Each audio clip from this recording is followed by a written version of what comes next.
Hi there, welcome to Wednesday at the MODUS Super Series. That, of course, is the day when Group A concludes, and it means that the first player at finals night will be sorted. It looks like it's going to be a two-horse race after what's unfolded over the last couple of days, and here is a reminder of what happened on Tuesday.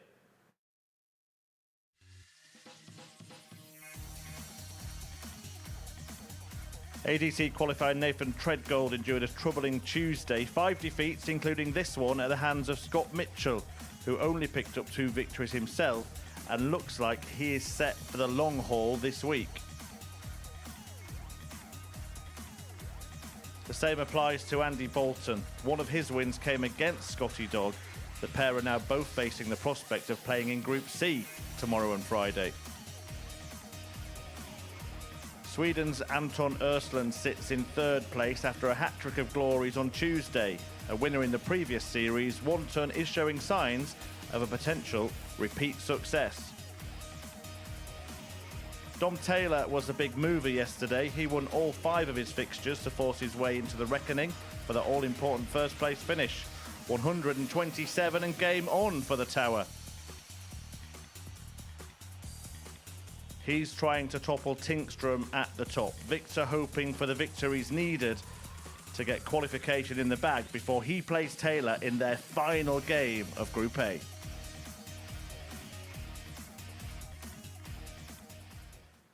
Delighted to be joined today by Chris Mason and Paul Nicholson alongside me to chew the fat and try and work out what's going to happen in this group. And Paul, it looks like it's going to be those top 2 duking it out. Yeah, it looks that way. I think we need to be somewhat susceptible to change in the first couple of rounds on Wednesday. Even with Tinkstrom and Taylor at the top, they could still be caught if we have a very strange day, which is something that could actually happen considering what we've seen in the last 48 hours. Yeah, Monday was a strange day, wasn't it? We'll take a look at the table now. Victor Tinkstrom was 6 points clear after Monday. That's been cut to 2 points by Dom Taylor. But remarkable to see him win 5 games and then to back it up with 3 yesterday, Victor Tinkstrom. I think he deserves a lot of credit. Yeah, he definitely does. I think if you look at his level of performance as well, it's not as if he's been dominant as far as average and double statistics are concerned. Don't get me wrong, they're very impressive. But he has been eking out results very, very well. And sometimes in Group A scenarios, and indeed in any group in a week like this, that's what you've got to do. It's a marathon. You're not going to win every game by a margin. You're going to have to win them by tight margins, and that is what he's been doing. Yeah, he won 5 from 5 on Monday. Dom Taylor did that on Tuesday. Do you think we could get a group here where 3 different players go through the card on different days? I wouldn't be surprised. You look at someone like Andy Bolton, who's got so much experience in Group A scenarios and here on the whole, but I wouldn't be surprised if he did that today. He's left so many points on the stage this week. He knows it, but if he turns up on Wednesday with a little bit of extra freedom, as Chris Mason would say, I just get the feeling that if someone's going to go through the card, it's probably going to be Andy. Let's see if he has the X factor today. Well, in terms of the betting, Victor Tinkstrom remains favourite, an odds-on favourite, but that's quite interesting, Paul, considering that Dom Taylor's only 2 points behind, and of course they do have to play each other. Yeah, and that's quite late in the schedule as well, so I think the first couple of rounds, as long as things are still quite tight, and we know what we want. If it is going to be a 2-horse race, we want them to be even on points, playing their last game, and then it's a shootout. Everybody loves a shootout at the Super Series, so it'll be interesting to see if it works out that way. But I think the odds compilers have got it right for now, but it is very much dependent on where they sit, probably at the halfway point of today. I tell you what was right yesterday, the bet builder here at the MODUS Super Series, it came in a similar price as to the one that we've got for you today, just over 6.5 to 1, and it's a very similar type of bet builder as well put together. In fact, the last one there, the total 180s, Bolton Taylor is exactly the same bet. They hit 4 between them in that match. Mitchell against Taylor, Taylor to win on the handicap minus 1.5, and Tinkstrom to beat Östlund. Thoughts on that? It's an interesting one for me. I think there's reasoning to say that might happen, but at the same time, I look at that Tinkstrom-Östlund game, and that could go either way, in my opinion. I think they're very similar players with similar levels of performance, but it's just a question of whether Östlund brings his A game in that fixture, and I just wonder what kind of interaction we're going to get between them when they actually start the match, because we've had a hug, and I don't know what they called that thing yesterday, but it was very entertaining. Right, are you ready? Ready. They're ready. Do you know what time it is? Tingstrom time. It is. It's Tingstrom time. Let's get it on. He's taking on Scott Mitchell. Chris Mason's in commentary, where Paul Nicholson will join him. Thank you very much, Chris, and good morning, everybody. And another fascinating tie to start the day. Victor Tingstrom taking on Scott Mitchell. And, well, incredibly, Scott yet to get a win against Victor so far in this Group A campaign. They go 10 to 11, Tingstrom. Mitchell 4 to 5. You've got to think at some point Mitchell will get the better of Tingstrom, but what we have picked up on so far this week in the opening games for Mitchell, Monday a little bit slow out of the traps, lost to Victor 4-3 with an 81-38. We know he is way better than that, and showed that yesterday. His opening game, a big improvement, a 90.88 and a 4-2 win over Treadgold. However, when they met for the second time this week, it was another win for Victor. First this leg, time, Victor to more throw comprehensive, 4-2. He has the throw today. Our referee, Paul Hinks.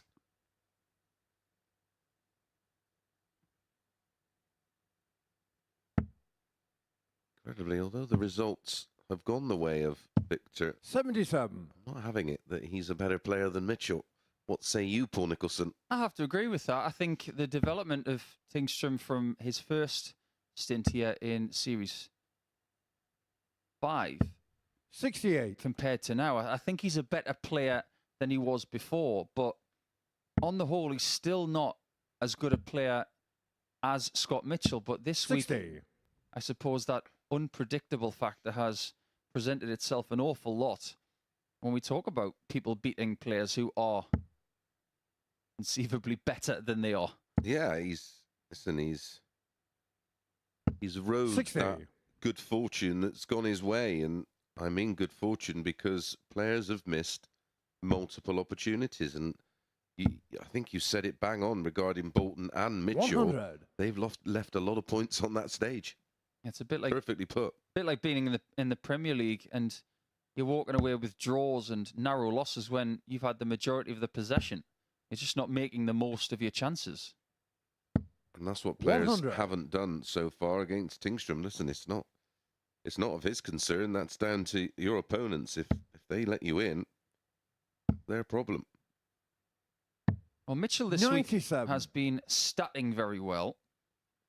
Average-wise, it's very encouraging for someone who is, by the looks of it, going to be playing 5 or 6 days. But he's over 91 for the week. 43. That's 10 games Victor already Car, completed. 167. He can maintain that. I guarantee you, and I say that somewhat cautiously, we will be seeing him on Saturday. What's 95. Victor's running average now after doing the stats this morning? About 87.5. Well, there you go. That backs up my opinion. Well, again, it's not an opinion. It's a fact. 43. Tell you one thing that cannot Victor be Car, repeated. 72. What he did yesterday in his first game when he played Dom Taylor, he was done 4-0. He did not play well in that game. 48. But he's already playing slightly better in this first game today. Got himself double 12 after 6 visits. He's been given the opportunity of a 7th. Mitchell hasn't quite got on it yet. Yeah, and both of Scott Mitchell's 100. opening Victor matches Car, 24. are lower than his running averages, which tells us he's a little bit slow out of the traps. Well, that's a wild one, and something, again, you picked up on. If he is going to get it wrong, they're all low and left. Game shot on Double the first 6 comes leg. to his Victor aid, and he does take his Tingstrom. first leg of the day. Now, we have already spoken about the fact Second leg, Scott to throw first. that Game Victor on. Tingstrom will play Dom Taylor late in the schedule. He can get himself a 4-point cushion before the last 83. round of matches. He will win this group.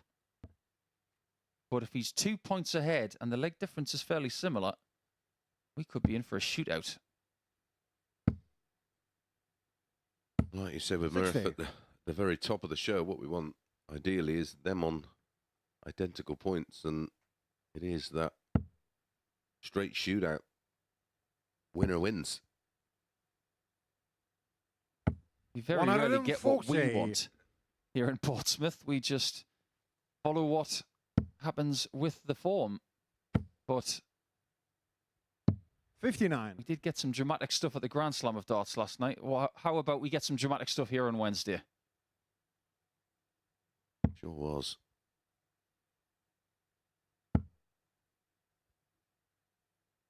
Talking about 100. Tingstrom dodging bullets. Damon Heta dodged a few last night. You're going to start calling him Boris. How good, yeah. 82. How good was that? 3, 4, 4, and 6. My goodness. Just think about how hard that is to do. There are some people in a competitive environment who have never done that. And when he's done it, when he's 3-1 140. down, he's staring 4-1 down in the face. And that was such a raw, explosive celebration.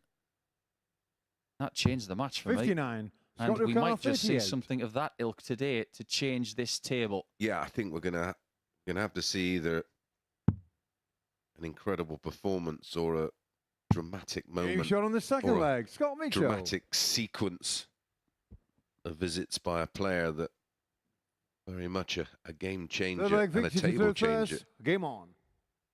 What do you think Scott's mindset is coming into Wednesday? Because he's 8 points behind Victor in the table. So he 100. probably thinks that that's too far to bridge. He's sat in these chairs in the commentary box and he's talked about the complexities of these groups before. What do you think his mindset is today, coming into day 3? 100. I think he thinks he can go 5 from 5, and I thought Dom Taylor could do yesterday. And again, as what was discussed at the top, I think Bolton 85. could go 5 from 5. I think Mitchell can go 5 from 5. And if he can get himself into positions, well, it's unlikely he can get himself into position 2, but certainly 60. position 3 is achievable, and that, of course, puts him into the not necessarily easier, but easier group to get out of, because it's 3 from 5. And that will be his main 140. target. And we've heard him speak, and he's fully aware that he's let too many wins slip. He's had multiple opportunities to control matches, and sometimes it just doesn't go your way. And for Victor, 60. any little bit of good fortune out there seems to have fallen at his feet. Do you think it's the in-between stuff for Scott this week so far? Because he's got the 2 highest winning 100. averages in individual games. But it just seems that when his level drops, it tends to go towards that 80 to 82 mark, which makes him beatable. Yeah, there's too big a range at the moment. He's not been able to string consecutive performances 140. together. Victor And O'Connor, that's- 76. And that's why he's found himself with just 4 wins from 10. Double top for Victor. 36. Outside Scott chance for O'Connor, Mitchell. I mean, 141. Victor at the moment is averaging 76 and looking more than likely to go 2-1 up. Mitchell averaging 10 more. Game-changing shot. 117. Oh, he thought he Victor had that, O'Connor, you know. 40. He really did. So did we. That would have improved his best finish of the week by 20 points. Victor dodging more bullets. Game shot How on the many third times has leg. that Victor happened this Tingstrom. week where he's seen somebody miss their chance and he takes his, and the next thing you know, it is 2-1 to the Swede. Fourth leg Scott to through first. Game on. You can only do that for so long. You can't build a career by doing what he's doing at the minute.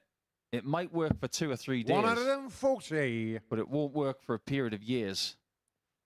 Well, we've seen this happen before, haven't we? And then on the Saturday night, ultimately, 60. where the levels usually are higher, you will ultimately come a cropper. We've seen many people just about finding their way into 140. Saturday, but with their extensive experience, they can put their qualifying campaign to one side and turn into a different monster come Saturday because they're 44. used to playing in front of people, Yeah, playing in a slightly hotter atmosphere. and effectively knockout darts. He can plant that first start there for the rest of the day. He won't do much wrong. 100. But when he's walking away with tons after that first start, he will not be a happy Scotty. No. 59. Scott Ricard 121. Been very useful on his own throw in this game so far, as Mitchell. Not playing Love that as shot. he's not playing as well against the darts. Now, he's a very old school type of counter. I just wonder if he was tempted there 105. with Victor all the way back on 3-3-8. You mean the treble 7? Yeah. Not his makeup, is it? The Peter Wright, isn't it? First person I ever saw do that 100. Scott Ricard was 16. Aaron Monk.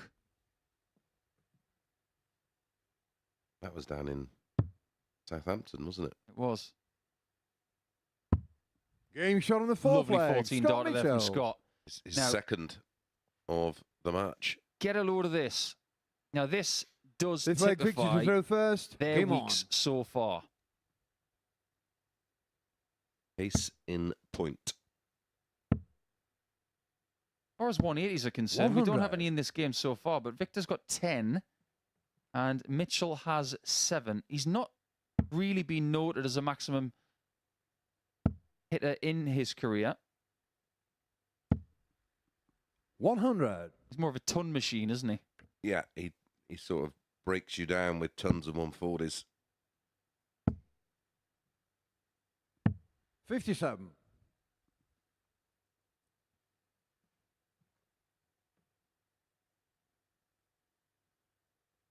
Spoke a little bit yesterday about how Victor will be happy that he's in the practice room with another Swede. There were some tense 28. times yesterday, especially when Victor played Andy Bolton.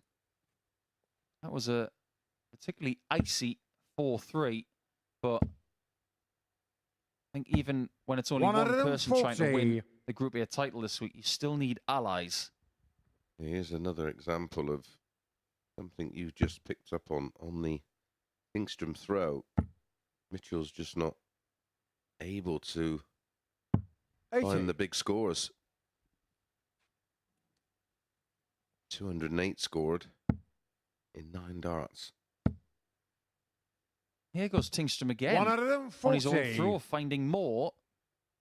It's a strange dynamic, isn't it? Because throwing first in a leg of darts is not like serving in tennis. You don't get that kind of advantage. 180. But it Victor feels Ricard as 64. if you do have a massive kind of advantage when you are throwing first. And he's making very big strides here if he takes this double 16. 32. Mitchell, Scott who Ricard missed a 1-4-1 113. against the darts a couple of legs ago, now has an easier chance to nick the throw away from the Swede, and he will get a chance surely, and does. Game shot on the That's fifth leg. classic Scott Mitchell, and look Mitchell. what that means to him. Could be a spicy Wednesday here in Portsmouth. Well, he would have been Six aware leg and Scott to throw feeling first. like, Game on. what is going on here? I feel like I'm playing superior to my opponent, which statistically he is, yet he was the one that was looking likely to be behind. What are your thoughts on him celebrating 100. at the end of that 1-1-3? Because he didn't celebrate that much when he won Lakeside. Well, the fact that he's yet to get a win over Victor and 180. the way this game was playing out, he probably felt a little bit of angst. Is it just a little bit of inward frustration that he just felt like he needed to let out? Yeah, absolutely that. We've both been there, Nico. You know, we know how it 100. feels, and we probably, well, we would have lost games where you think, you walk away and you sort of sit back at the players' table and you scratch your head and think, well, 96. How? You know, I had one with Party in the Worlds. I had a higher average. I hit more 180s. I won more legs and lost. And you just think, you know, I can't think of, you know, and it's not a hard luck's poor me 100. story, but I can never remember that happening to me ever.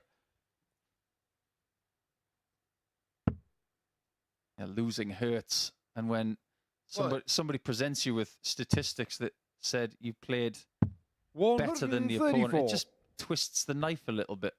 Yeah, I mean, listen, there's been many matches where I just hold my hands up. Cadbury's, I got stuffed, and you can't do anything about it, and you just that's just sport. 60. Victor Khan 91. Could be an incredible bounce back. 74 left. And as he lays up, 51. Mitchell has a second attempt 141. at a 141, but this one is to win the game and to keep Tingstrom on 16 points. There will be a very eagle-eyed Dom Taylor in the practice room. 59. He'll be getting ready for his Victor first game of the day, 40. but constantly looking at the monitor as if to say, come on, Scott, do me a favour. Yeah, he was fantastic yesterday, Dom Taylor. Game shot on the sixth more on leg. Dom Victor in our next Tingstrom. match as Victor pops in a 13-dart instant break back. Seventh and final leg. Victor to through first. Game Lost- on. I mean, Mitchell hasn't lost quite as many games as Andy Bolton so far this week, 4-3, but he's not a million miles behind. 180. Timing. I think we're getting to the stage now where Mitchell is so sick of the sight of Victor Tingstrom that he's thinking, you know what, you go and win Group A and I'll just see you on Saturday. Because it looks like no matter 100. what happens, they are not going to be sharing a group over the next 2 days if Victor does not win Group Yeah, A. I mean, if Victor goes on to win Group A, which I think he's destined to 56. do, there's too much. There's too many coincidences and matches to look at that could have gone the other way. That I just think, you know, as my favourite saying, his name's on pot. 140. Well, his name's on the pot to win this Group A by the looks of things, because no matter what's thrown at him, he has the answer. What can he leave? 265. 57. I'm not sure that was a prudent play there. I think the 60 was calling after the 57 was shielded. Yeah, agreed. It was blocked out.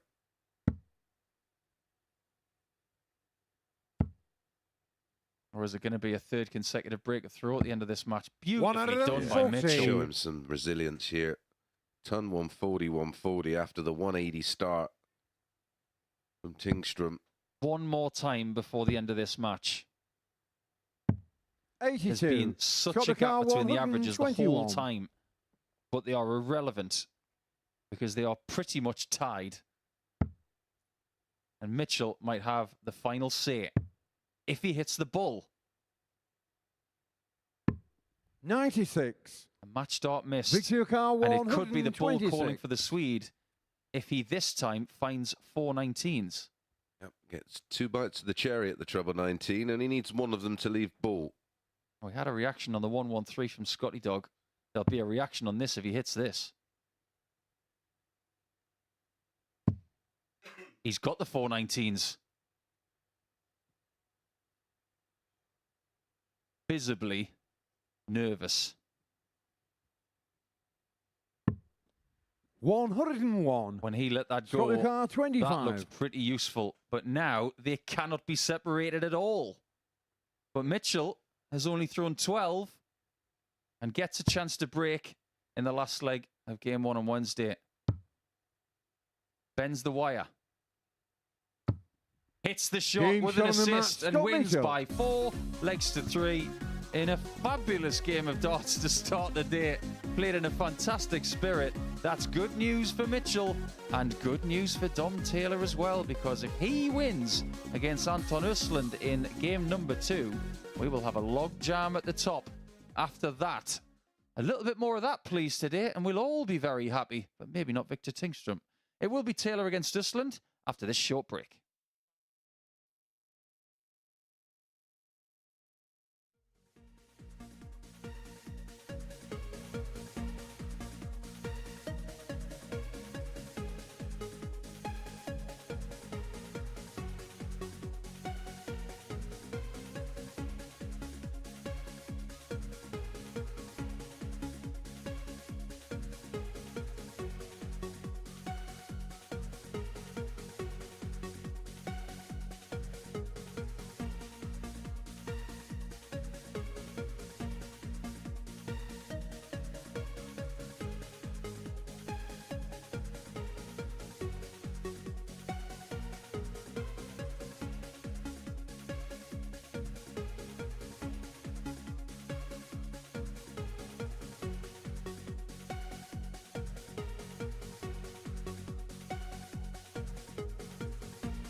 Welcome back to the MODUS Super Series, where Scott Mitchell has thrown a spanner in the works from the off. He has beaten the league leader Victor Tingström, and now that lead could change hands as Dom Taylor takes to the stage against the other Swedish slinger in the group. He faces Anton Östlund, a winner in the previous series, and if Taylor wins a tie, then he will replace Tingström at the top of the tower. And talking you through this big match is our big match commentary team, Paul Nicholson and Chris Mason. Thank you very much, Chris. Yeah, this is a big one for Dom, and probably the way that opening match was playing out, you would have felt that he's going to be 4 points adrift. As it is, you rightly said, Murph, a win for Dom Taylor. He goes top. Any win, because he's currently on +10 in terms of leg difference, 14 points. Victor, he's on +8. First leg, Dom to throw 16 first. points. And of course, a win for Game on. Dom would really apply the pressure on Tingström.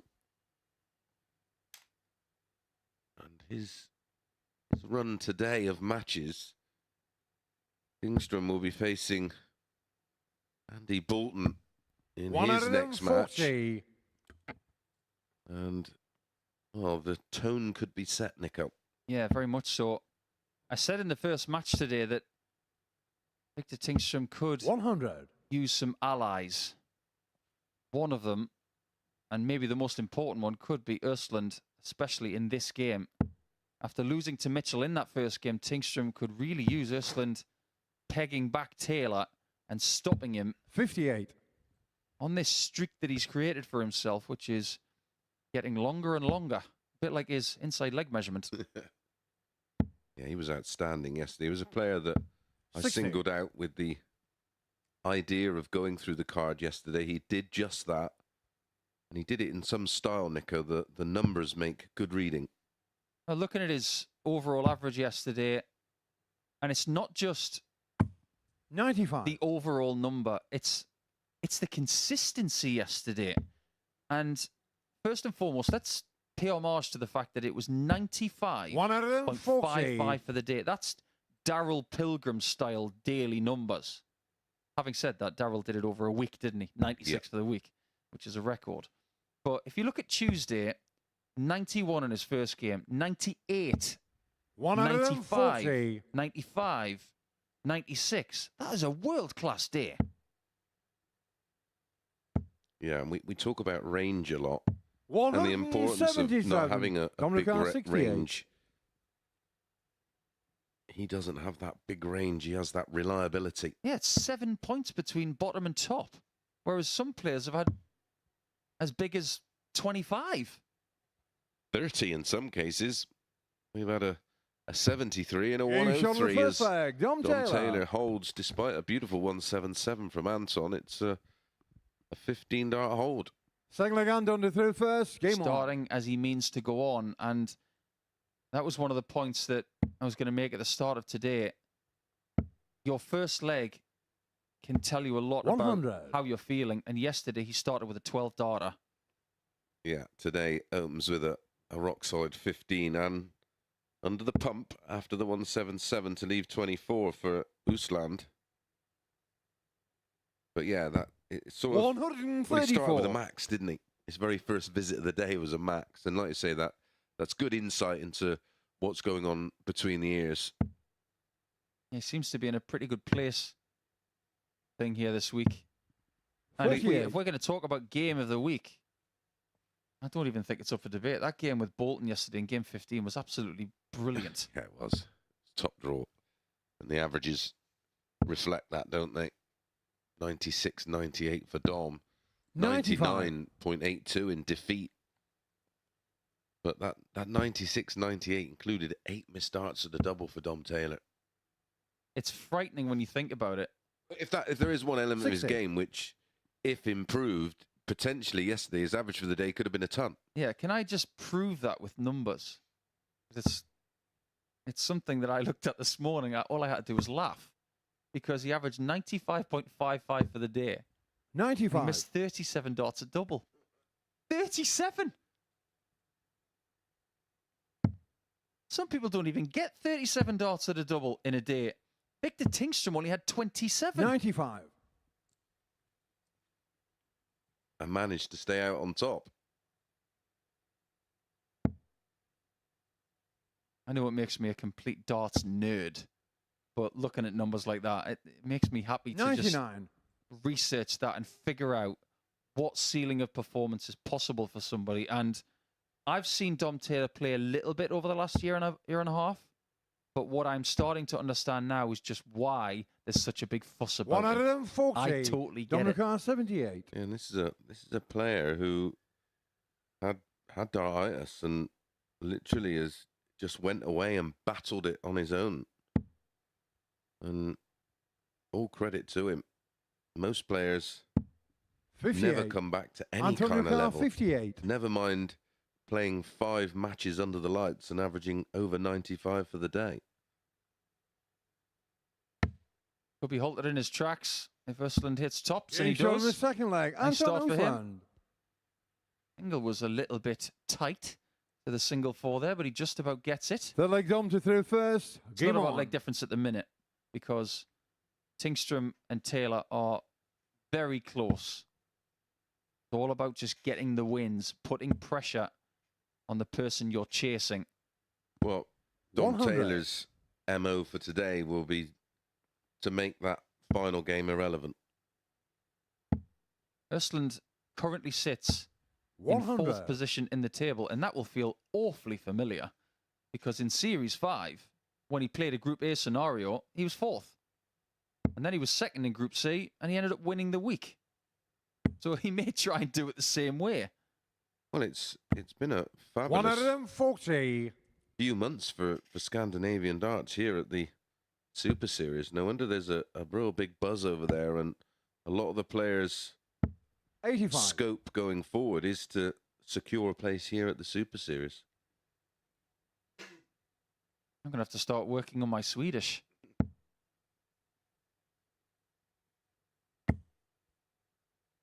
Such a lovely upright angle that he's got going with those slim flights. 100. They are not easy to throw. No, I couldn't throw them with any kind of confidence. Because you need to throw those perfectly. Yeah, Otherwise, they will 41. fishtail in the air, Dom- Yeah, they need to come out of the hand 161. so clean. which makes him an unbelievable technician. This could be an unbelievable shot. Is he going to go for it? Nah. 129. Maturity, I like it. So he's got technique, he's got skill, he's got maturity, he's got levels. Is there anything he doesn't have? Well, he also has the biggest finish of the week as well, of 156. 130. Dominic R. 32. If he's got a sprint finish in him, he's going to have Thursday and Friday off.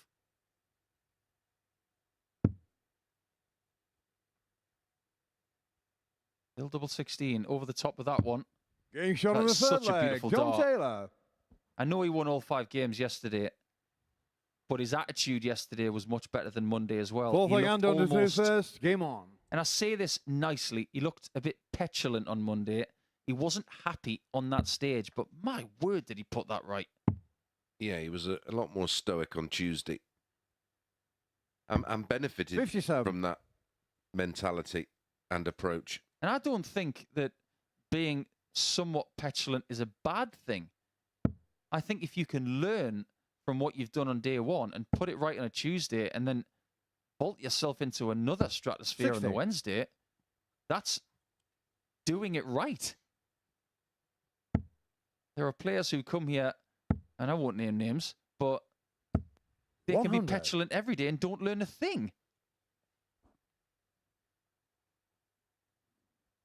Over 20 years ago, Nico. Give me a break. My hand's in the air right now. Look up petulant in a darts dictionary and my name's there. 60. I think the words pot and kettle come to mind. Yeah.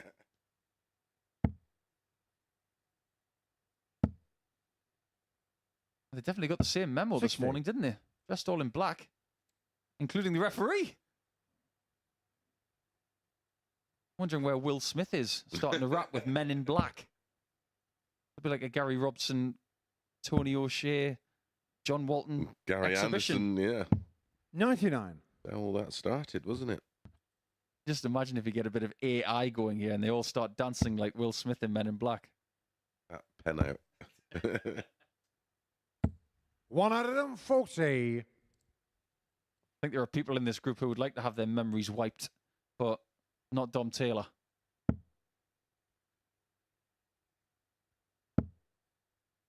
Gonna have to move. 58. Antonio As soon as he Carl, shields that 144. 60, he just cannot hit it from that angle. This one seems to be following a very similar pattern to the first game of the day. Oof. 74. Bit off the flights and onto the floor, leaving him an out, but could have been a little bit easier had he not had that deflection. Yeah, may only get one at a double on the back of 70 if he doesn't find a treble. So that keeps Dom Taylor 140. interested in Antonio the Carl, leg 70. and finds a great 140, which applies even more pressure to the 70. It is only going to be the one dart at tops. 30. Dominic Carr, 84. May well only get one dart at the ball if he doesn't find treble 20 for double 12. But of course he finds the treble 20 and the double Game shot on 12. the fourth leg. Dom Way Taylor. more efficient today on the outer ring. Currently 3 from 5, averaging 97 Fifth and a leg, Tom half. to throw first. Good performance. Game on. You know, in wrestling terms, that shot is just classy Freddie Blassie. You can't get a better 84 checkout than that. It was so delightful. And he's planted that first dart in the same puncture wound as the previous shot. 139. Fascinated to see why he switched there, because looked nailed on for a max, not had one yet. 140. Did have a crack at a 9 darter yesterday, Yeah. and he missed dart 8. He was on a 144 after 6 darts, and he is peppering that treble 20 like it's a ribeye steak. There's no better feeling, is there, 139. when you throw in and that first dart just continues to land right in the lipstick. I thought you were going to say there's no better feeling than getting a steak on your tongue with a 134. lot of pepper on it. We'll find out tonight. Done it again. When you're stood behind as the opponent, you're thinking to 85. yourself, is there any chance you can just hit a 60? 59 or something. I have to agree with you, Mace. There's no better feeling than constantly finding your first dart on the right target. And Anton's done the same. 138. He's left himself on 47, but there's a risk that that might be his last shot. It might just be the last shot he has in this match. Oh, look at this. It's double 12 again. What Game a shot in the performance match, that Dom is. Taylor. That is remarkable from Dom Taylor. He hit almost everything he went for. 102.12, his best performance of the week, and what a time to do it. It takes him to the top of the table. They call him the Tower. Well, he's the chairman of the Tower in the penthouse now. A wonderful performance with the 138 at the end. And if he has got that in the locker today, then everybody's got a problem, including Victor Tingstrom, who is now second. Nathan Treadgold is looking for his first win since Monday, and he's taking on Andy Bolton after this.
Well, on Monday here at the MODUS Super Series, before a dart was thrown, that man, Andy Bolton, was a favourite to win Group A. But however, if he fails to win this opening match on Wednesday, he'll mathematically be out of the race for top spot in this group. It is a long way anyway to Dom Taylor and Victor Tingstrom. He's now 8 points behind the pair of them. Of course, they both have to meet later today. He takes on, though, Nathan Treadgold, who didn't pick up a victory yesterday after a promising start to his MODUS Super Series debut on Monday. Guiding you through the action between Treadgold and Bolton, it is Paul Nicholson and Chris Mason.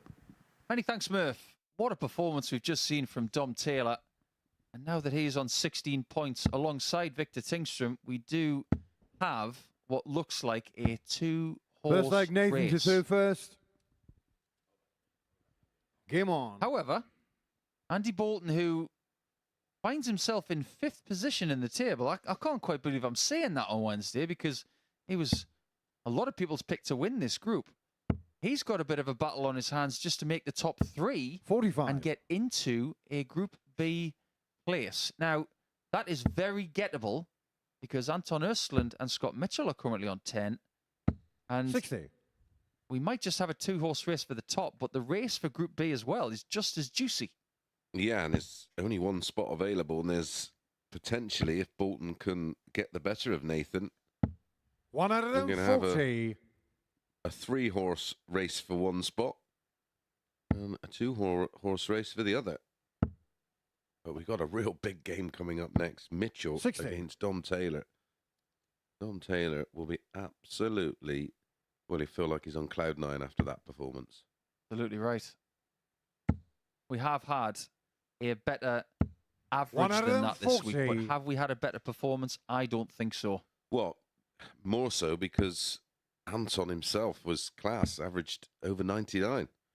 Won one leg. 100. I think he's getting a bit sick of averaging very high and losing this week, Anton. It's twice it's happened now. 101 yesterday, lost. 99, lost. Yeah, the 2 highest losing averages. 100.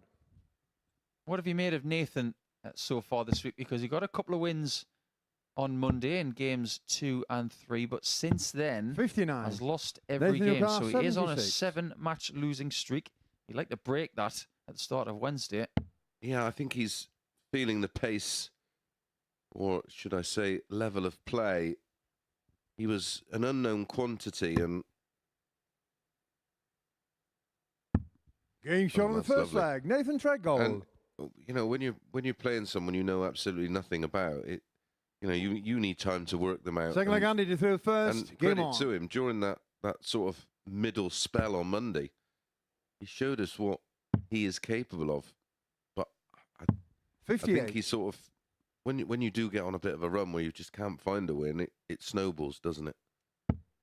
I think when you talk about his ceiling of performance as well, based on the information we've got this week, everybody else is 83. touching, if not exceeding, that 100 mark, whereas his ceiling is around 93 to 94. And 58. if you're going to succeed here at the Super Series, you're going to have a ceiling that is around the 15 dart mark, whereas his is around 16. Yeah, and that's putting you a throw behind, and it's that 54. range as well, isn't it? I speak to a lot of young players at the minute about the difference between a 16 darter and an 18 darter, which is nothing because it's the same amount of visits. Yeah, it's the same turn But the difference between a 40. 16 and a 15 is enormous. as it is between 16 and 18. And that's where the averages can be slightly misleading sometimes. 100. Treadgold finds himself dart and a half ahead here with a 1-0 lead. Andy will probably feel quite frustrated. As it is as well. 81. It's between a 13 and a 15 darter, isn't it? It's the same turn. It's the same amount of visits to complete the leg. I'll say that to everyone. Ask a young player what's the difference between a 13 54. darter and a 15 darter, and they will always say one's a higher average or it's 2 less darts to win a leg. And I said, there is no difference. It's like that line from the Matrix. There is 100. no spoon. because you think, well, hang on, there is a difference. No, there isn't. You still win the leg in 5 visits. And it doesn't matter about the average as long as you win in that visit. If young players and seasoned players can get that through their head, Andy O'Carr 164. they will probably play better.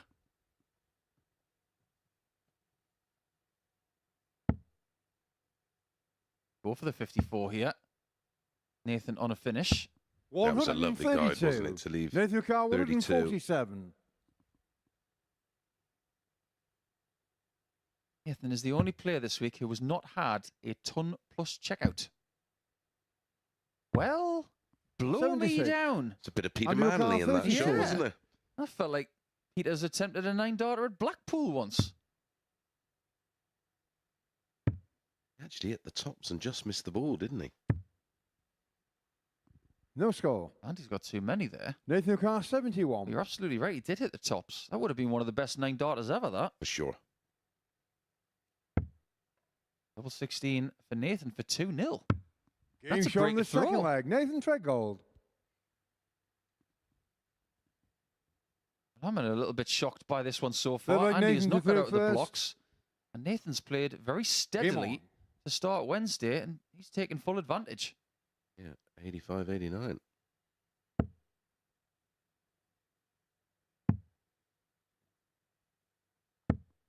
Thought quite a 41. lot, Mace, about playing with freedom.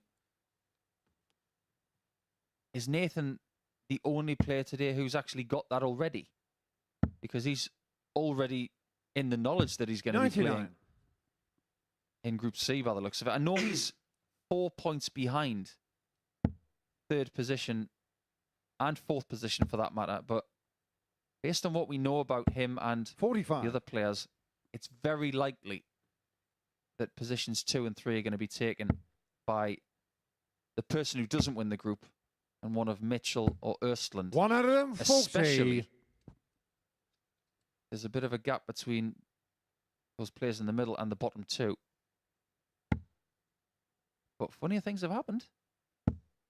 Wouldn't it be very interesting and very this 70. week if Nathan was to go on a bit of a rampage, take full advantage of everybody else's pressure, and then nick third spot? Yeah, well, he could become spoiler, couldn't he? 95.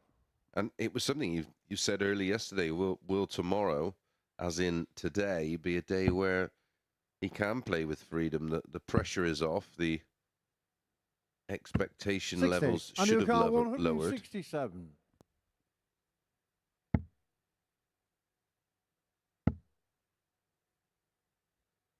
$59. So far, Andy is going to the well and it's dry.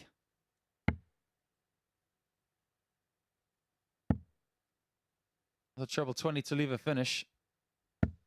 121. Andy O'Carr 108. Andy's not on the board yet. He probably will get 6 starts from this mark, but he only needs 3 to get it done. Game does shot get of the it third done. leg. Andy Bolton. Well, like Mitchell in the opening game, if he was defeated, that meant his hopes of winning the group Both leg Andy to third mathematically first. Game on. would have been over. And the same here for Bolton, of course. A defeat here, and he cannot win the group. I think sometimes you've got to put your hand on your heart and say, what's realistic? Even when something is mathematically possible, think to yourself, is it really going to happen? We were chatting off air this morning about Andy Bolton and just how 55. predictable he can be. And I mean that in the nicest possible sense, because on Monday, his running average was 91.35. He did lose a little bit of ground yesterday. He went to 89.17, but the fact that he's averaging 90 for the week, that's like saying tomorrow's Thursday.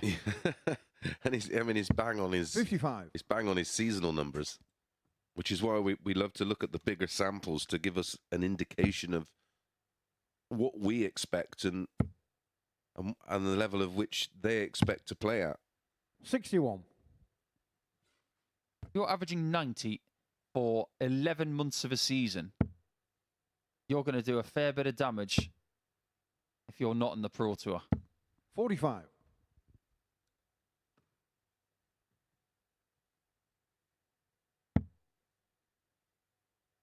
not on the Pro Tour as a full-time player this year, but he has been playing an awful lot 45. as a substitute, and he's been going all over the continent, playing in different tournaments. I wonder if you were to ask the question of Andy, if you could categorise your season in one word, what would 60. it be? Andy Ricard, Because he 155. has had success here. He's had success on the Challenge Tour. I think he'd be quite pleased with how he's played this season. Yeah, I think 139. Journeyman Pro, which could be taken almost as an insult, sums him up perfectly, and it's not an insult, far from it. He 58. is a Andy solid, Ricard, 16. solid pro. Who, on his day when everything clicks, can win tournaments. You win like 4. Game shot on the 4 flag. Andy Yes, Bolton. he does. Nathan has been pegged back after looking comfortable in the first Fifth couple leg, of legs and Nathan, taking first. advantage of a Game slow on. start from Andy. He has not had a darter double in the last 2 legs. He was sub 70 in those opening 2 legs. An old steam train takes a while to get up to speed. 45. But when it does. You ever been on one of those big steam trains before? I think so when I was a kid. I can actually hear One one out of them, from where I Foxy. live. The Bluebell Railway in West Sussex. Hear it whistling by. It's We have that beautiful one down at Minehead when we're down there for the UK Open, the Players' Championships. 30.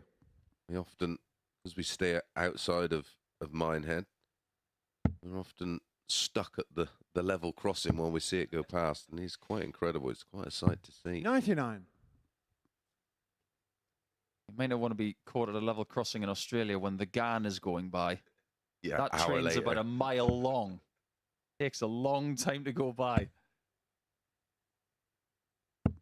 1 out of them, 40. There's a journey I want to make at some point in my life.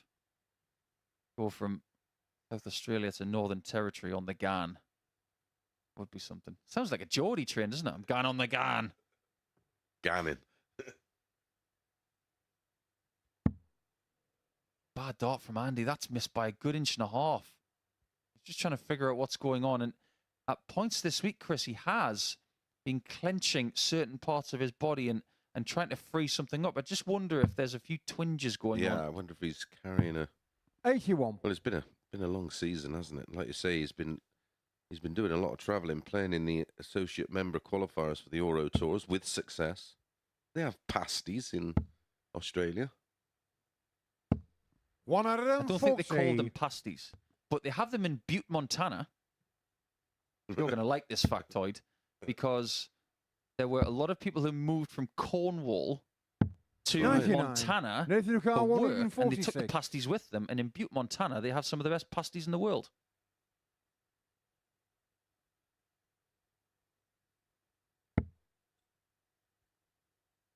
Going to stay there?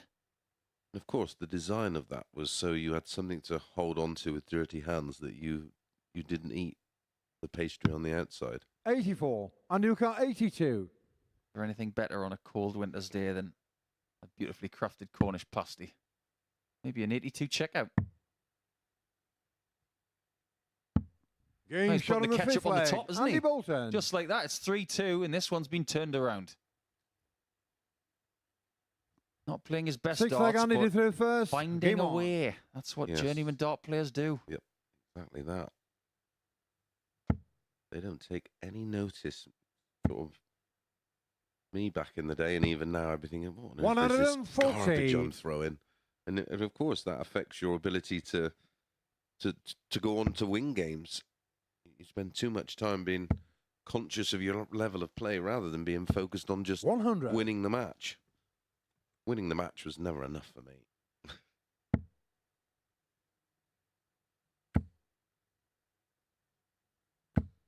$100. I think we all wanted to win games and put in the performance and feel good about how you did it. Yes. Make a statement. 56. Did you ever win a game and then walk away from it and say to yourself, I don't feel like I've won it because I played poorly? Many. I once played Warren Parry in Sydney.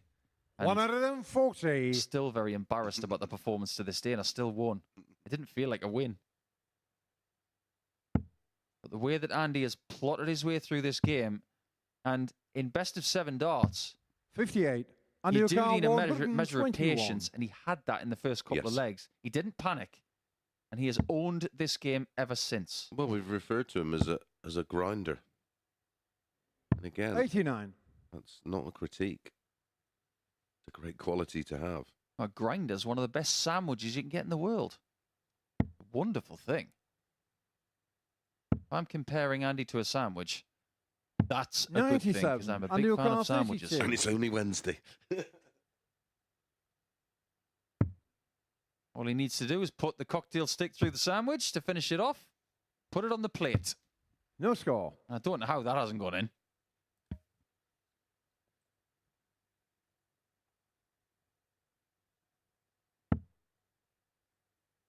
Nathan was averaging 85 and change after 2 legs.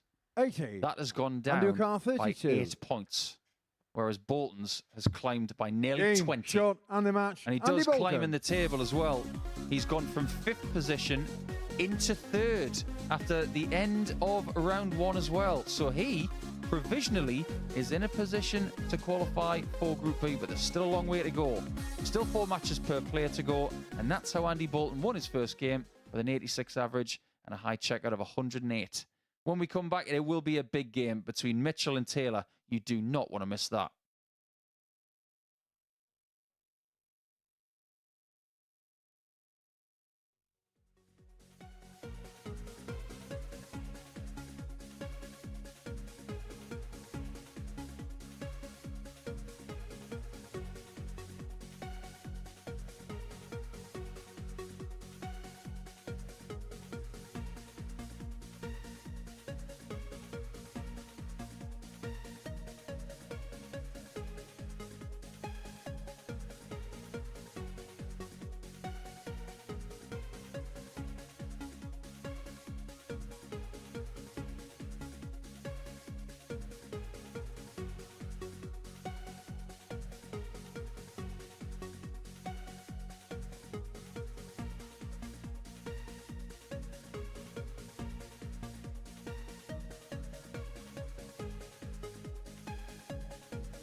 It's Wednesday at the MODUS Super Series. That means, of course, it is decision day, qualification day for one of the players in Group A. And 3 matches have been played so far, and they've already had an impact on that race for top spot. Victor Tingstrom, who occupied it before the day started, was beaten by Scott Mitchell in a last leg decider, then replaced by Dom Taylor, who averaged over 102 in a 4-1 success against Anton Ersland before Andy Bolton beat Nathan Treadgold 4-2. And that means the table now looks like this. Taylor top of it on leg difference, 5 better off than Tingstrom on the same points. It looks like it is a 2-horse race. Everybody else has an outside chance apart from Nathan Treadgold. But if Scott Mitchell loses the match against Dom Taylor, then he will be mathematically eliminated. So that pair about to go head to head. And back to our premier pair in the commentary box, Chris Mason and Paul Nicholson. Many thanks again. Round number 2 then.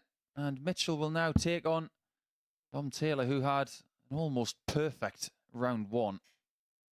He sits atop the table on leg difference as it stands.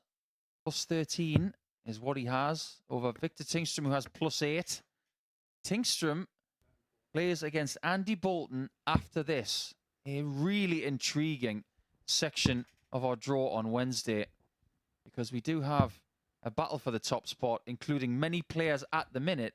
Mathematically, 5 players can still win this group. But realistically, it is a 2-horse race. And if Dom First leg stretches his legs here, game on.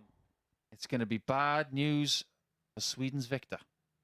Yeah, and Dom is on a 6-match unbeaten streak. Mitchell has just been unable to put back-to-back wins together. It's been a bit of a theme. He lost his final game yesterday, 4-2, to Victor. Won today in his opening match. He won the match before that, lost the match before 54. that to Dom. That was match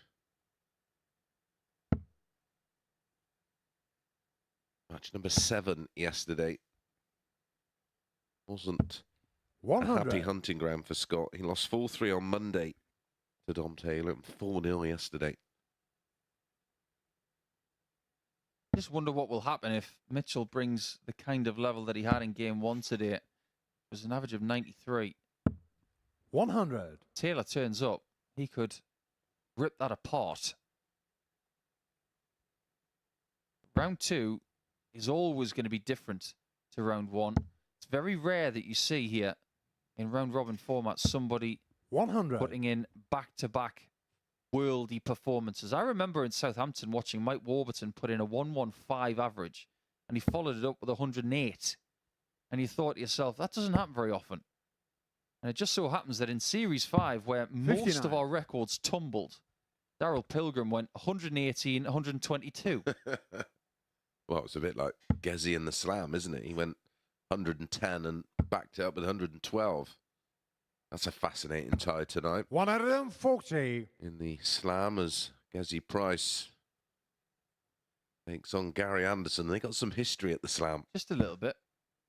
5 years on from that very famous game.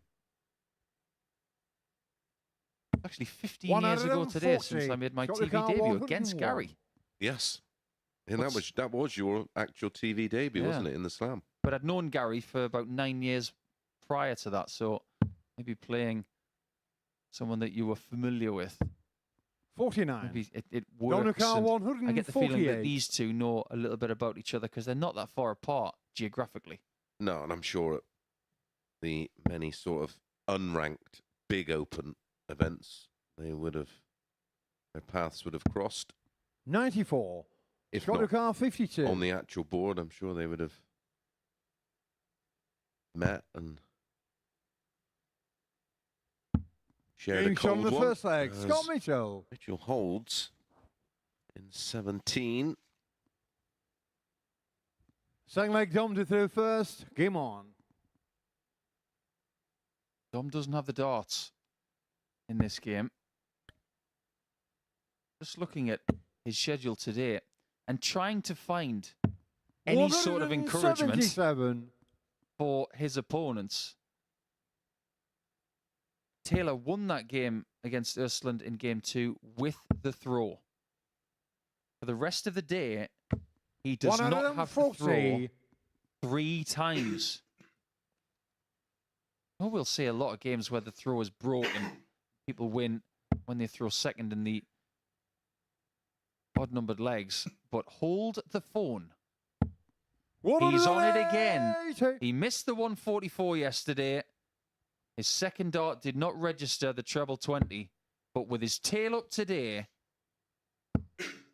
what could happen next? 100. Dominic R. 144. He's going to fancy this. Not anymore. I was going to do my Terry the odd job man. 128. 9 darter mind.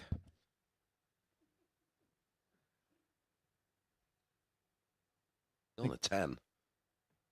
Ugh, not good enough. We wanted a 9. We'll take a 10. 100. Dominic R. 16. The best leg of the week. Got plenty of 11s. Plenty of goes at 10s. But that's Game the first shot of one the that's second landed. leg. It was Tom Taylor. middle of the bed. Beauty.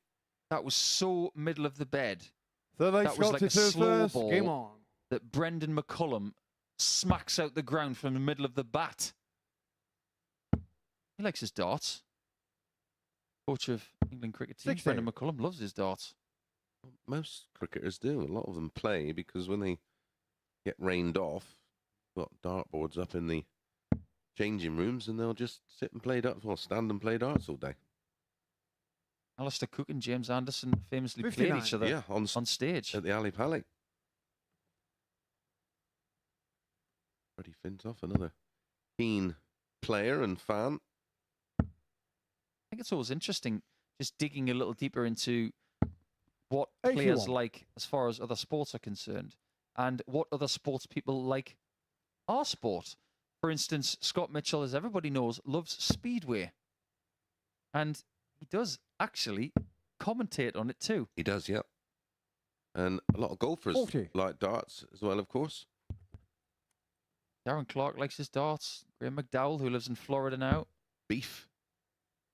Drew Johnson he's a podcaster now, isn't he? Yes, that's right. I've heard that. 60. Been to the darts a few times. He loves it. A lot of the footballers, of course, love the darts. James Madison. Yeah, James Madison has a darts celebration when he plays for Tottenham. I'm convinced that when he was touted to play for Newcastle this season, he said, you know what, no. 140. Tottenham's closer to Ali Pali. I'd rather go to Tottenham. And it's worked out pretty well for James, so good luck to him. Because he did play for Leicester, didn't he? He did. Well, I actually, 140. you know, I'm not particularly up on my football, but I met him at Ali Pali in the hospitality, and he was wearing a rather pleasant pair of trainers, which I'm fully aware are quite expensive. And because I don't 58. Scott particularly Ricard pay much attention 160. to football, I said, "Oh, they're a nice pair of trainers, pal." I said, "What do you do?" He said, "Oh, Leicester." I went, I didn't even think a footballer playing for Leicester. I said, "What, the council?" 140. We had a good old giggle anyway. Scotty Dog he's a Cherries fan, isn't he? Bournemouth. We gave Newcastle a bit of a tonking last weekend. 78. Why are they Scott called the Ricard cherries? 20. I actually don't know. Cherry blossom, maybe something like that. Answers on Game a shot of the postcard to third our leg. Scott social Mitchell. media if you know why Bournemouth are called the cherries at MSS Darts or any other darts 12 legs on to related third questions or first. comments. Game on. Facebook, Instagram, X, TikTok. Okay, if you're watching via our YouTube channel, please subscribe. Give us a thumbs up. Don't forget to hit that alert bell. I do believe my little chat with Scott Mitchell has been 137. on the MODUS Super Series YouTube channel. It's good to catch up with Scott and find out what his ambitions are for 2024. 100. At the minute, he's plotting his way through this game brilliantly. Dom Taylor has hit him hard in leg 2. Scott remains resolute. Still haven't had a missed starter double in this game. maybe Scott likes Bournemouth 99. FC being called the Cherries because he keeps hitting red doubles, tops and tens at his mercy in this game.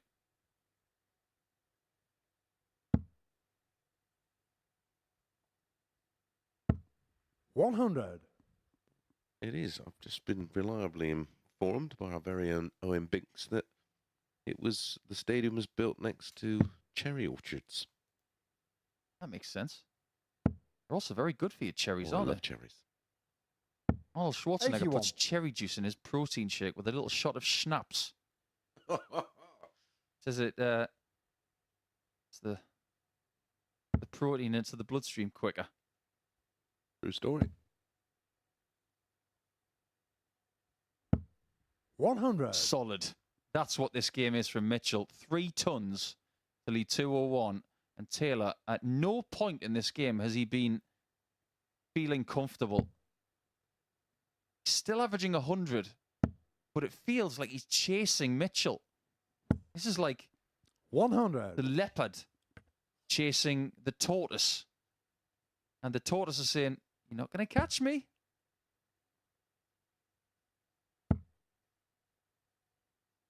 Broken the trend of tons hitting this fourth leg. Yeah, the right play for me. 130. Dominic at 84. This is a big exchange. It's either 2-2 or 3-1. Knows how to do this. This time he's going to have to do it the hard way. Double 11. Game shot on So the fourth classy. leg. Dom Taylor. Such a good shot. Such a good game. Yeah, the trend continues. Fifth leg, All of Scott to throw first. no Game missed on. starts at a double. We are being treated to some stunning darts today so far. And if this is a mark of what we're going to see over the next 2.5 days leading into Saturday, sign me up. And we do have 55. some bonus darts for you this week because the ADC Ladies Championship will take place here on Saturday afternoon. Yeah, come and show your support. Doors open at 11:30. Action gets underway at 12:30. Will be streamed live on the MODUS 99. Super Series YouTube channel. I do believe yourself and Chris Murphy will be waiting on all the action. Nice to see you. And if you want to come on Saturday night and make a day of it, make sure you reserve your 135. ticket at www.dartshop.tv. It's only £2 and that's just a booking fee to reserve your ticket. You're probably got to have Lisa Ashton as the 59. favourite. But she is fresh off surgery. Yes, she is. So it'll be interesting to see how she plays I against think this will Angela be her Kirkwood. first starts back from surgery. Yeah, I think it might be. Peter Hedman plays Jodie Hancock. 140. Eleanor Cairns will play Rebecca Browse. And Kim Holden will play Samantha Curtin. Winner takes £2,000 home. Good prize. Yeah, very nice. Of course, the experience of playing here at the Live Lounge. And to lift a trophy on this stage. 137. And I hasten to say, the first lady to hoist a trophy on this stage. We've seen history for the ladies on this stage before. Ashton's played here. Suzuki's Fallon's played 9. here. And Fallon's 9 darter. That was this year. 139. Wasn't meant to be for Fallon last night at the Slam. Lost out to Rob Cross, who did a professional job in that game. He goes through to the last 16, which will start later on. And speaking of professional jobs, Mitchell is plotting his way 140. through this game Double car 32. magnificently. Yeah, this is very good, experienced match play. Game from shot Mitchell. on the fifth leg. That's a Scott 13 Mitchell. dart hold. Wonderful stuff from both now lifting the average, both over Six leg Dom to 101. throw first. Game on. Now we have to talk about if Mitchell wins this, he would go to 12 points, 4 points behind Taylor with 3 games left. But if Taylor does not win this leg and the next, 42. his chances of winning this group are dented for now. But Andy Bolton could do him a favour in the next game if he was to beat certain Victor Tingstrom. who, 81. funnily enough, by the Swedish darts people, is or has been touted as the next big thing. And that was something that was told to me by Anton Östlund when he was winning his weekend Series 5. He said, there are people who fancy that Victor's the next big thing, not me. That's interesting. Yeah, well, we got several reports on Tingström before his debut performance in the last series. He is being touted as 140. possibly a player that could make an impact in world darts. Going in the right direction. He's a bit off that right now, but he's far from the 94. finished article, and neither is Dom Taylor. Talked yesterday about how Taylor had a really good start to his Q School campaign in 2023, but just fell away. If he'd been more productive on days 2, 3, 140. and 4, he wouldn't even be here. Nope. It just didn't go for him on 2, 3, and 4. And for me, there's an argument for me at times over the last few years, although the results have not been there for Mitchell. I think he's playing better than he did when he won the Worlds. I'd have to agree with that. Seen some of his 75. BBC Pro Tour games. Scott He Ducal, once drew 140. Simon Whitlock in round 1, and it's a game that nobody ever talks about. It was remarkable. 11 legs of carnage. Scott Mitchell forcing 100. Taylor Dom to take out Ducal, the 150. 150. He took out 138 to win his first game of the day. He's going to go 19s again. And this time he does not get what he wanted, meaning Mitchell could 56. bolster his position Scott Ducal, in the top 40. 3 if he finds tops or 40 points at this visit. Game. What shot a on the match, performance Scott that Mitchell. is from Scott Mitchell. After seeing what Dom Taylor did in round 1, Mitchell performs even better. 4 out of 4 on the doubles and the highest average of the entire week, breaking his own record of 103.66. A stunning display from the former England captain, and he is very much a favourite to make Group B, but he's not out of the race for the top spot yet. It might come down to whether Tingström does beat Bolton next. If you want to see how that one pans out, stay with us.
Welcome back to the MODUS Super Series, where it looks like it's going to be a day of twists and turns in terms of the race for top spot and qualification for finals night on Saturday. That man there, Victor Tingstrom, started the day top.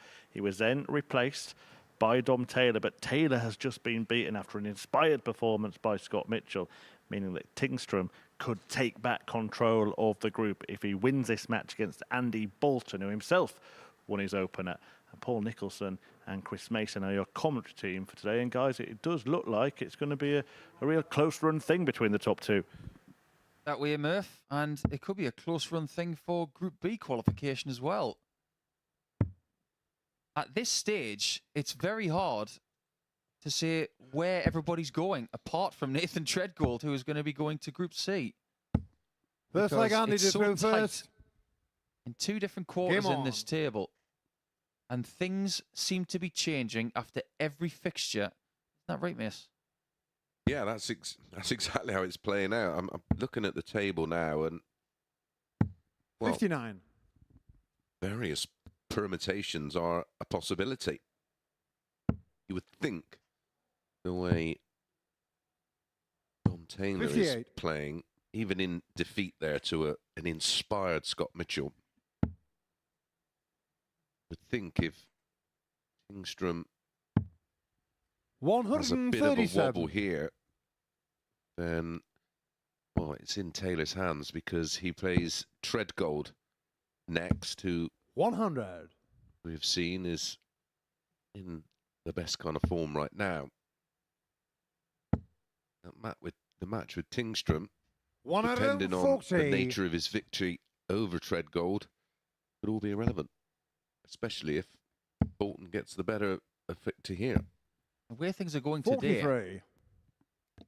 getting this very strange feeling, my water, that it might just be a shootout 133. between Tingstrom and Taylor in game 14. And that would be before Mitchell plays Treadgold in game 15. I just wonder what's going to be on the line for Mitchell in that 60. last game of the group. Undo car 32. You know what's on the line here? Game shot on the first leg. Leg one Andy to Bolton. Bolton. Seems to me like the cream is rising to the top here on Wednesday, because Second leg victory to Bolton throw is first. starting Game to on. boil after a slow start against Treadgold in game number 3. He's starting to cook now. We 99. know what Taylor's doing. We know what Mitchell's doing. And Tingstrom has got to follow.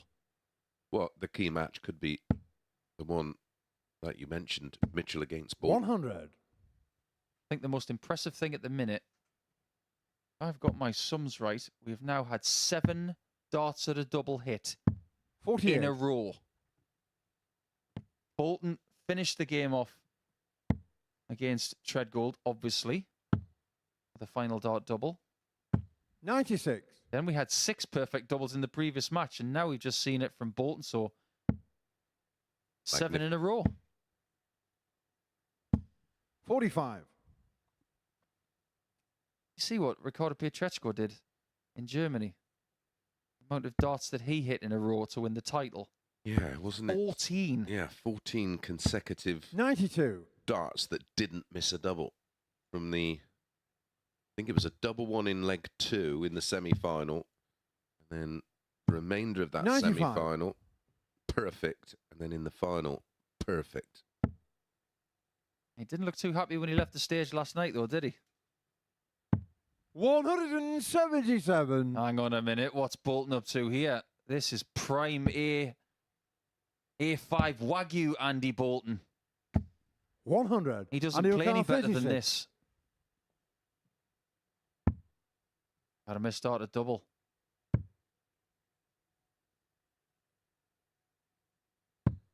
But he does. Game shot on the find second it leg. in the Andy visit. Bolton. He looks very focused at the minute. Third leg Andy to throw Yes, first. Game his on. average currently suggests that. Exact flip of what happened in his first game today. He's won the first 2 legs. And he doesn't look like he wants to slow down. 180. He's going through the gears. Literally. 14.39. Well, this is a really odd 42. question. But this is how my mind works. And maybe this is somewhat geographical because Sid Waddell was a bit unusual at times. Bonkers. 100. He's from a beautiful Northumberland town called not Eyemouth, Linemouth, just up the coast from Ashington, which is where 99. Bobby Charlton was from, of course. Sadly passed recently. But my question is, if Andy Bolton was a car, what would he be? I bet you didn't 100. expect that question. not on a Wednesday morning at 11 a.m., Nico. No. 100. Andy O'Carr, 121.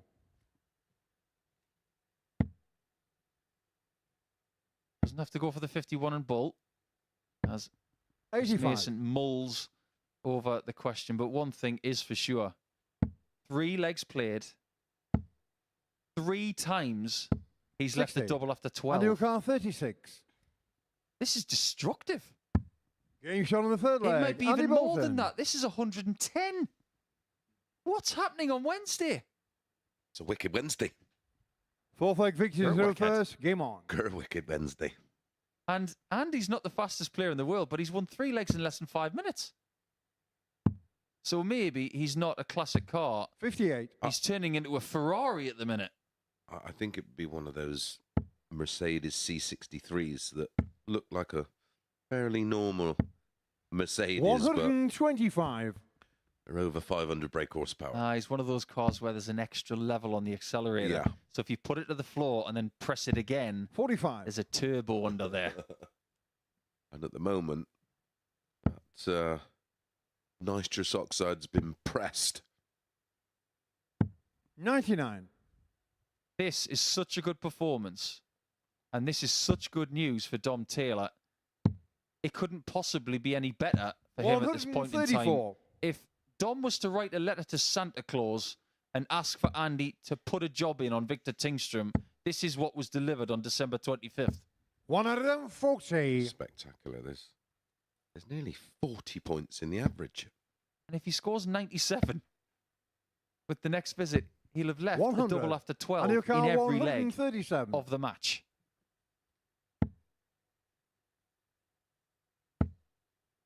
Double 19, 59. but he hasn't done it. Victor O'Carr, 164.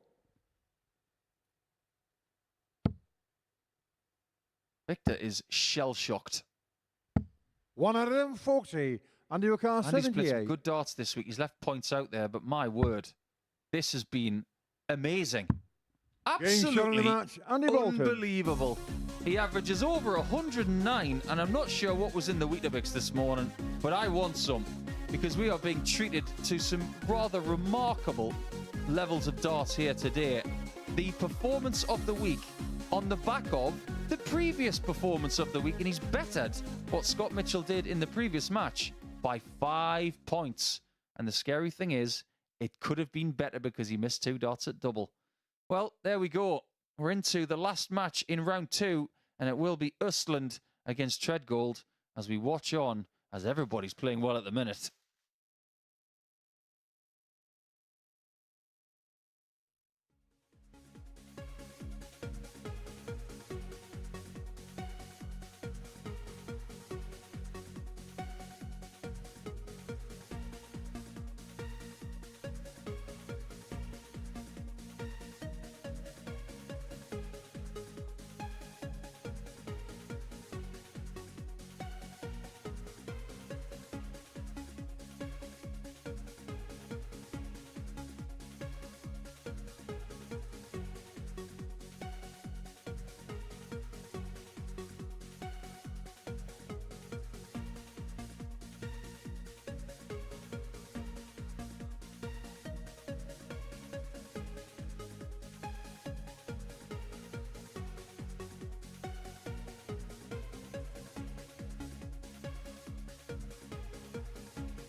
Hello again. It is turning into a wonderful Wednesday here at the MODUS Super Series. We've seen some stunning performances so far. 3 of the winning averages in 3 figures. One of those was against Anton Östlund, who's in action in this next game. Dom Taylor beat him with 102 average. Then Scott Mitchell beat Taylor himself with 104. But Andy Bolton then stole the show completely, 109.31 in a whitewash win against Victor Tingström, a result that stopped Tingström from climbing the table. In fact, made him worse off in terms of leg difference, and Dom Taylor kind of got away with that defeat to Mitchell in the previous match. But coming next is Nathan Treadgold, the ADC qualifier. He's the man at the foot of the field. He takes on Anton Östlund, who would be eliminated mathematically from winning the group if he were to lose this game. Yeah, well put. But if 1 ton was to win this game, which based on form he may do, he would join a litany of players on 12 points. And here's what's really interesting as well. Now that Dom Taylor and Victor Tingström have lost in this round, to start the next round, it's Bolton against Mitchell, which guarantees that somebody will be on 14 points, only 2 points behind. First leg, the Anton top to through 2. first. Game on. Somebody has taken today's script, rubbed out all the words, and written it freehand. And I can barely read it. Before we get too deep into this game, which 100. something that Anton needs to win if he has any ambitions of winning the group. It is many happy returns today to the legendary Swedish player called Magnus Karras. So happy birthday, Magnus. 45. Yes, happy birthday. Yeah, it's been some session today. Started with a 93.79 from Mitchell, and then 140. 102 from Dom, and an 86 from Andy, and 104.03 from Scott, and 109.31 from 58. Andy. Being treated to some tremendous tungsten. 140. Groups like this are really interesting, where they're so tightly packed. It's weird how things have turned out considering what it looked like on Monday. He had Victor on 10 45. points and everybody Anton on 4 121. who was behind him. This is one of the most unpredictable Group A scenarios I've ever seen. 105. Well, yeah, because we're still none the wiser who's going to win the group or who's going to end up in B and C. Makes for good viewing over the next few hours. And look, somebody else is leaving a double after 12 now. 58. Is Anton Östlund going to join the 100 average party? The only time he's averaged in 3 figures this week. He lost. 8. Lost his first game today, averaging 99.22. Is it fair to say at this 83. point, because Anton everybody Jokan, is 8. raising their game, maybe with the exception of Nathan, that Getting shot on the he's first leg. swimming in Anton a pool Östlund. of sharks at the minute. Yeah, and he'll be aware they have Second a leg, big, Nathan to through massive first. big Game screen in on. the players' practice and rest area. They're more than aware of what's going on in the. Well, they see what you see at the end of each match. 139. Nathan's going to be in Group C this week, alongside Adam Mould, Adam Lipscomb, and Jamie Kelling, 3 players who 100. hail from fairly close to here. Group B this week, 2 players, of which we have no idea the identity of, will be alongside Scott Marsh, who lives in Kent, 70. Tommy Morris, who lives in the same county as Scott Mitchell. It would be very fascinating if Scott Mitchell is in the same group as him, because they're county teammates. 100. And Mike Gillett as well will play in Group B over the next 2 nights, which will start from 10 p.m. live on the MODUS Super Series YouTube channel and live on Sporty Stuff TV as well. 83. Got 5 weekly winners here in week 2 of Series 6. 140. Bolton is one. Östland is one. Mould, Kelling and Gillett, who will join us from tomorrow, are also weekly champions. Question for you now, Mace, is are we going to get someone who gets 99. another weekly title? Antonio Carr, Or will it be a 161. fresh one? Let you know my pick. Monday morning 93. at 9:30 was Dom Antonio Carr, Taylor. 110. You're going for a fresh winner. I am.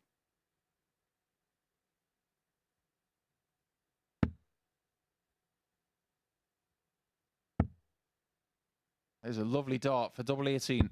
Getting shot on the it's a great second leg. check Nathan out. Treadgold. Nathan Treadgold has not had a ton plus finish all week Third leg Anton until to through first. right there. Game on. That means that everybody's got one now. 60.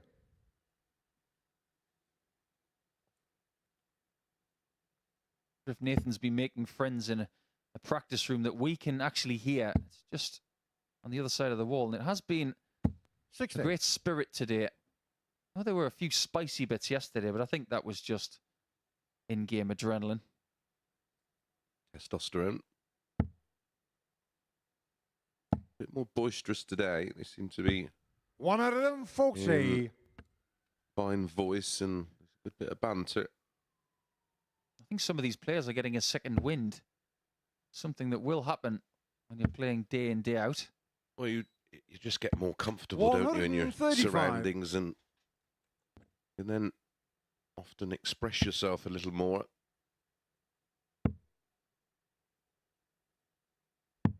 57. When Anton was here the last time, the first couple of days, and I levelled the tiniest little bit of critique his way, saying that his flights were just a little bit too bitten, a little bit too hammered.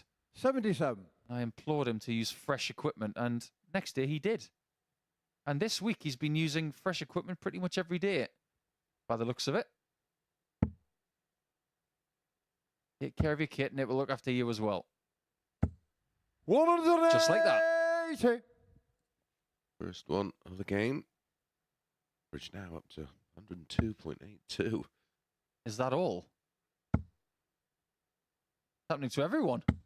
Everybody's getting in on the act. 180. Antonio Carr, 64. Haven't actually had that many 180s for the standard that we've seen. But we Game have shot of the seen third another leg. great Anton leg here Usman. at 15 darts from Anton. Still averaging over 100. 180s so far in this match, Fourth leg, two, Nathan to through first. Game on. which makes 9 up to date. This game, and indeed this entire group, has not been about 59. massive 180 hitting, but it's just been about efficiency so far today. Not a great deal of darts missed at double. Great 2 treble visits. 57.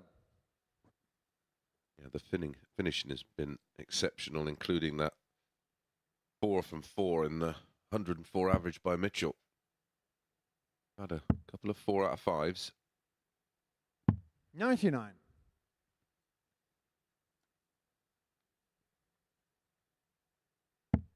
Another couple of players that had the same memo this morning, wearing all black. 60.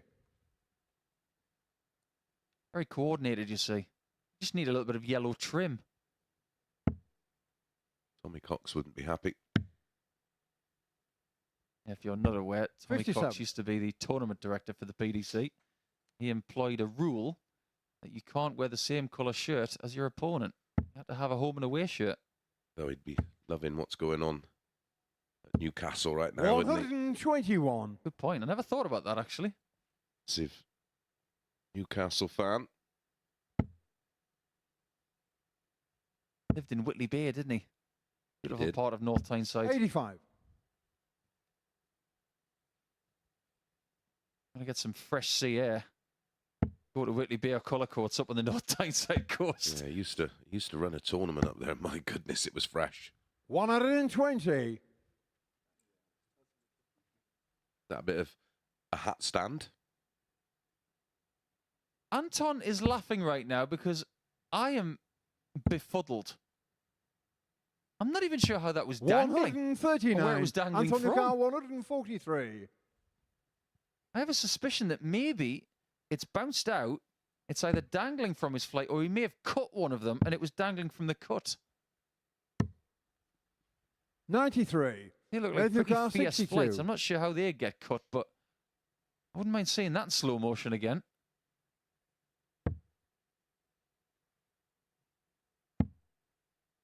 Double 16 for Nathan. 30. He might pay for Anton that miss. Lucar, 50. This is the portion of the game where things are tight. If you make one error, instead of being level, you could be 2 behind. Anton decides on leaving double 18.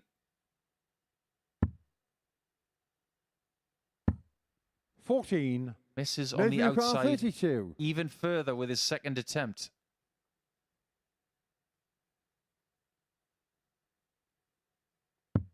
Getting shot on the fourth leg. Really Nathan good. Threadgold. A little bit of leaving the arm out there, Mervyn King / Darius Labanauskas style. Nothing wrong with that.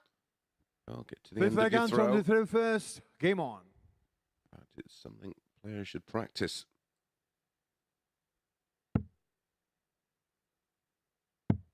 Speaking of Mervyn King, are you surprised to see him 58.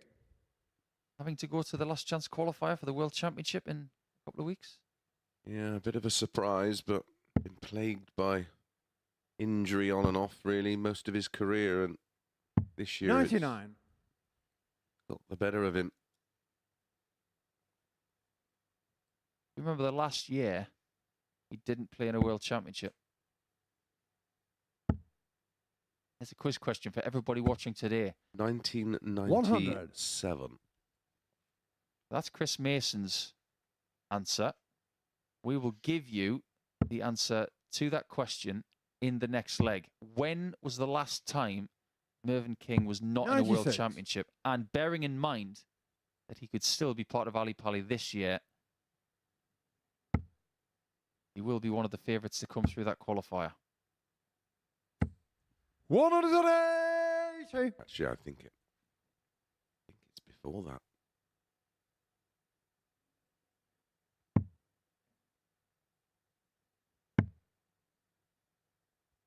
Could be 95, you know. 46. Trying to think what year he won the Gold Cup. He won the pairs with Peter Wright in 95. That famous photo of Peter looking quite normal Yeah. next to Mervyn. But if you've ever seen 97. any footage of Mervyn's TV debut, it's phenomenal. I've got a photograph of it. He's wearing a leather vest Yes. because he's a biker. It was tremendous.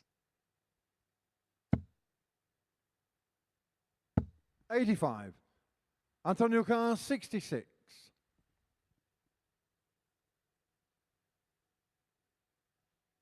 Left double 18 in the previous leg. Missed it a couple of times. Goes for bull this time. I think that was more to do with Nathan's position.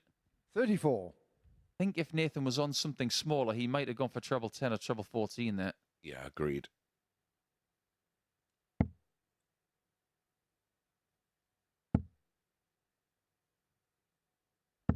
41. Anton Lucar, 32. Double 16 left then for 3-2. So it's 32 for 3-2. It's got a nice ring to it. Not meant to be. Getting shot on He the takes fifth it leg. anyway. Anton Uslan. Workman-like performance here from Anton, averaging over 90.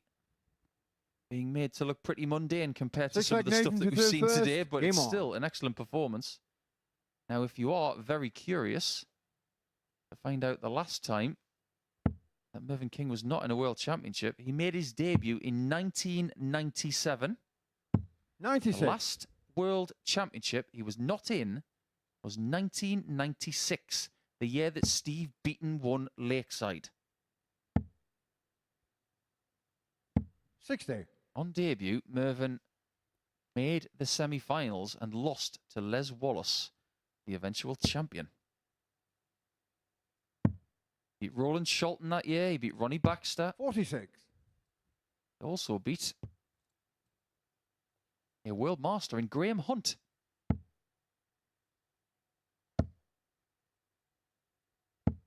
100. Anton yet to play in a World Championship, but you do fancy, with the routes that are available through the Nordic and Baltic Tour and potentially future Pro Tour action, 99. the World Championship may just be in his future, maybe in the next couple of years. The patient individual, he's not expecting everything right now, but that visit to Hungary 60. in September, that's made him even more hungry. That happened after he won his weekly title here, and he took that confidence, beat his Danish friend Vladimir Andersen with a high 90s average. 140. This year is anything to go by. Anton is just getting started. Yeah, for sure. He's definitely in the ascendancy.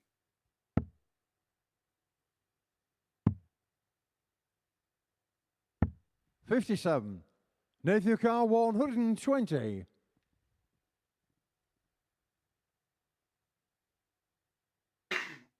Behind the 8 ball a little bit here. The Swedish man in black. Red Gold is desperate to break this losing streak. 88. Not once since game 3 on Monday. Now, it's not to the levels of Willem Mandegers at the minute, who... He had an absolute disaster, didn't he? Yeah, that was difficult. 140. Just Nathan gave Carr, everything he had. It 32. just didn't work out for him. But the last thing you want to do is have another day where you don't get a win. And he take it to like 7. No score. He doesn't do it there, and he Antonio runs the Carr, risk of losing this 84. 4-2 now.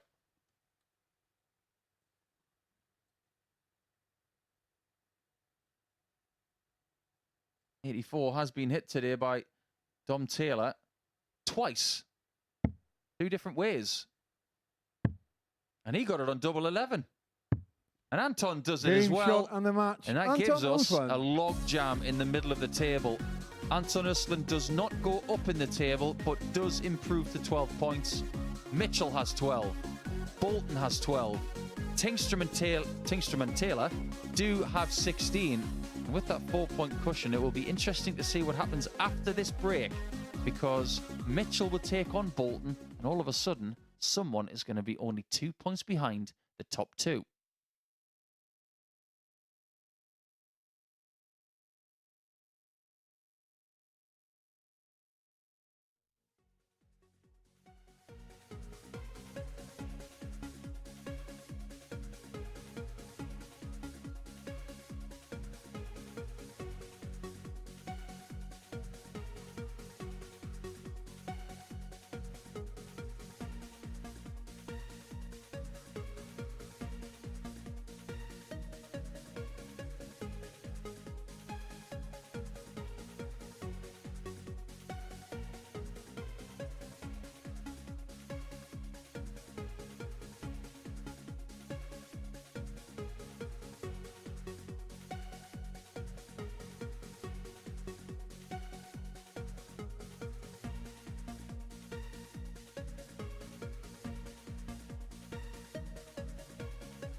Welcome back to what has been a fabulous day of darts so far here at the MODUS Super Series. The final day of the group. Sometimes it can be tense, but the players are all turning up today and producing their best stuff. Scott Mitchell, a couple of victories, the same for Andy Bolton, and in successive matches we saw the pair of them get the highest record for the week so far in terms of the averages. Mitchell in that 4-2 win over Dom Taylor averaging 104. Andy Bolton in the next match averaging 109 against Victor Tingstrom. Anton Ersland beating Nathan Treadgold before the break. And now those two players who've been producing those big performances are going to go head-to-head. Before we get into that, let's take a look at the group table. You'll see Taylor and Tingstrom still tied, and then 3 players on 12 points, all still in with an outside chance. However, this meeting between Bolton and Mitchell will see one of them drop out of the race. Of course, Taylor and Tingstrom still have to play each other, so one of them will get to 18, meaning a defeat here means it will not be mathematically possible for the loser to go on and win the group. So to talk you through the action, it's back to Paul Nicholson and Chris Mason. Many thanks. Round number 3 all of a sudden, and we are motoring along today. It has been quite lethargic at times over the last couple of days, with some very close calls in a lot of matches. But today, turbos have been found. Well, I did mention, and you agreed when we said that I think at times Scott Mitchell is playing better darts than he did during that year where he won at Lakeside. Having a run through his averages: 92.56, 93.12, 96, 93.27 and 92.61 in the final. First leg, Scotsy through first. Though a much shorter race, of course. A race to 4. I was even digging a little bit deeper and looking at set-on-set averages, which are an even shorter race than the best of 7 legs here, of course. And more 97. evidence when you look at some of his Pro Tour averages over the last couple of years and Challenge Tour numbers. 99. I think one of the most befuddling statistics I've come across over the last few days is that Andy Bolton has only won 1 game at Lakeside in his career against Martin Atkins of Leeds. 41. Well, I was having a look at something else during that 2015 Worlds that no shock really to see what Durrant went on to do, because in round 1 he had a 96.21, then he beat Jamie Hughes with a 98.05, then he beat Fitton with a 95.55, and in that absolute epic against Martin Adams in the semi-final, he lost with a 99.87, 6 sets to 5. 100. I think the most impressive part of the bounce back for Glenn was taking the heartache on the chin and then being able to do it after that. Because didn't he have a loss to Scott Waits as well? 68. And that hurt just as much as the Wolfie one. But Andy, we've labelled him as a journeyman player. Now, we could probably call him rather more complimentary thing today, considering what he's 44. done in winning both of his games so far. But he's won a couple of games at Alexandra Palace as well, as beating Martin Atkins Lakeside back in 2008. He beat Per Larson on his debut at Ali Pali in 2015. Lost to Gary Anderson in the next round by 3 sets to 0, but he'd lose to the eventual champion, so there's nothing disgrace to that one. Yeah, the following year you mentioned the 99. Scott Andy Waits won O'Carr, it. 58. Durham was edged out 5-4, despite averaging 95. Of course, the year that Jeff Smith reached the final. 38. Scott O'Carr, 120. 17, 18 and 19 were all about does up.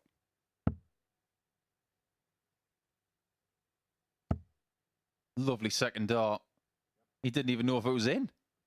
Now he does. 100. That one is Andy not. O'Carr, 20. Break of throw.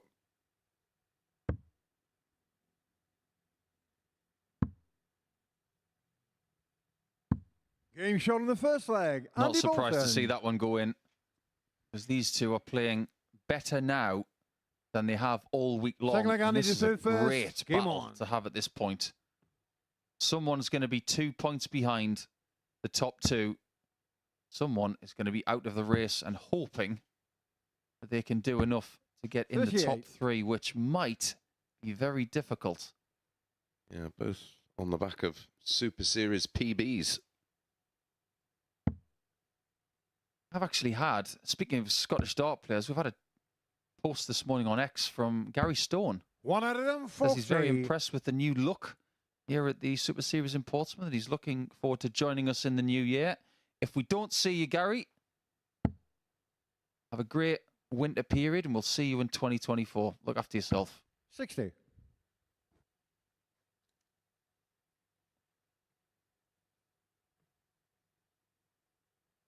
had some good performances with us as well. He's gone as high as 113 in a game in the Super Series. 60. Yeah, he's some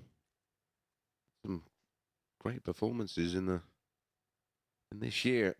Just gets a little bit too emotionally invested in the sport for me. I think that 99. that hinders him.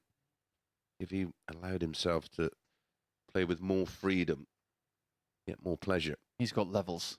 Oh, it's not a debate on whether he can throw a dart or not, that's for sure. You know what? Every I time wouldn't want to be playing him for my dinner. Every time I talk about Gary 140. Stone, it reminds me of a very famous Scottish sketch from, I think it was from Absolutely. They were talking about a town called Stonybridge. Why is it called Stonybridge? 100. Because it's got a Stony Bridge. 161. Oh, you don't make sketches like that anymore. Not allowed to laugh anymore.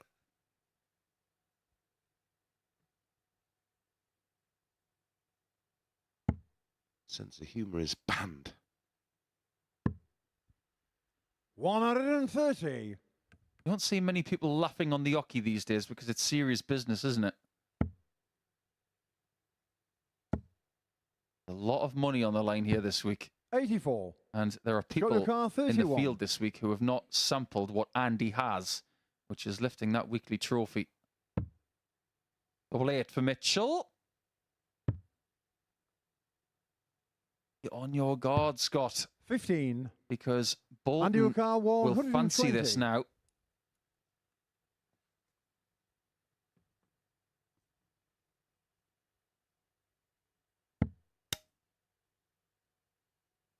Guide, yeah, uses it well. Pin Game shot on the stops. second leg. Andy Bolton. He is playing so well at the minute. He's not at the heights of the previous game, but my, is he winning the Third leg little stopped it through battles. first. Game Andy on. was convinced that he had the darts there. He was wrong. He wants it all. Sometimes you get so eager when you're playing well. You just can't wait to get back to the board. Well, you just want to keep playing. It was something that 60. Scott said on Monday. Well, when I spoke to him on Tuesday, he said he just wanted to carry on. Things are going for Bolton right now. He just wants to carry on. 97.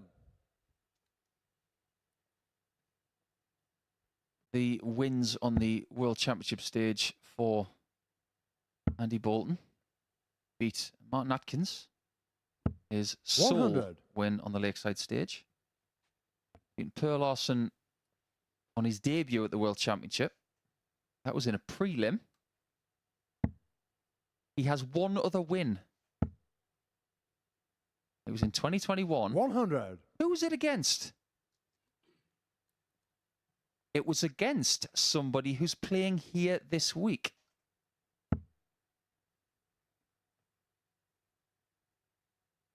And I've just sent Chris Mason into a real tiz. 100.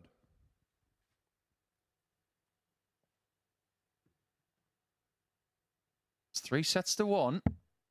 And it was a win that set up one of the games of his career 47. when he played Stephen Bunting in round number 2. Lost by 3 sets to 2 in a remarkable game of darts that I will never, ever forget.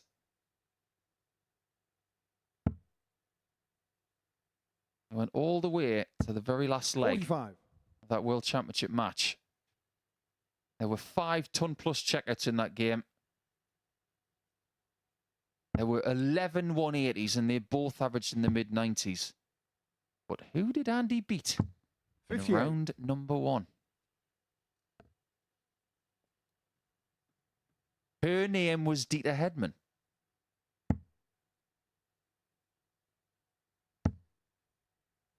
Cannot remember that. When Dieter qualified through the Women's Series Order of Merit. Yep. And it was Andy 80. that was given the game against Dieter. That tournament was with the very long walk-on, of course, without the fans. Oh, that's right. It was behind, yes, it was behind closed doors.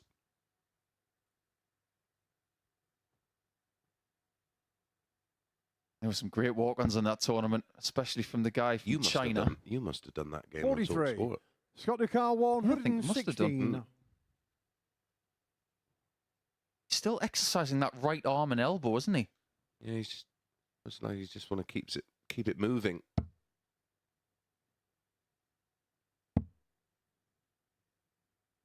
Double 18 for Mitchell. Interesting play. 98. Decides Andy to go away Ducal, from tops. 156. What Andy would give for a shot at double 18 now. I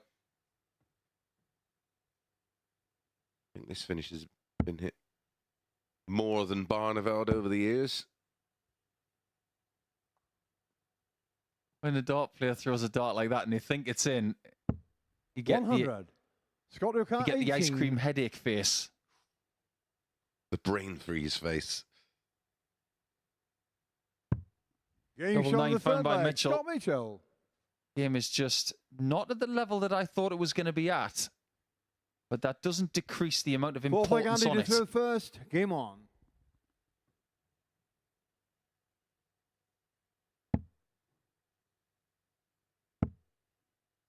Seem to have been following each other around this year. 97. Associate member qualifiers for European Tour events, and they actually played each other in Hungary as well. That was Scott's European Tour debut. Scott won the match. Bolton has been part of the 100. European Tour fabric over the last few years, even if he's had a card or not. Incredibly, when Mitchell had a card, couldn't get through a qualifier, could he? Those qualifiers are not easy. You see some draws that look 100. slightly more appealing than others, but most of the time they're horrific.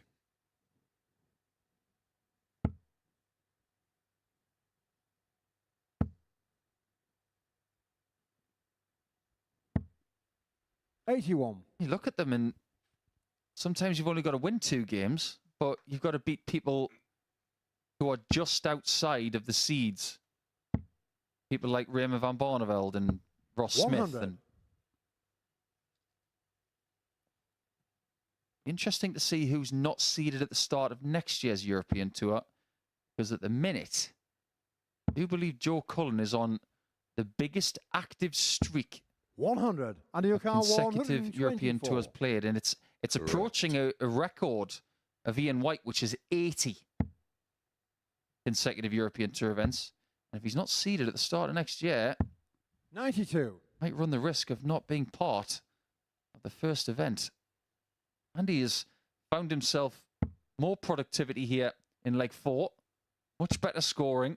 And this is what he was doing when he was averaging 109 in that game against Tingstrom Andy in Ducal, game 5. 32.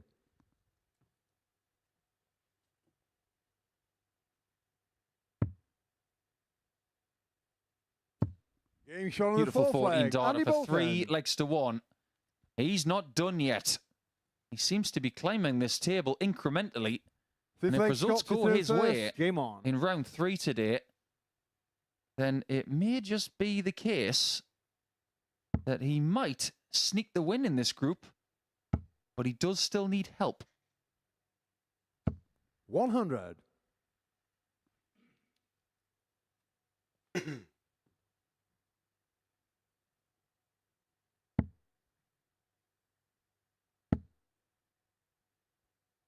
as it stands, when it comes to 100. Joe Cullen for next season, trying to be a seed for the first European Tour event, he's currently 18th for the cut-off for the first European Tour event.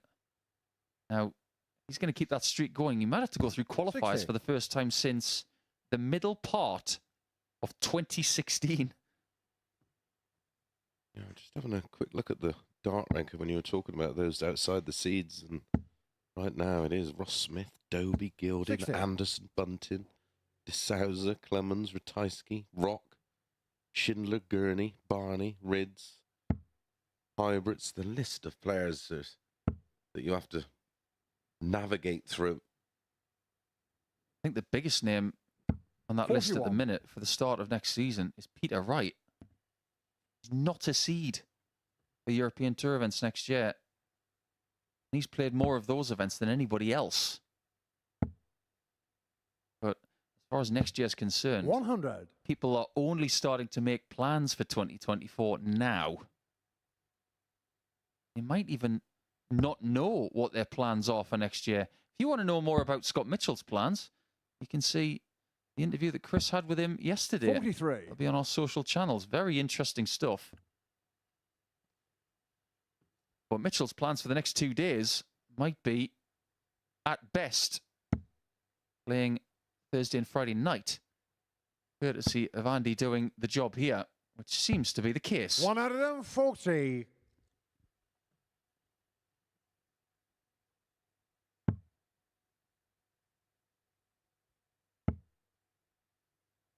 Interesting to start on 19s. 99. Andy O'Carr, 101.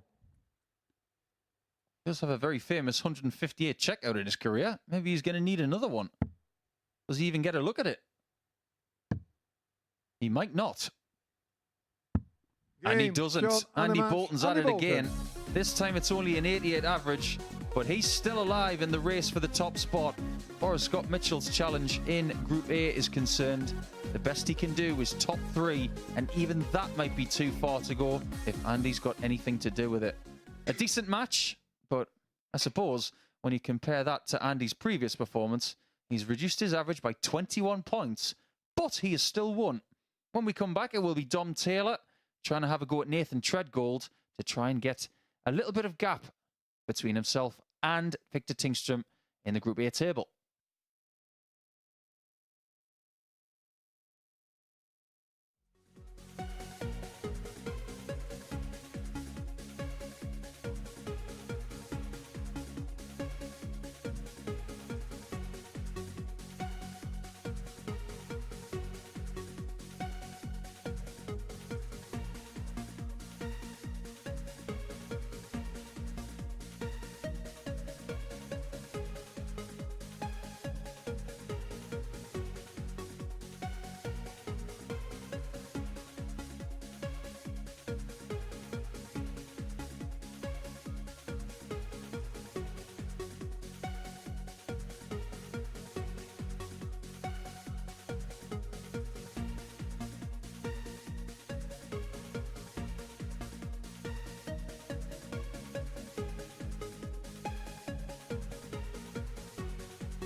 Welcome back to what has been a very enjoyable day of arrows so far at the Modus Super Series, and the race for qualification for finals night is well and truly on. It features Dom Taylor, the man at the top of the table at present. He is about to play the man at the bottom, the one that was out of the race before the day started, Nathan Treadgold, just looking to maybe build for the rest of the week. He's looking to halt what's become a 9-match losing streak after a promising start to his campaign on Monday. Can he topple the tower? We will find out in the company of Paul and Chris. This is where things get really, really sticky if you have a nasty loss in the middle of the schedule. You've just seen Andy Bolton win his 3rd game out of 3 games today. He's doing everything he possibly can to get himself back in the race. And now we turn our attention to Dom Taylor. And if he falters again, it means that Bolton is only 2 points behind him, having played the same amount of matches, albeit with Victor Tingstrom having a game in hand against Anton Östlund next, where things will get very Swedish indeed. First. Game on. But realistically, on form today, Dom Taylor is a monstrous favourite in this contest. Yeah, he's a 2-9 favourite. Red Gold, a 3-1 dog. Ain't that about right? Or as they say in New York, a 3-1 dog.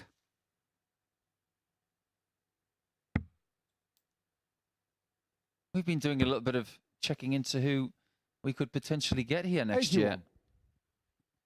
There are tour cards on the line over the next 6 to 8 weeks.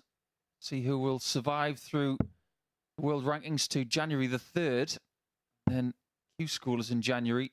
Post that, very much like we saw with John Henderson at the back end of January last year. People who do not get their cards back or get them in the first place may just find themselves coming to Portsmouth for a tilt at titles here. And it's very much for a lot of the players that don't retain or get their tour card.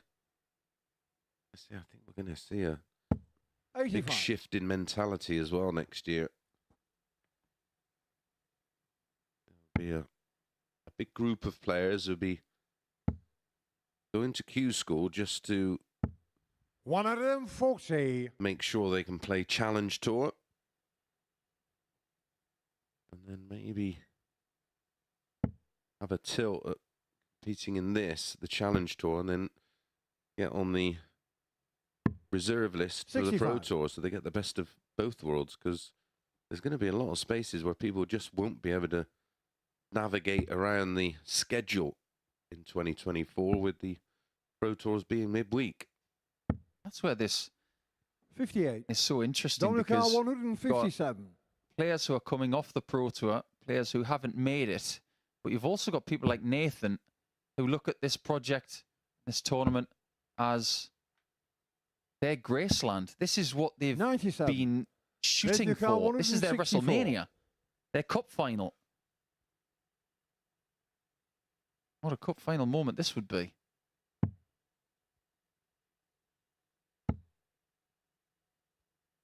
Not even through the first half yet. In fact, the halftime whistle will go at the end of the day. We'll have another crack at another group over the next couple of days. He will need to improve. Dominic 60. To say he won't. Yeah, it's that reset mentality we talk about often here at the Super Series on Thursday and Friday. Double 10. Game shot in the first leg. Very tidy indeed. And he's using darts, Mace, that look fairly similar to yours. Yep. Typical. Second leg, Nathan to throw first. They're all Game on. copies of the original Bristow dart, aren't they? Know anybody who's got a set of those? The original, yeah.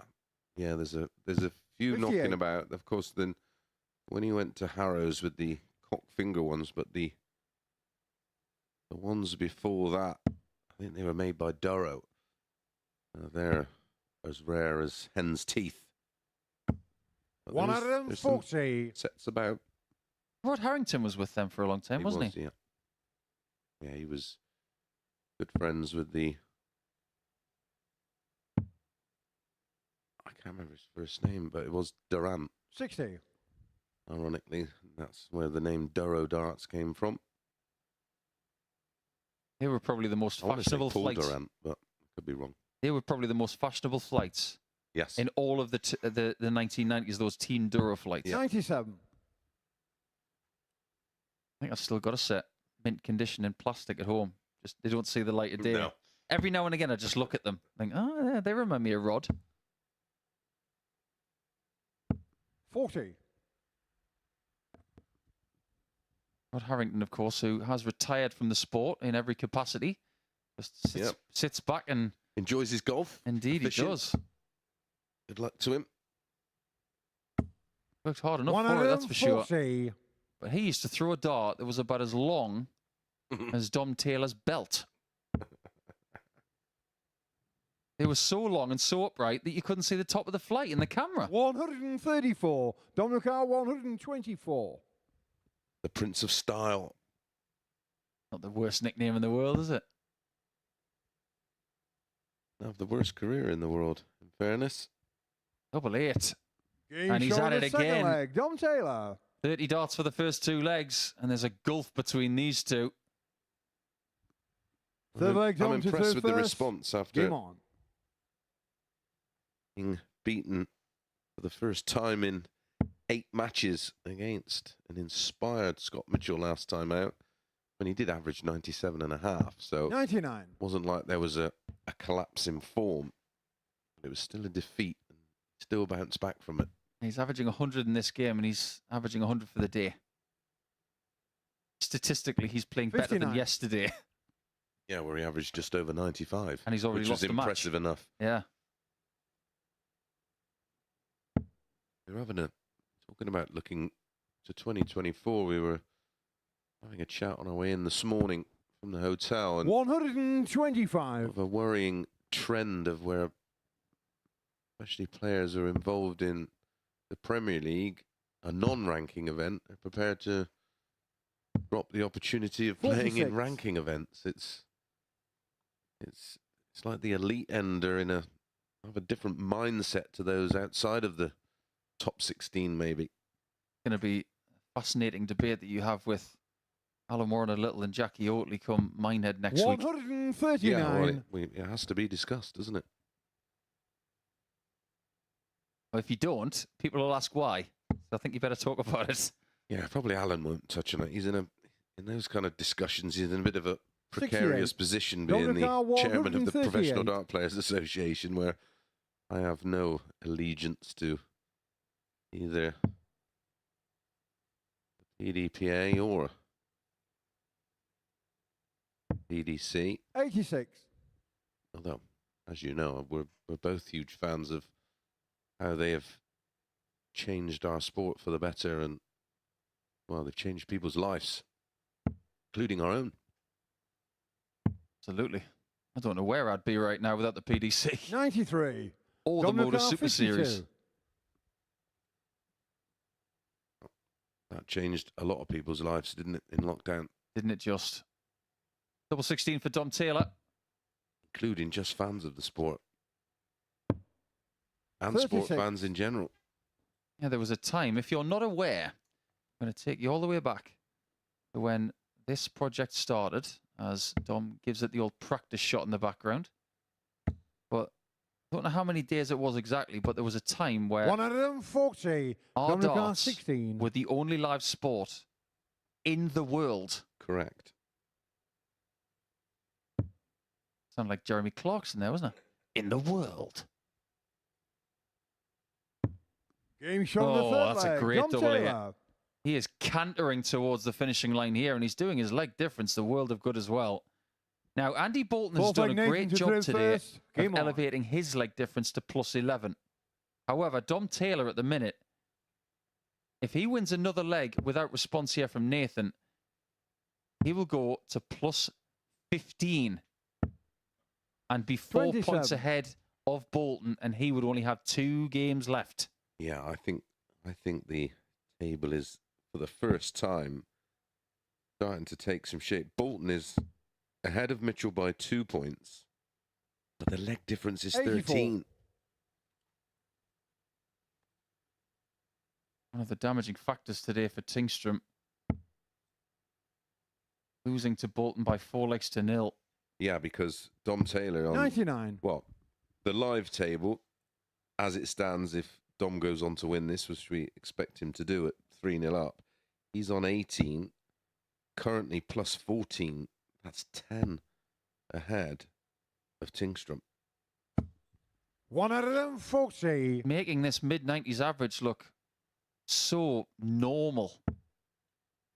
This is his 8th game in 2 days. And his worst average of those 8 games 42. is 91. Classic.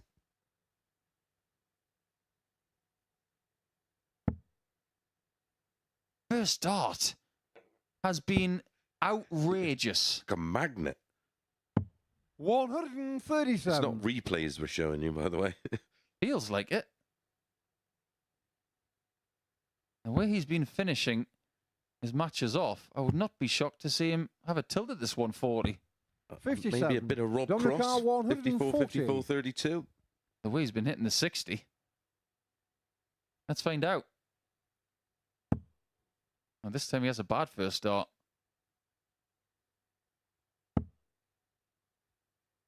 To be. I was going to 90. say it would be incredible if he could find a treble from that angle. Dom, finish it on the bull after leaving it from the bullseye. That would be something else. Finish him. Like Street Fighter. 25. Or is Dominic it R, Mortal 50. Kombat? One of the two.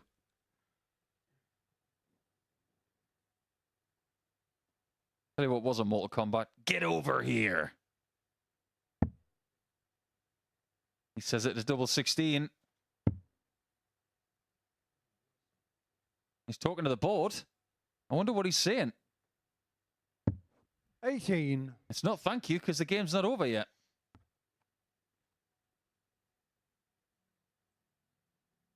Strikes me as a perfectionist type of player. He's not happy unless he's playing exactly how he wants.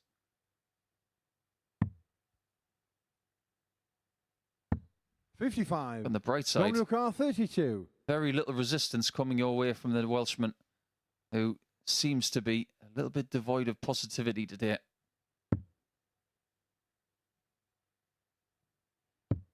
Game. Double shot eight on has the been a match, Dom friend. Taylor. To Dom Taylor, and that performance is very unfriendly to Nathan Treadgold. 18 points on the table now, and he has got that plus 15 leg difference as well. It's very much over to the chasing pack now to see if Dom Taylor can be caught. As far as Victor Tingstrom's concerned, he's got to put friendship aside, because when he plays Anton Östlund next, if he doesn't beat him, he needs help.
Well, that's how to get your ticket to finals night here at the Modus Super Series. If you didn't get a chance to scan the QR code, it's dartshop.tv. You can be here for any of the Saturday sessions. But how the players try and get their ticket is by winning Group A, and that's what Victor Tingstrom is still trying to do. He's fallen behind, but a game in hand here can see him go level on points with Dom Taylor. As for Anton Ersland, well, if he loses this match, he is officially out of the running. It's the all-Swedish affair, and all week our comms team have been trying to get me to do some ridiculous ABBA-based pun, and I'm not going to do it. I'm going to remain professional. So anyway, back here at the Super Trooper Series, the darts are shining like the sun, smiling, having fun. In commentary are Paul Nicholson and Chris Mason. You couldn't resist. We waited 2 days for that, Murph, and it was worth the wait. That was such an open goal, and I can't believe I missed it. The Super Trooper series. Super Trooper. Well, the biggest question on the stage right now, apart from whether Victor Tingstrom can get a valuable win to equalise Dom Taylor's position, is how will they greet each other before a dart is thrown competitively? Monday we had a hug. Yesterday was a hip bump. Today, ... It First will leg, be, Victor to throw first. drum roll please. Game on. Well, did that go well or not? I'm not really sure. Bit American-y for me, that. Well, people tend to rehearse those types of things, don't they, when they have touchdowns or big three-pointers? 83. Well, I was hoping for an O'Shea and Fitton belly bump. That's what I wanted. Well, I think if we're going to get another one, it might have to be on Saturday. Because by the looks of it, they're going in different directions. 140. Unless Ersland was to somehow nick third spot. Victor was not winning the group. But make no mistake, after winning 10 points from 10 and having a 6-point cushion on Monday, there's only one thing on Victor's mind. Find a way to the top, but he has a problem. Not only 2 points behind, his leg difference is vastly behind Dom Taylor now. Yeah, but if Anton gives Victor a bit of a thumping here, he will move within 2 points of 100. Victor. If we look at the remaining fixtures, Tingstrom has Treadgold next. That's winnable. 57. And he can affect Dom Taylor's leg difference in their final game because he plays him. He left it late yesterday. 134. He leaves it late again today. It's either going to be too late or it's going to have to be some sort of sprint finish. Don gave him a 4-0 drubbing yesterday, didn't he? 171. Victor Carr 44. He's asked the question here. So he didn't give him a tonking yesterday. It was a tinking.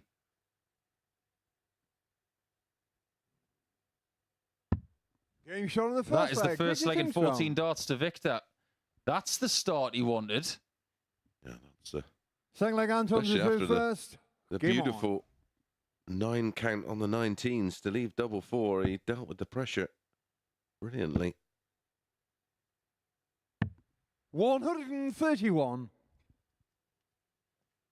think we're going to have to rebrand Super Series to the Super Trooper Series now. That's got a really good ring to it. 100. I wonder if that's a bit of a cliche for when people from around the world, from Sweden, or Swedish people go around the world, they're probably sick of people talking about ABBA. 60. But that is what people think of when it comes to Sweden because they put Sweden on the map. Yep.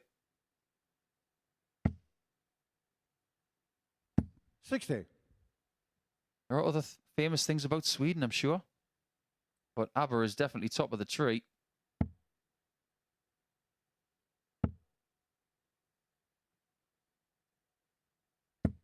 100.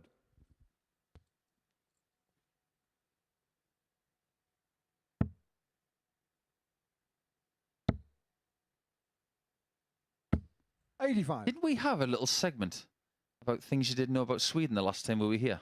We did. Want to revisit it? Are you on it? Well, we know that they don't like 40. badgers. Apparently, Swedish people are terrified of badgers.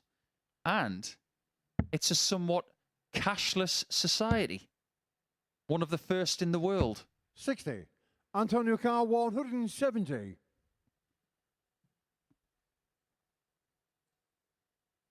At Swedish weddings, anybody who wants to give a speech can give a speech. Speech worthy. 123. Line was perfect. Just misses out. We have some wonderful athletes, of course, in Sweden. Yeah, Mondo Duplantis. Great pole vaulter. 100. Antonio Carr 47.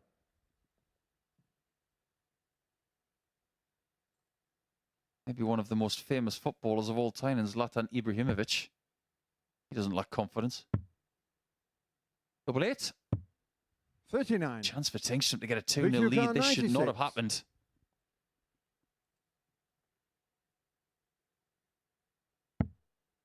Is he going to go double-double? He decides not to because he did have a bit of a 56. backboard Antonio for Carr, that 60 8. there.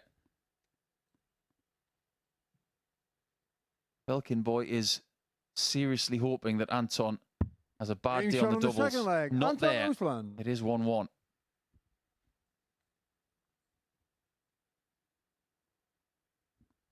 Third leg victory to throw first. Game on. It's one that you may not know. Well, you probably do, actually, because you'll remember it, but Swedish children only eat sweets on a Saturday. 135. Not a bad rule, actually. No. Doesn't say how much. Tell you what is forbidden in Sweden? Cheap booze. 97. They actually go on a booze cruise to get reasonably priced booze.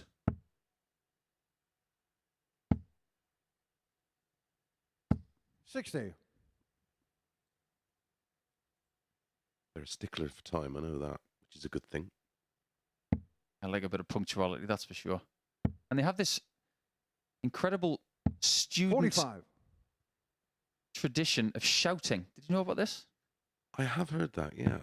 Every night, isn't it? Yeah, every night at 10 p.m. on a street in Uppsala, 58. famous part of Sweden, the windows of a student houses are thrown open and many voices are let out with a simultaneous cry of angst. That would terrify me. Somehow have 137. a weird horror film. You can just imagine opening your window at 9:59 and then you've got thousands of students screaming and then the next line you hear is, next on news at 10. 180. Next from Victor could be a 2-1 lead. Considering he's just hit that maximum to leave 68. He's very much in the box seat to get it. Victor Carr 68. Oh, double 16 for a beauty. Was 36. it going to be another Antonio Carr 127 in game? 127. We've had 2 this week, haven't we? We No. have. We're not going to get a third. Not just yet. 99. Victor Carr Paul Hinks will be the 32. referee for the rest of the week, so he might have another chance to give us his famous line.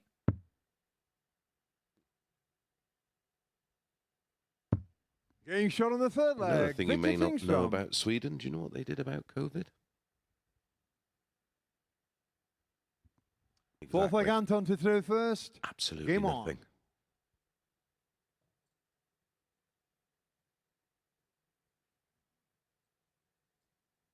I've mentioned the surströmming a Yes. couple of times. It's actually fermented herring. Yes. 54.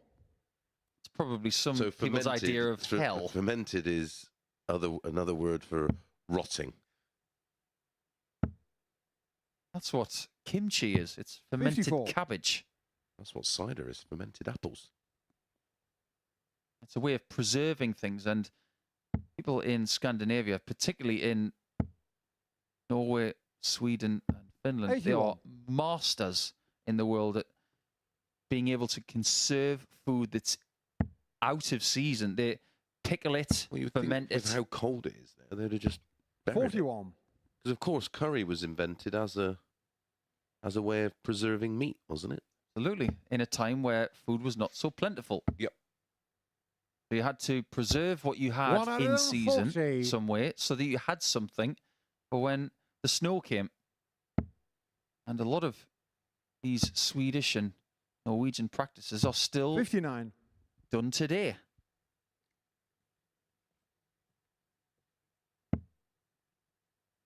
And they eat reindeer up there, of course. Yes, instead of, I suppose that's our equivalent to 56. maybe sheep or goat.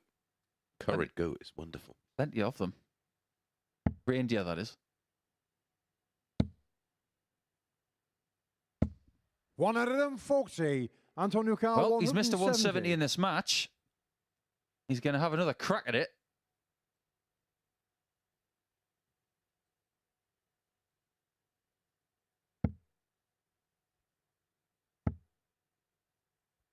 Not going to get it for the second 98. time. You know how things tend to happen in threes. I wouldn't be surprised if he leaves it for a third time and gets it. I had a 98. feeling this was going to be a little Antonio bit Carl, edgy 72. and close. Anton was to lose this match. 47. He might be Victor Carl, 3-1 down in it. 109. He could be signed to Group C again, and that will feel very familiar to him. Big time shot coming in for double 16 for Victor Tingström. 93. Big, Antonio big Carl, moments. 25. You can feel the tension coming from the stage. It's not an easy shot, but it can be made easier via the angle. 17. Victor Carl, 16. Just couldn't make that adjustment.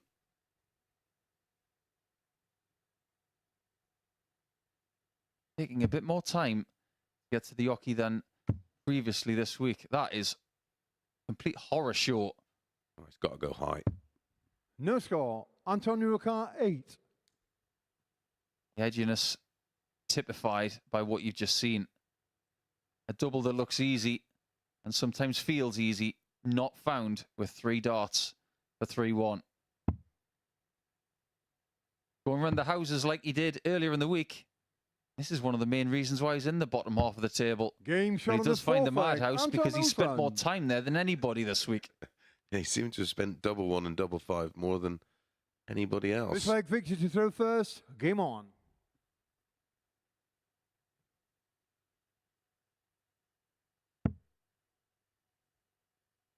Just wonder what kind of effect that's going to have 25. on Victor. He should be 3-1 up. Multiple darts missed. To be 2 ahead. And now that he's level, he might be starting to feel a bit trodden on. Which game is it, do you think, that 26. has put him in this predicament? He did have a very healthy lead at the top of the table overnight.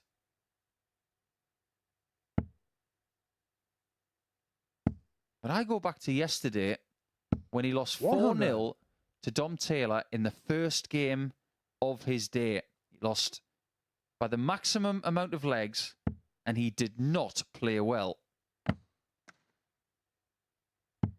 77. Go so far as to say that if he'd won that game against Dom, I think he'd already be qualified. Yep.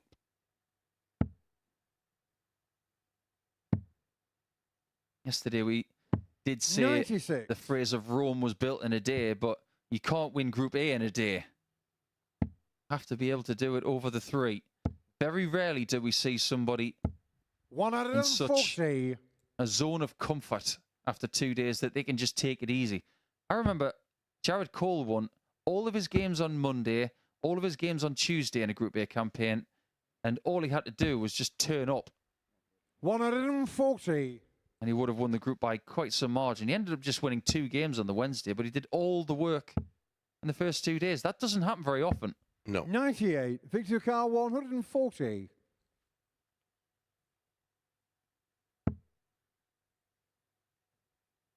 Victor had the same amount of points after 2 days that Thibaut Tricol had last week.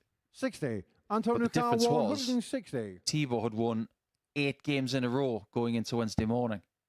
Victor didn't. 140. This game might Victor change Car again. 80. Tingstrom does not take 80 points. This is huge.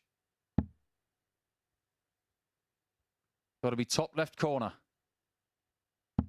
Game shot on the fifth Full leg. credit Victor to him. Tingstrom. He misses that and Ursland takes it out. He's behind Sixth leg and he Anton might to not throw win the first. group, but Game that on. is the mark of class that you get from the young Swede.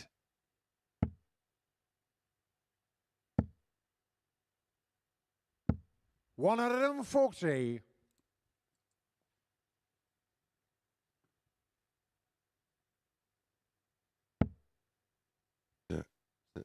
Another interesting fun fact. 135. A mullet in Swedish is called a hockey frilla. Something to do with ice hockey? Correct. 60. Yeah, if you look at the Because NHL players from Sweden, a lot of them have got mullets. In the 90s, all the ice hockey players had mullets, didn't they? Think about some of the great hockey players from the 80s and 90s. Look at 82. the Mario Lemieux and the Wayne Gretzky's and the Gordie Howes. Mullet City. And darts related, a mohawk, which of course, 180. famous darting mohawk of Peter Wright is called a tupcam, which translates to rooster comb. 58. Antonio Carr 121. That's great. 96 left. Got plenty of time on his side. That's why it's such a 105. good play. Going for the ball on 1-2-1. Some of his plays this week have been greeted with question marks, but predominantly 97. Ursland does not Antonio make Carr errors 16. when it comes to tactics. Game And shot he has on the not made sixth an error leg. there. That's a Anton wonderful Ursland. 13-dart leg. And the biggest leg of Victor Tingstrom's week is about to happen, and he will have the throw. Seventh He final leg. must Victor to throw make it first. work. Game on. Again, he's averaging around 84. Can he make it work? Or is he running out of steam? 99. Right, my final astonishing fact. Good drivers are rewarded in Stockholm by being entered into a lottery. The difference is the prize is the sum of all the speeding fines that year. It was 40. thought that the lottery system would encourage drivers to slow down. What a genius system. Rather than the government nick it all, which is why they're there, they give it back to one person who didn't get a 134. ticket in the whole year. Sounds like socialism. I think I might be able to trump you when it comes to Swedish Christmases, by the way. 58. One of the most popular Swedish Christmas decorations is the julbock. Christmas goat made of straw that normally sits under the tree or on a table. It's tradition that stems back to Viking 59. times, referencing the almighty god of thunder, Thor, whose chariot was pulled by two goats, like a rock and roll pagan version of Santa's reindeers. And it's tradition to set it on fire. I was going to say, do they burn it? 41. No wonder they like a bit of heavy metal up there, because they do heavy metal stuff like setting straw goats on fire. Sounds a bit like a Black Sabbath 45. concert. Oh, forget about Black Sabbath. Victor Tingstrom here in the last leg of the contest has gone Black Savage against the man in black. 60. Victor Carr That would be a much needed 164. win for Victor. Problem is, it's a leg difference, as we mentioned at the start of the match. He really needed to win this one 100. and win it big. It puts more emphasis on that head-to-head with Dom Taylor in game 14 if they both win in round 4. Taylor has got Bolton. 138. Tingston has tread Victor Carr gold. 64. Now, interesting times ahead. But before we even get there, he must take this out. And he Game shot on does. the match. Victor Tingstrom. Hugely impressive last leg performance by Victor Tingstrom. I think you understand just how important that game was by the end with those two Swedes there. But Victor gets the points. It wasn't a vintage display, it was workmanlike though.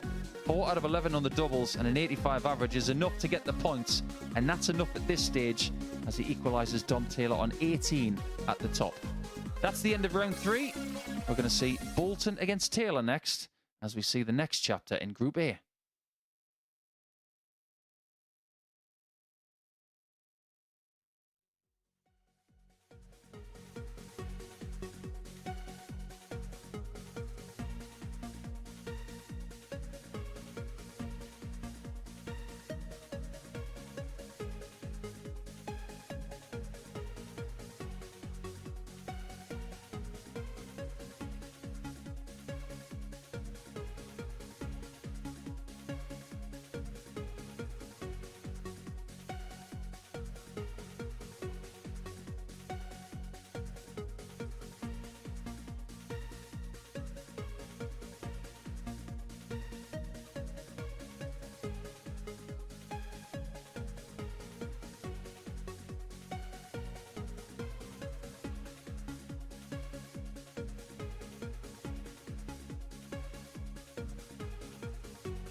Welcome back. Well, what a day we are having here on Wednesday at the MODUS Super Series. Now we know there are just 2 contenders. It looked that way at the start of the day, but the other players have been knocking on the door and making it look interesting. Haven't they just? The standard of play today has been extraordinary. And just when Dom Taylor was making a bit of a statement early, saying that I'm going to be the person to catch, everybody said, well, we're going to follow you standard-wise. And it's been great to watch over the last 9 matches. Yeah, we'll have a look at the results from those 9 matches. Mitchell winning a couple before that defeat to Andy Bolton. Both players went into that match. Massive averages. Neither really produced it in that one. But as for Taylor and Tingstrom, it's been a bit of cat and mouse, hasn't it? Yeah, just a bit. They've both had victories. They've both had a loss. But to be fair to Dom Taylor, when he did lose, it was just because of brilliance. And sometimes you don't mind losing games like that because when you don't have the darts and your opponent is hitting most things, all you can do is throw your hands up and say, well played. But as it stands at the minute, we've got 2 matches left. And as far as cat and mouse is concerned, it's a bit like a certain cartoon from yesteryear. We're still not sure who's going to win. Yeah, absolutely. Look, it's going to be about those 2 in that race for first place, and the first place, of course, at finals night. But worthy of mention, Scott Mitchell's performances so far today. A couple of them very, very strong, starting with this one here. And you can see in this first match, the way he reacts to this checkout meant he was a man on a mission. Very much so. This is his first ton plus checkout of the day. And I think that was just letting out some frustration that he's felt over the last couple of days. And I completely agree with what he did. He's played some stunning stuff. And this win against Dom Taylor, he didn't put a foot wrong at all. And this was off the back of watching Dom play so well early. And beating him there just proves to whatever group he's in over the next couple of days, he's going to be tough to dispose of. Yeah, those numbers remarkable. 104 average, 4 out of 4 on the doubles as well from Scott Mitchell. But not the only one that's producing three-figure stuff. Andy Bolton found the X Factor, didn't he? Didn't he just? That's a personal best here at the Super Series in 2023. And a remarkable display. And he made Victor submit in that game. Over 109. And the pattern of seeing these performances as well, we had 102 from Dom, which I said was a better performance than that of Mitchell on Monday when he had 103.66, just because of the timing of the way he did things. And then Mitchell went to 104, Bolton went to 109. I just wonder if anybody can top that by the end of the day. Yeah, interesting as well that those two wins for Bolton and Mitchell were against the top two. So it just shows that, look, even though one of these players is going to go through and one of Bolton and Mitchell potentially going to be in Group C, they all meet again on finals night, and it could be very tasty. It'll just give us more to talk about come Saturday night. But I think the key is that when players like Bolton and Taylor and Mitchell, when they're pushed by someone with a reputation, it fires that person into another stratosphere. And if you've got the ability to do that, we're talking about people who can win this week. Right, let's talk Taylor then, because Dom has been deadly at times. Is he the player that looks the most likely to win this group? Yes, categorically. If you think about the way his first start has been landing today, the way he's been hitting shots like that 138, he's had a couple of really impressive 84 checkouts as well. And not to mention he's had a 124 as well when he didn't even need to go for the ball. He's been surrounding himself with class. And we've used that word a lot with him today. And I don't think we're finished yet. I think there's more to come. Well, let's have a look at the table as we go for this grandstand finish in the group. As you can see, the players tied on points. Much superior leg difference for Dom Taylor. However, that won't matter if they both win or both lose the next match, and it's going to be a straight shootout in the last one. Yeah, that's true. But if things go the other way, that leg difference could play a big part because there's double digits between them. And if that remains the case, that's the equivalent of an extra 2 points for Dom. So as he takes the stage this time, just reinforce that and make Victor sweat a bit, because at times in this group it's been very simple for Victor to look down on everybody else, but the tower seems to be looking down on everybody else now. Yeah, Tingstrom will be hoping for a favour here from Andy Bolton, and based on what we've seen so far, that is a potential banana skin in front of Dom Taylor here. So can he get the win and really ask the question of Tingstrom? Let's hand you back to Chris Mason, who Paul Nicholson is going to join to talk you through the remaining games. Thank you very much, Chris. Well, a win here for Dom, and he will have a bit of an insurance policy, because he will have one more to play, and that will be against Victor. Victor is playing Treadgold, who I expect to win.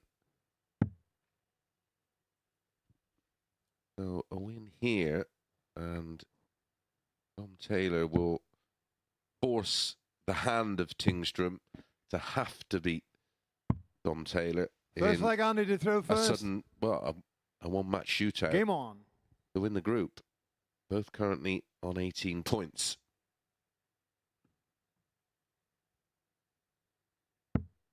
Bolton has looked very, very good today. Scott Mitchell's been 96. suffering with the same issue throughout his campaign. Can't back up a good performance with another. Wins one, he loses one, he wins one, he loses one. That's been 140. his issue. He's won 6 and lost 7. Defeat always seems to follow decent 100. performance. These two playing their third match against each other. The bookies can't split them. They go 4-5, 10-11.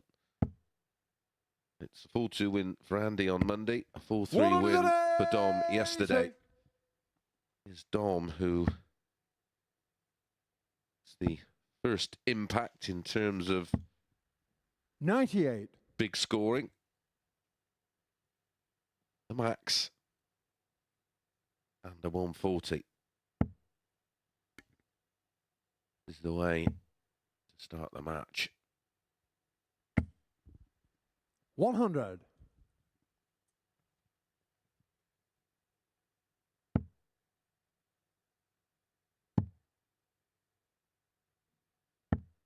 57. Domino car 81.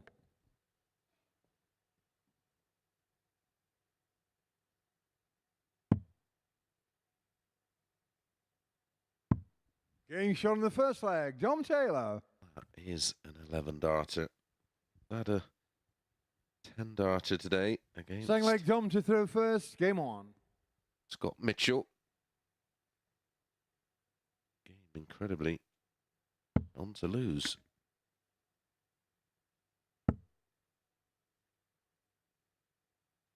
$137.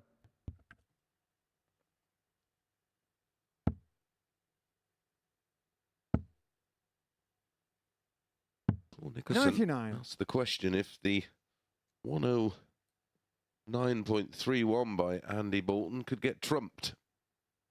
Well, if Dom Taylor continues in this vein, the answer is categorically 97. yes. He can. In 2 words.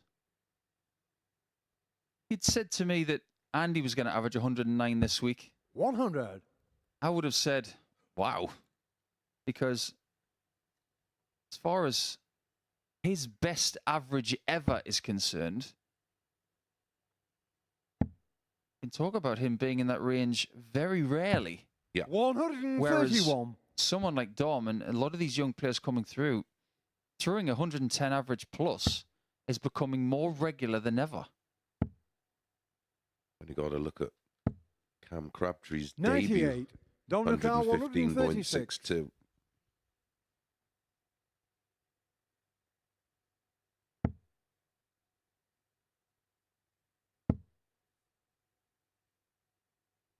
You think it's more to 100. do with the fact that they play more darts now than ever, and they have.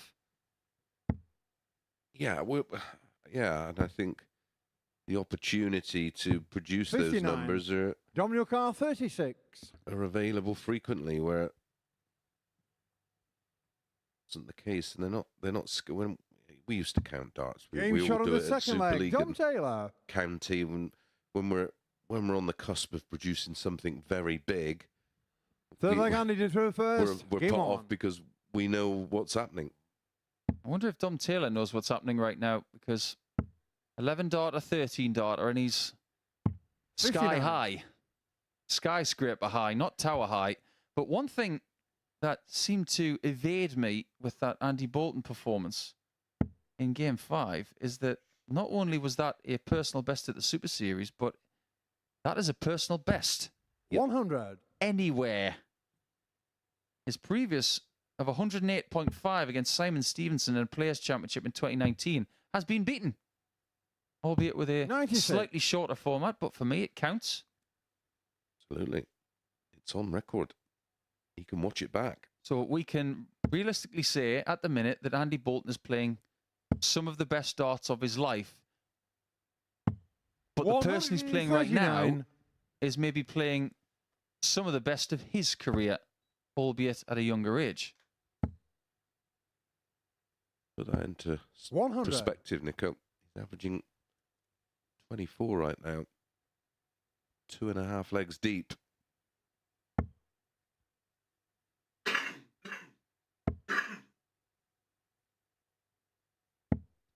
$58. It's almost like the kiss of death when you Yeah. mention the Well, average, he isn't was it? briefly in record-breaking territory. That's the problem with being in that territory. You have one bad score and you find yourself 100. outside it again. Well, he has to do this in 204 and 4. 180 out. And then the next leg in 12. Yeah. That puts Darryl Pilgrim's record into perspective, doesn't it, folks? 128. Yeah, that was Andy car remarkable. 146. I've actually watched it a few times in awe.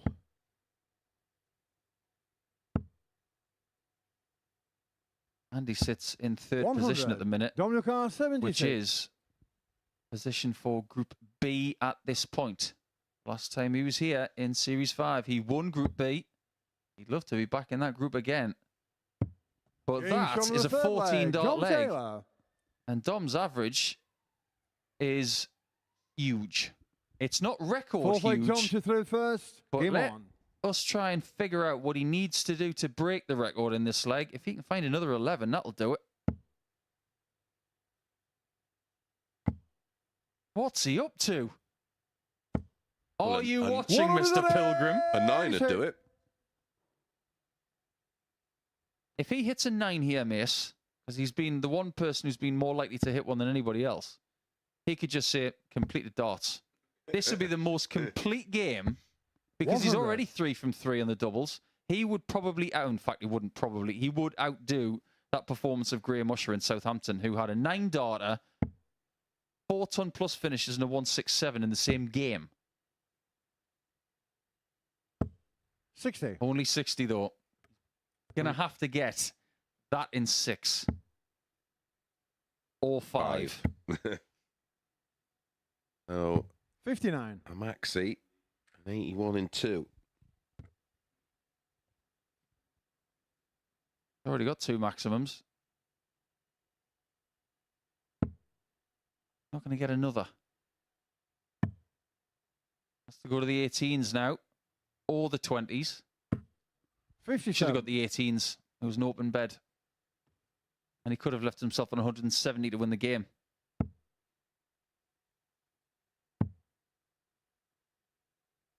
$96.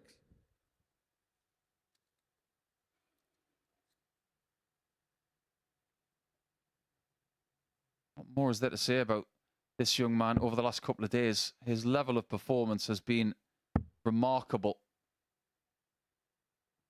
This was being done by an elite star like Gervin Price. Or someone of that ilk. We would be lauding them. Well, he produced 2 averages back-to-back in the slam, very similar to what we're seeing from Dom Taylor right now. 111.78. Dominic 141. Almost feels like a disappointing 111. Is a weird thing to say.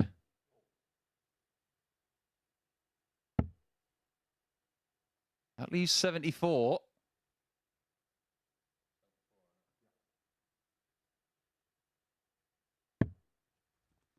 $81. 60 will be left for the Andy match Carr, if Andy 161. does not take this. He has not had a dart or a double, but that, nothing to do with him. It's the fact that he's been denied at the gate every time. 90. Dominic R 60. 20 and tops to wrap up an absolutely stunning performance. You can see plenty of tops. Game shot of the Wow. match, Dom Taylor. And I'll tell you what he's just done. He's just equalised the average of Andy Bolton from earlier today. 109.31. So not only does Andy know how to do a 109.31, he knows how it feels to have one hit against him. Second time today, 4 out of 4 as well. It could have been a lot better than that.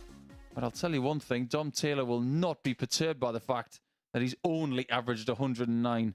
He's at the top of the table on 20 points. The leg difference is vastly better than Victor Tingström.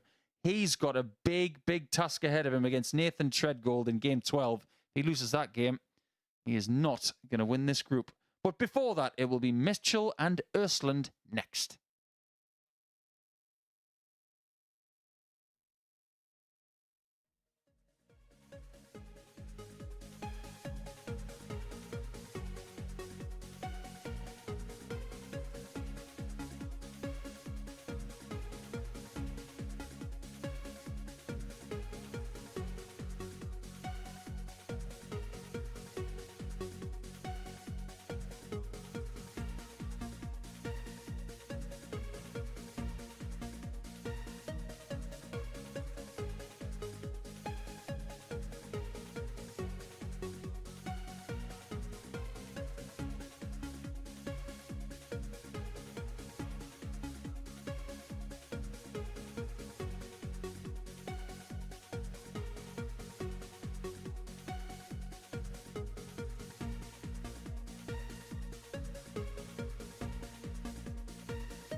Well, we really do have the thrilling finale we were hoping for here on Wednesday at the MODUS Super Series. The races for both qualification for finals night, that first position, and for positions 2 and 3 and Group B, all up for grabs. And with every game, something seems to be confirmed now.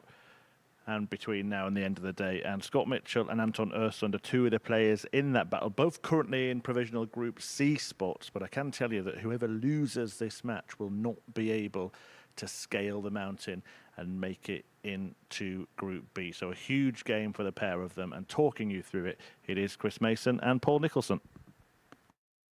And now it's time to turn our attention to something other than the top two. Anton and Scott have just seen Andy Bolton lose at the hands of Dom Taylor with equally the best performance of the week. But with Mitchell and Östlund on 12 points each, and both with negative leg differences, looking at Andy Bolton, who's on +7 and 2 points ahead of them, whoever wins this game will have a chance to go into the top 3 by the end of the day, but they're going to have to work really hard for it. I hasten to say that Mitchell will have to beat Östlund. He'll have to beat Treadgold to do that. But as far as Anton's concerned, he has to beat Mitchell. First leg, and Anton's Bolton. through first. That is a tough task. Yeah, and Scott has Game beaten Anton on both their meetings so far this week, and by the same scoreline, 4-1, 4-1. The one on Tuesday was highly impressive, 99.85 the average for Mitchell. 60. Said it probably twice already, but the people who are coming in tomorrow from Group B and Group C are thinking, this is not going to be easy. Oh, after Monday, they may have been looking at it thinking, 121. that looks okay, but certainly not after yesterday and especially today. The vast majority have found another level. 140. Today's play is one of the most impressive days that I've seen in months. Yeah, the combined average will be 60. seriously good. I mean, we've had averages of 93.79, 99.22, 102.12, 104, 97.54, 109.31, 56. 93.94, and 109.31. That's the best crop of averages. Just before Tingstrom and Taylor play, providing 100. that Tingstrom does beat Nathan Treadgold next, which looks likely, we'll look at their daily statistics and see how far apart they are, because I have a sense that they might be miles apart. 96. I agree.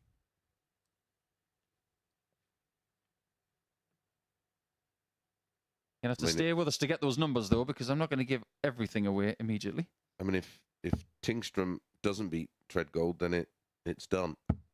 140. Antonio Carr, 149. Because even if Tingstrom beats Taylor 4-0, the swing's not there in his favour in terms of leg difference. Even Jon Snow couldn't 57. force a swing like Scott that. Carr, 80. Typically British joke. Here's one for you. Wakar Yunus couldn't swing it that much. There's one for all of our friends in the subcontinent. 60. Antonio Carr, Our 92. cricket fans.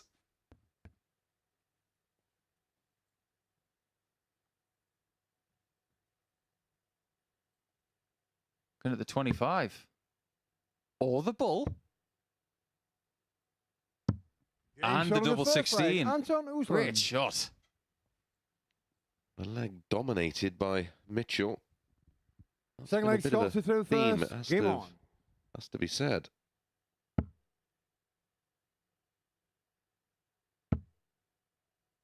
I've heard recently from some people who are not 60. massively into sport that even if you aren't, you can still enjoy darts more than anything else when it comes to sport, because something's always happening. Yeah, exactly that.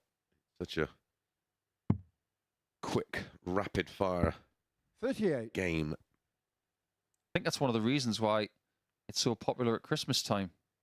People associate Christmas with darts. And generally people's short concentration span nowadays.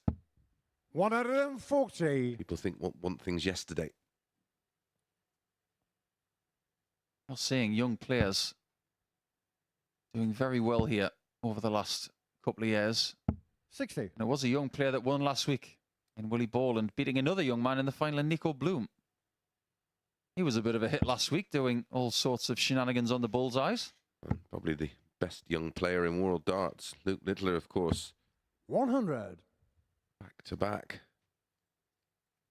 Champions Week wins for a young man who goes on to join the Pro Tour ranks in 2024, and we all wish him the very, very best going forward, and hope we never see him playing here again, unless the rules change, of course. I echo those sentiments, that's for sure. And I'll level a question at you, Mace. 145. What would constitute a successful season for Luke next year? You were to tick a few boxes for him. What do you think would constitute a successful 2024 for him? 100. Because there will be big expectations. 56. Yeah, and that's the only worry for me, but he seems to deal with it all very well. We've said it many times. It's an old head on young shoulders. He deals with expectation and pressure so well. He Third leg Anton to certainly has throw his first. Game on. his own mind, which doesn't seem influenced by other people or particularly concerned about other people's opinions. 180. Well, before we even get into the long chat about Luke Littler about next year, Usland has started leg 3 with a maximum, and Littler is actually playing at Ali Pali this year. 100. Who's to say Yeah, he doesn't go on and win it? I know, wouldn't that be incredible? I would have probably, although he's so good, it's hard to hold him back. But I don't know. 140. Would you have given him a shot at Lakeside this year instead of going to Ali Pali? I would, and a chance to not only do that, but yeah, just maybe. Although you watch him play, and if you 60. ignore his age, it wouldn't be of any concern. But yeah, mine's suppose we have a 58. almost a duty of care, I suppose, to not think that maybe could be too much and not in terms of the playing side of things, but the commitment, 81. the travel. Antonio Carr 123. But I suppose if you're good enough, you're old enough, and he's certainly good enough. Look at young sports stars from times gone 98. by. As Anton goes for the bull, I'm surprised to see him do that. Becker, Ronnie O'Sullivan, Michael Chang, yeah. Jennifer Capriati.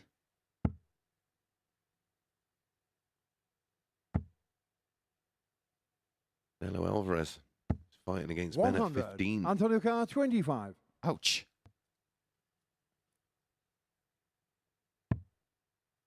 Double 8 for Anton. 9. Scott There is a Carr, possibility, 160. of course, that both of these players could be in Group C. Bolton is to go to B.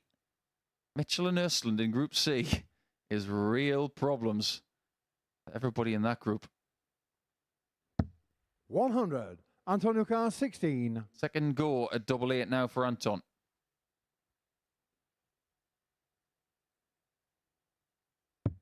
Game shot This on the time he third doesn't leg. miss. Anton Usland. Wasn't MVG a world master at 17 and let off the leash? Yeah, 17. Fourth leg Scott to throw And- first. Game on. Although he's gone on to have an incredible, an unbelievable career, there was that spell that he had to overcome where 140. didn't all go as planned.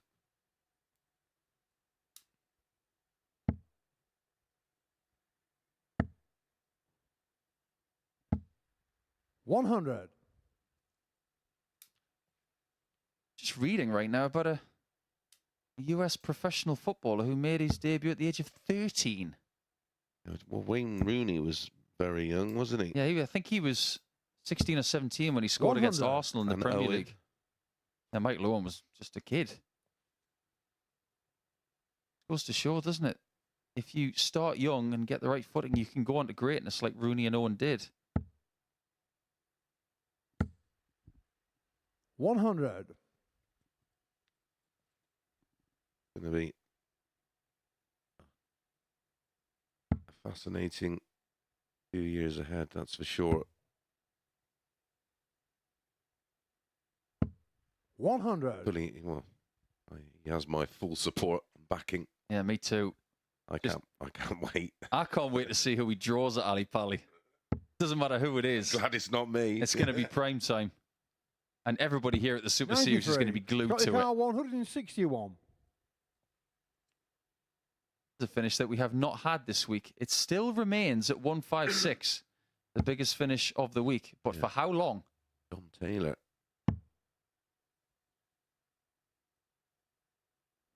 97.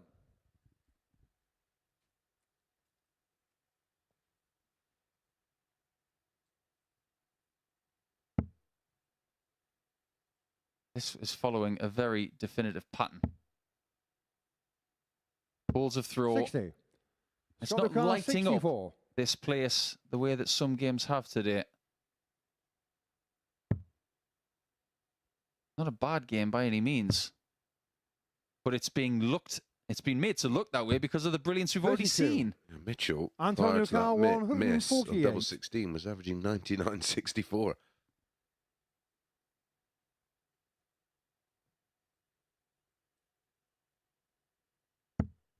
This one's off.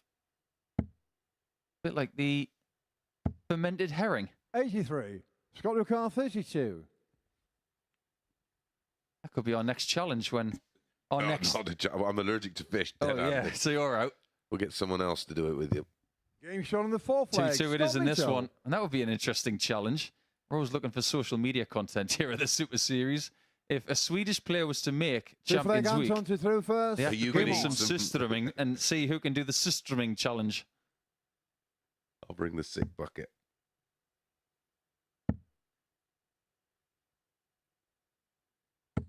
$41.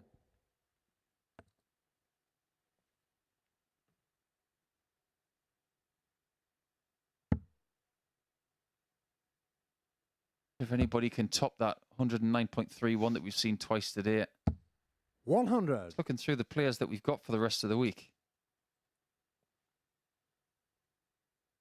I have seen Scott Marsh average 114 before. Yep. 140. The matchup that I really wanted to happen at some point this week. It might not happen on Thursday and Friday, because I wanted to see Tommy Morris versus Scott Mitchell. What was your best average 100. in a match for, well, best of 7 or longer? I had 115 against John Henderson in an exhibition, but it is anecdotal, but it was 100. calculated. I beat Colin Monk in Dublin 6-0 with 121. Wow.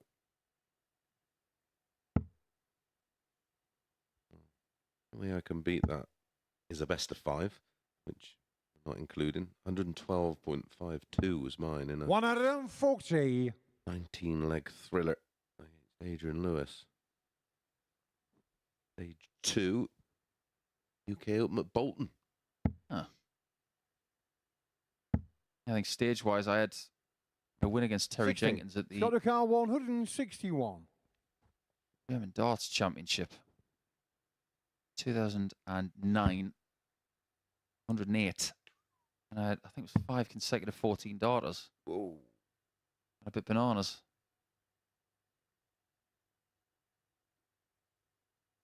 On the end of a big one from Mick McGowan. 137. But Antonio Carr, one of the best 160. I've seen was when it was best of 9 and watching Adrian Lewis reel off 5 consecutive 12 darters for a 5-0 win. The 125 average, by the way. 100. I've seen Antonio Jamie Carr, Hughes do that on 24. in a qualifier once. It's Yeah. recorded.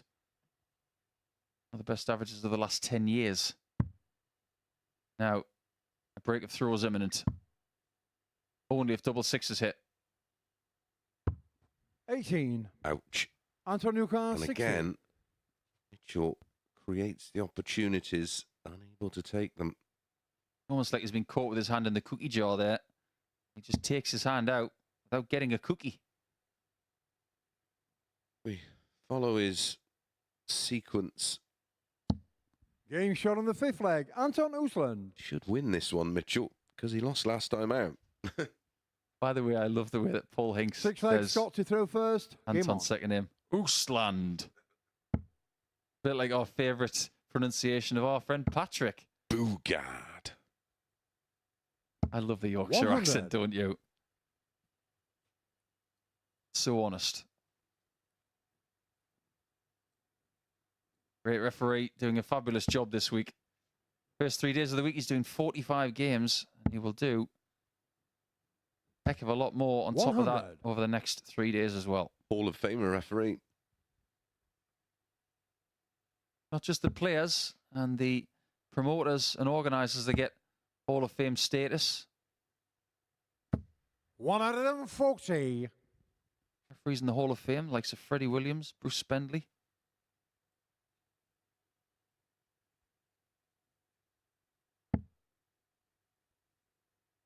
A few more to be announced over a couple of 60. years. Has there been a darts referee that has been more transcendent than Russ Bray? Because he has done voiceover work. He's made a Chris brand very famous. 41. Got some stories to tell, that's for sure.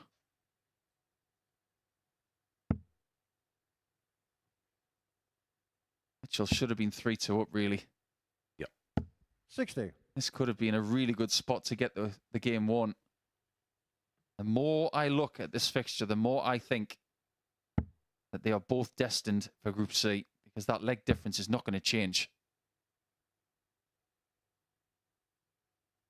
Make no mistake, this is a really good result either way for Andy Bolton. 78. Yeah, because of that leg difference. Anybody who wins 4-0 in this fixture, it's bad for Andy. But the tighter it is, and he doesn't really care who wins it, because they're both on 12 points. The tighter it is, that 140. advantage of leg difference that he Antonio Carr, has, which is currently 142. close to 10, it will remain.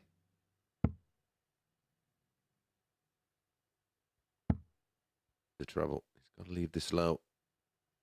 60. Doesn't get one. Antonio Carr, Leaves himself vulnerable. 141. This is about as low as his average has been all game, 94.6, and Anton is just clinging on to him with an average almost 10 less than that. 79. This is the kind of Scott game that 82. Scott has been surrounded by all week long. Correct. Dean for the ball. Game shot on the 6th leg. Scott Mitchell. Beautiful. 3-3. Didn't even think about the treble. I like that play. Make sure 7th and final reward, leg. Anton to through first. guaranteeing a Game dart on. at the ball. He took advantage of by finding the centre and extending the match. He didn't get greedy there. No. And players can be guilty. The amount of players I see that don't give themselves an opportunity, a leg-winning opportunity by 91. chasing the treble. I think the only time where I really chase the treble on a shot is on 1-2-6. I like to try and go for that second treble to lead double six, but 60. thought process really should be go for the big 19 and leave the bull. Yeah, I think with the treble 19 is slightly different. It's a more familiar treble. It's the second most used treble. 140. Unless you're Dennis Priestley, of course, and then it would be treble 18. Hestland has had numerous attempts at a 170 checkout here today. Missed the bullseye for it. 140. He'll be hoping that he leaves it again here. It will leave him a visit in front. Yeah, and this is the reward for going for the treble 17 on dart 3 of the opening visit. Cancel that. Still on the finish. 125. Good recovery.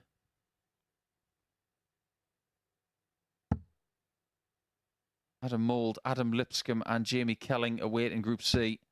And it looks as if Scott Mitchell 100. will be back in the Antonio afternoon Carr, tomorrow 145. instead of the evening session.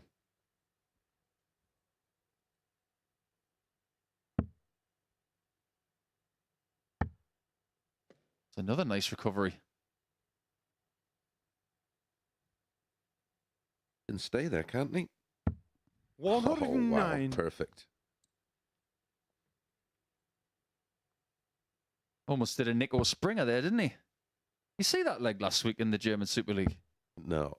You didn't see it. Nico Springer hit a 9-darter, and his opponent was also on a 9. No missed darts in the leg at all. 170. It Antonio was Carr, better 56. than MVG against Yeah, Michael Smith. I did read about it. I think I've seen something about the leg averages. It was rather impressive. Just Game like that shot win in the for match, Anton. Anton Oostland. He wins, and Mitchell looks destined for Group C. It could be the same for Anton because his leg difference is 9 behind that of Andy Bolton. But if he wins his final match against Andy Bolton, he could find himself in Group B. So he has a chance, whereas Mitchell, who had the better average in that one, he is very much behind the 8-ball. When we come back, it's a big game for Victor Tingström. He needs a win against Nathan Treadgold, and it must be now.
Welcome back. Well, what an important last leg that was for Anton Östlund in the previous match. He will now take on Andy Bolton in a couple of games' time in a straight shootout for a place in Group B. Scott Mitchell and Nathan Treadgold confirmed in Group C. Treadgold, the man in your picture now, needs to end this losing streak, really, just to give himself a little bit of confidence going into that group. But as for Victor Tingström, his opponent here, well, a win for him would mean we'd have a second shootout in our final fixtures today, and that would be between himself and Dom Taylor for top spot. If Tingström is defeated here, then Taylor would be crowned the group winner. So guiding you through all of the big matches, it's back to Paul Nicholson and Chris Mason. Thank you, Chris. Yep, explained beautifully. We don't have too many permutations to worry about. All Victor's got to do to get him to that shootout match with Dom Taylor is win this match. If he loses, he can get on the same points as Dom Taylor, but the gap in leg difference is too big. Dom Taylor currently 20 points plus 19. Tingström currently 18 points plus 5. First leg, Nathan to throw first. And of course, Game on. Östlund against Bolton will be a straight shootout for position 3 and a place in Group B. Means the winner of that match won't be in action until 10 o'clock tomorrow night. Is 60. much more conducive with playing darts. I think some of these players just prefer to 99. have in their knowledge that they need to win. It's not about margins or anything like that. Just beat the opponent. And that's exactly what Victor has to do. Well, that mentality of knockout darts, isn't it? It'll feel very 45. familiar.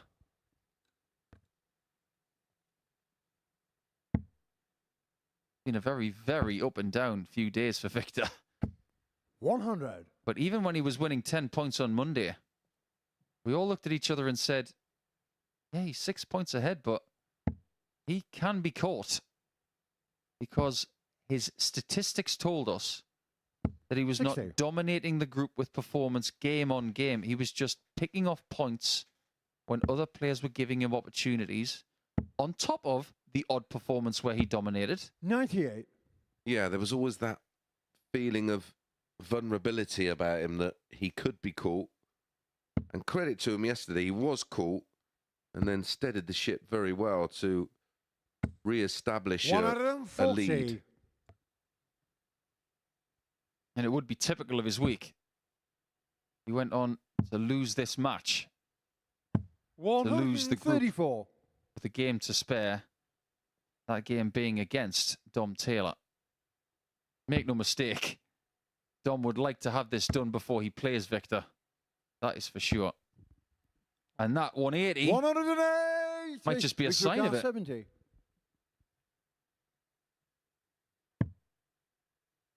Still 16 needed for a shot at tops. 50. Low Nathan and O'Connor, left. 16.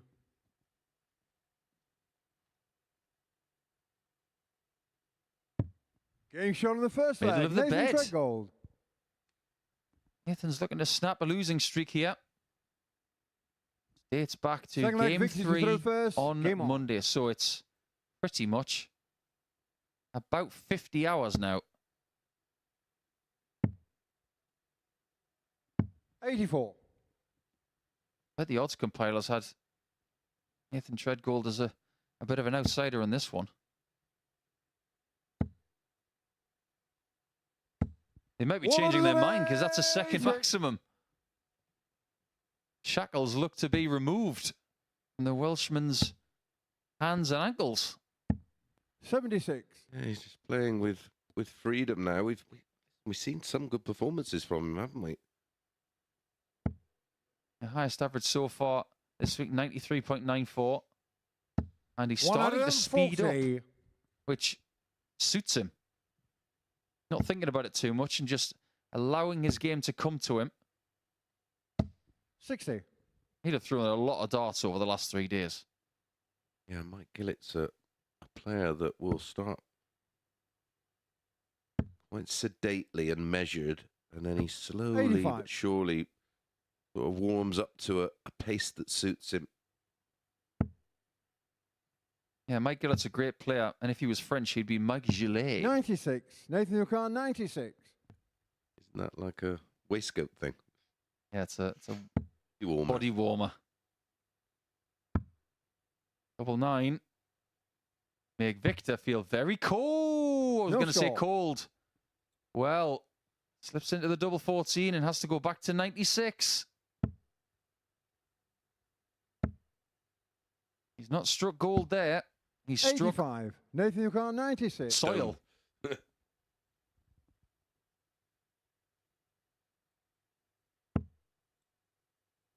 Where does he go with the second dart? He's going to go for the 16s. That leaves double 14. 68. Victor O'Connor, 100. Nathan does not strike gold once again. Well, he wanted a double that he didn't want in the previous visit. Game shot on the second Well, I'm leg. only going to say it Victor once Lindstrom. because we're running out of games in Group A, but Victor's just gone shitting. Yeah, I'm Third going leg, nowhere Nathan, near through him first. with a Game wallet on. in my back pocket. Because Victor has been a speciality at picking players' pockets this week. 96. He's like Snake from The Simpsons. Oh. All right. One of the most underrated characters. 100. Swedish characters in cinema and cartoons. Well, suppose you have to go to the Muppets for the Swedish baker. There's also 41. a Swedish baker in Family Guy called Fjörg Vanderplug. He was the world Spoopel champion. Which is... Oh, it's a game where you got to pop a balloon 60. and do something on skates. All right, okay. Just for reference, I'm not actually checking that out on the internet. That's just off the top of my head. We were going to do on this darting day. That would be a good section for tomorrow before they play. Victor against Anton in a game of Spoopel. 97. What did happen on this darting day, Nico? Plenty. Peter Manley won the Sun Parks Masters in 2002, beating Dennis Smith in the final by 3 sets to 30. 1. Shane Burgess won the Which City Open in 1998, beating Dennis Priestley. And one of the best named tournaments in the world was won by Roger Carter in 2003, the Choo Choo Classic. 100.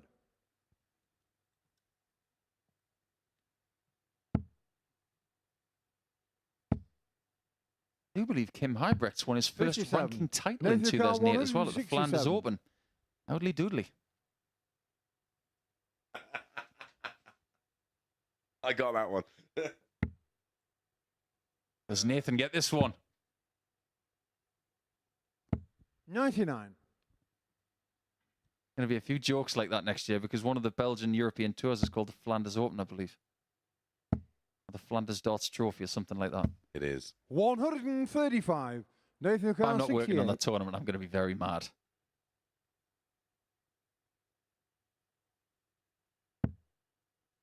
Everybody seems to be going treble 12 these days on 68. It's the new norm. 50. Victor O'Connor, 119. How could Victor be 2-1 up? Yeah, he should be 3-0 down. 60 tops. And he knows all about this. 99. That Nathan flight O'Connor, should not have 18. moved. Yeah, just caught the flight on the way and it took the energy out of the dart.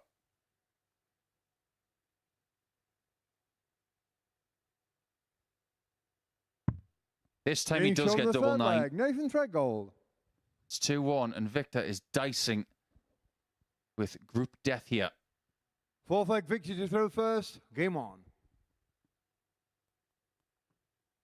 Another thing on this darting day, the Oceanic Masters, which is a World Championship qualifying event held in Australia or New 140. Zealand. It was won 19 years ago today by Barry Genet Jr., a friend of ours from Australia, nicknamed China. 85. Fine player back in the day. changed my life, did Barry Genet. Played him in the Australian Open in 2008. 140. Beat me in the last 16, and that day changed my life.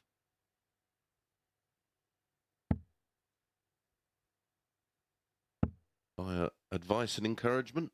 Yeah, just 59. running China close. He beat me 8-7, and I realised maybe I'm good enough to do something that he's done before, and he made Circus Tavern twice. Gave me the confidence to 93. do bits. You are watching China. I hope you're well. And your family. His dad, Barry Genet Sr., used to make these amazing darts cases out of kangaroo leather. And 97. Andy Jenkins, who's very Victor close to the Carr, Super Series, 128. has still got his. He used to custom make them.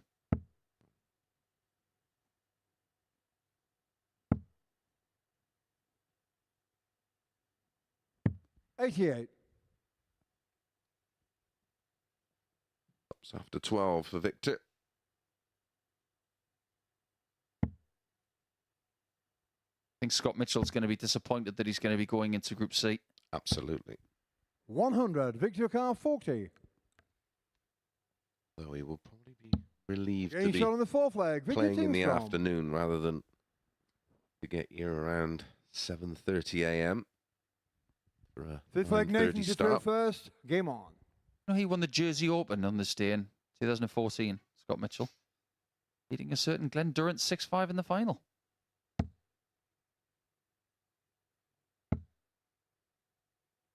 Not just about 97. how you play in a Group A scenario, it's how you play the whole week. Getting to Saturday is the first mission, whether it's A, B, or C. 87. Then you can worry about winning the week.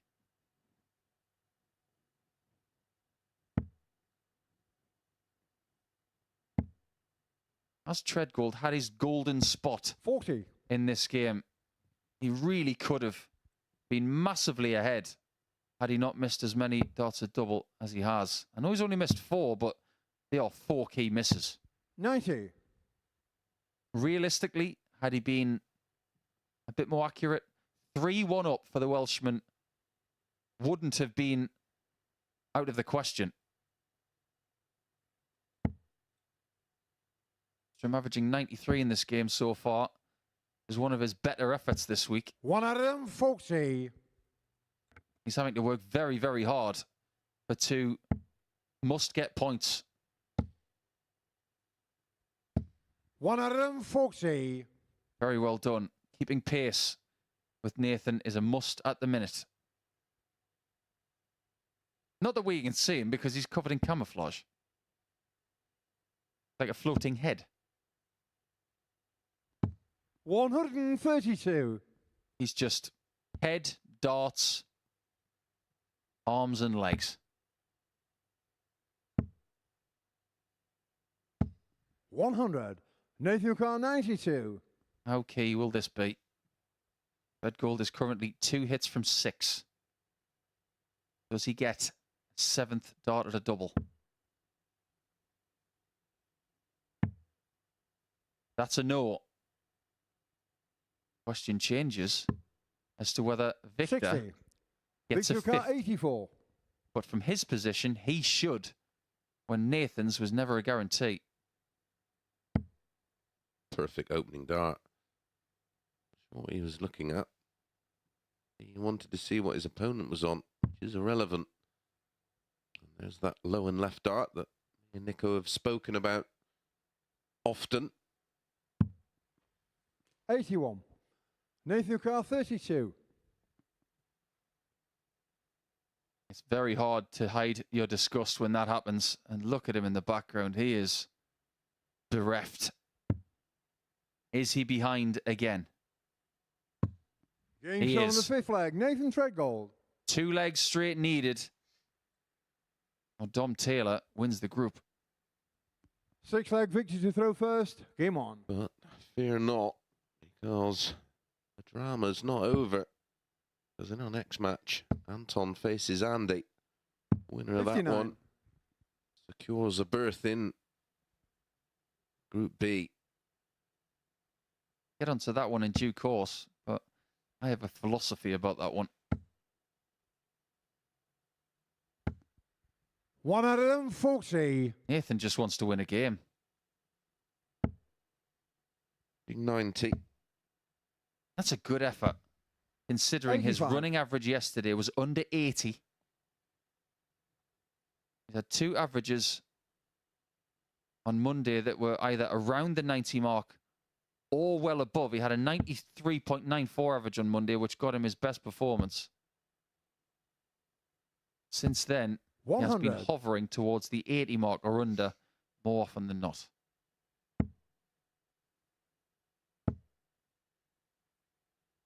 $97. Victor was in trouble until that last dart. He sure was.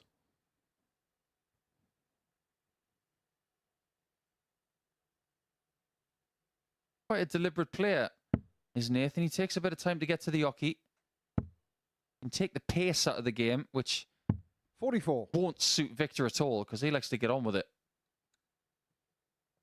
There's an error for Victor to build on. Really punishes 100. for us to a finish. Look at the players in Group C, and I wonder how they're going to handle the deliberate pace of Nathan as well. Adam Mould likes to get on with it. Adam Lipskin does, and Jamie Kelling is someone who is not classified as that deliberate. No, 100. If he was a bowler, he'd be medium paced, wouldn't Yeah, he'd be a Glenn McGrath. Effective, but not too quick.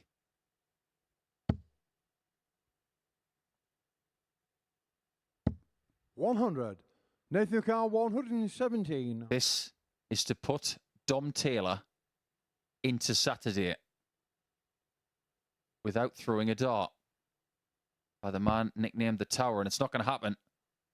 As soon as that treble 5 goes in, Kingstrom is thinking, right, it's going to be 3-3 now. 60. Victor Carr, 60. But is it?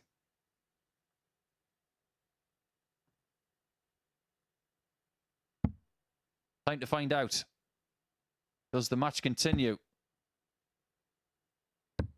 Game shot on the sixth leg. continues. Victor Kingstrom. That's one leg down. He needs another. And if he gets it, he then has a chance Seventh and final leg. to Nathan win the to throw group in an first. Game on. eliminator. First game of knockout darts this week. So I suppose neither are out, but only the winner is guaranteed to be in 121. the final. Now, based on what's on the right arm of Nathan Treadgold, they wouldn't be out. I just spotted it in the previous leg. 100. The Mickey Flanagan thing, isn't it? Yeah. Not at. There is a big difference between going at and at. Can you be in? One involves going home, and the other is definitely not going home. Can you be in though? 60. Yeah. I'm staying in.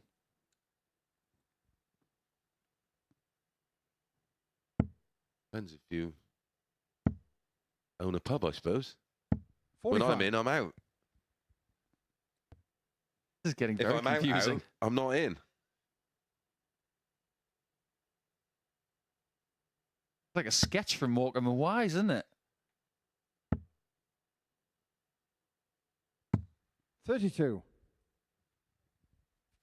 9 darts thrown under 300, but only just. Kingstrom will be thinking, leave 216 here. Only 60. 60. Arm's been very tense in this game. Can see the tightness. Really has been tested in the patience department here. 100. Who will be first to the finish? Could it possibly see somebody go out of this game? 100. They are following each other to the finish here.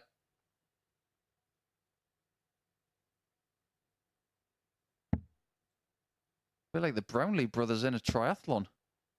They are just following each other to the 45. final 100 meters. And we've got no idea who's going to cross the finishing tape first. I don't think they're going to cross it. They're going to fall over it. Victor does get across the line. He's going to need to find some 140. energy reserves from There's the goal, somewhere. And that 140 143. definitely puts pressure on Nathan's position now. He might just be about to lose once again. Victor asking for help or some sort of divine intervention. He doesn't need it because now he can affect his own destiny. Teens is the shot here, really. 65. Victor Preferred Car a 56. Open target. 16 tops for Victor. For victory. Who can fine Nathan to 11 straight losses.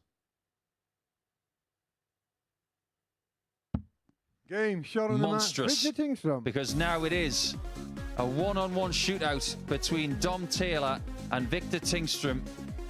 In match number 14 here this afternoon, the winner of that one will win the group, and the winner of the next match will be going to Group B. That's how this one was done throughout the contest. Even though he was in trouble, Tingstrom did find himself on higher numbers.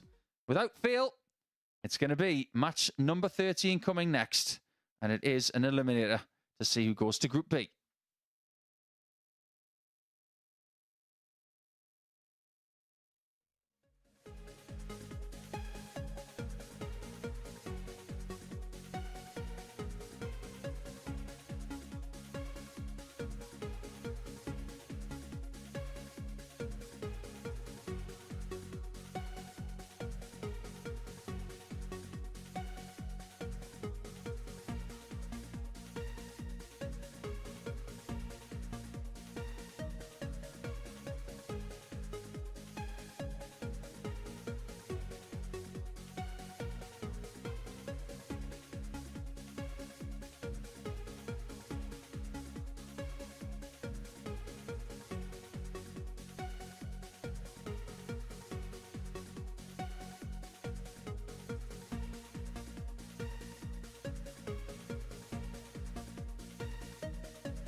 Welcome back. Well, photo finishers all over the place in Group A on week 2 of Series 6. What a way to end what's been an excellent day of darts. I'm going to show you now the Group A table because it is this close. Dom Taylor and Victor Tingstrom both on 20 points at the top.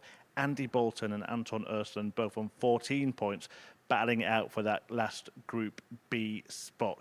If we look at the fixtures that are left for today as well, you will see that they're battles against each other. So this is going to be an incredible shootout showdown, a brace of them. Ersland against Bolton for 3rd place and the right to play in Group B and all the benefits that come with that. And then Victor Tingstrom against Dom Taylor, Whoever wins that will win this group and will progress to finals. Now, a couple of huge games, straight shootouts, winner takes all, and guiding you through them, Paul Nicholson and Chris Mason.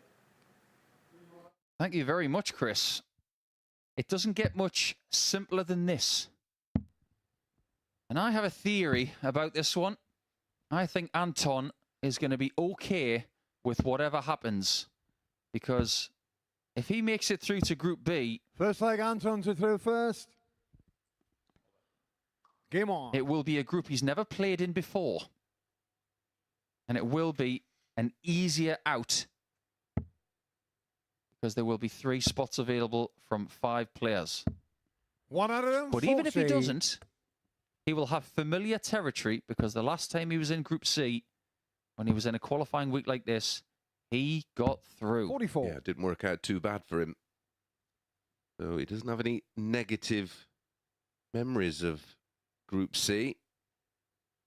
I think for his own progression, Paul,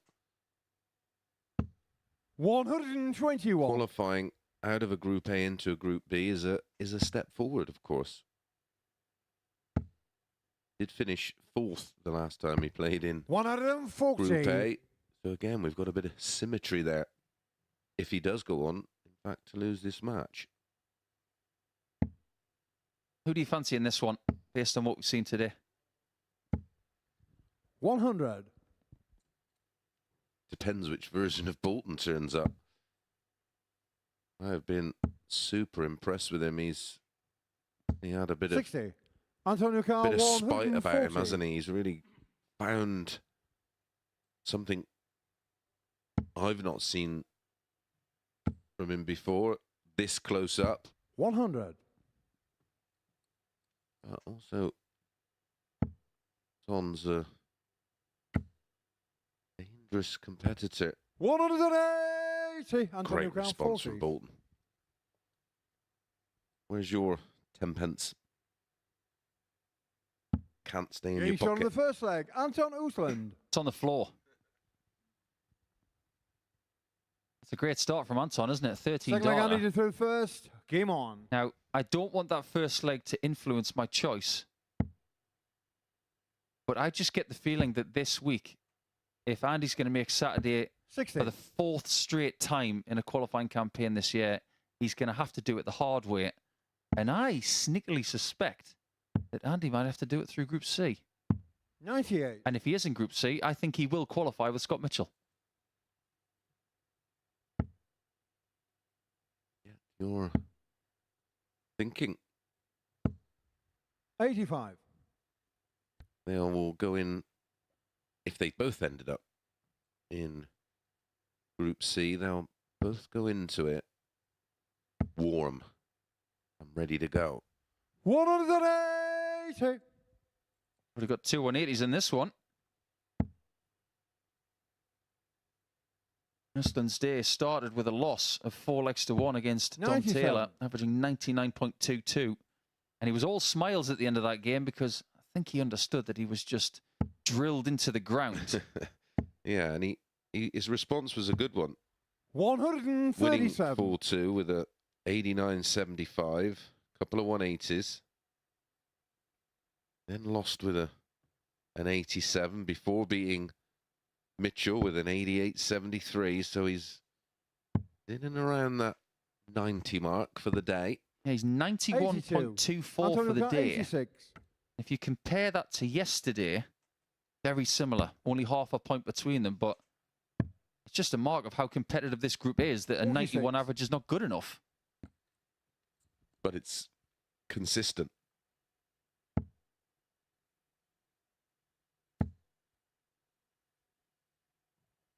$99. Doesn't Antonio find the Carl, 40. treble 19 to leave top. So Anton, 3 in hand at the target. Andy would Getting have shot on the been second hoping leg. to leave. Anton And Oostland. well, that's back to back, 13 dart legs. Third leg, Anton to throw first. If you look at Bolton's Game on. day, he's played pretty well. I know he's had that 109 average earlier, but he's over 93 for the day. And he's got 3 100. wins from 4, and he's still on the cusp of going to Group C. I think we might have to rethink our thoughts on standard in a Modus Super Series week, because there are things happening here that are bending my brain. When you compare the numbers 81. of Victor Tingström to the likes of Mitchell and Bolton, and even Urslan now, they don't compute. No. Go back last week and you stick some of these 100. numbers in Group A, one's going to dominate.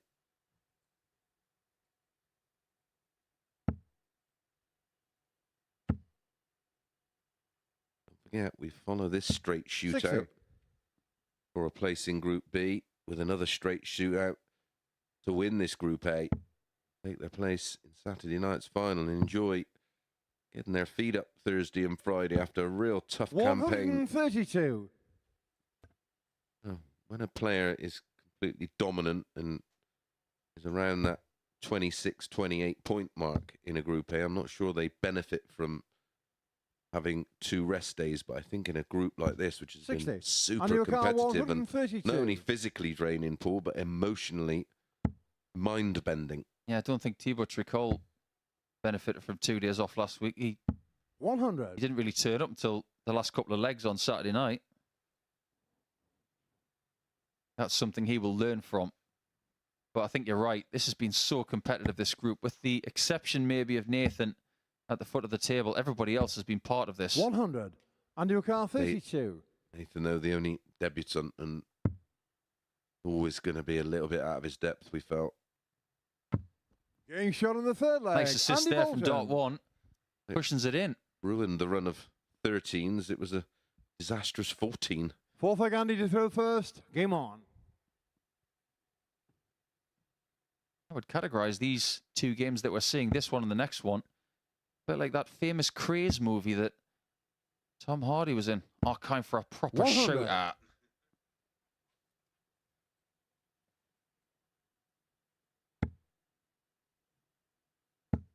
Great film. 100. Legend, wasn't it? It was. And playing 2 different characters in the same movie. Oh, think about Eddie Murphy did it with loads of characters in some of the movies he did. He also 99. did it in the movie where he portrayed Charles Bronson, who, not the actor, I hasten to add, but he very much had a bit of a split personality. You were going to have a movie 39. written and played for yourself, which, by the way, would be an amazing film. Who would you want to play you? Never really thought about that.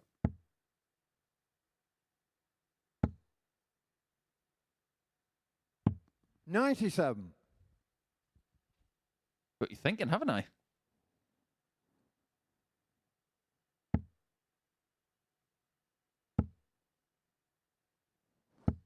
$140. Great 140 there from Anton. Second of the contest, which maintains his average of over 100. Probably Shane Ritchie because he carries the shirts off. 100. Come on, it can't be someone from No. a soap opera. No. Sums up my life perfectly, I suppose.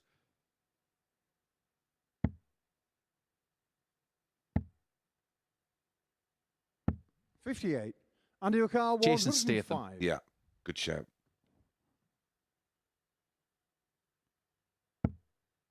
Great first start, that from Andy. We might just have a level game in this shootout.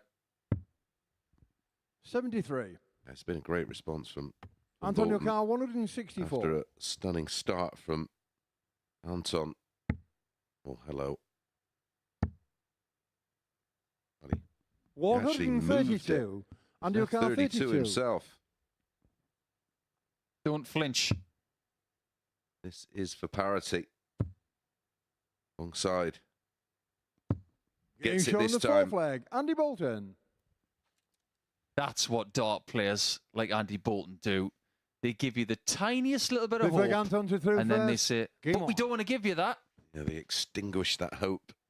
Oh my goodness, it hurts. The old Have you- Chris Tarrant. Have you thought about who'd play you in a movie? 140. That's a difficult one, that, isn't it? 95. What would you call your movie? I silenced.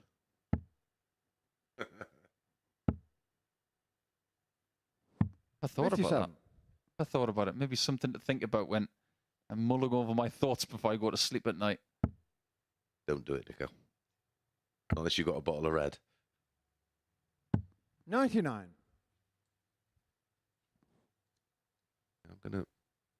Got the name of my book. I've got about half of it written. It's gonna be called Board Stiff, but 57. the board spelt as the dartboard, because boredom sort of led me to be the pain I was.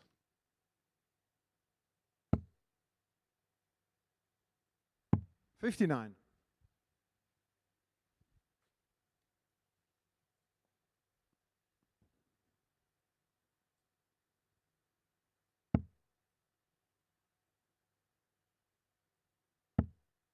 How good is that dart?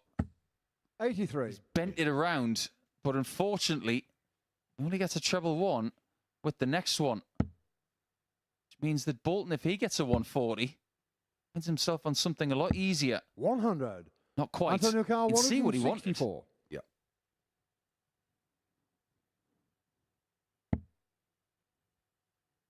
I think he's left himself on finishes 60. of over Antonio 160 Carl, more than anybody 148. else today. And I think that's a good thing because he's obviously getting his maths right. Yeah.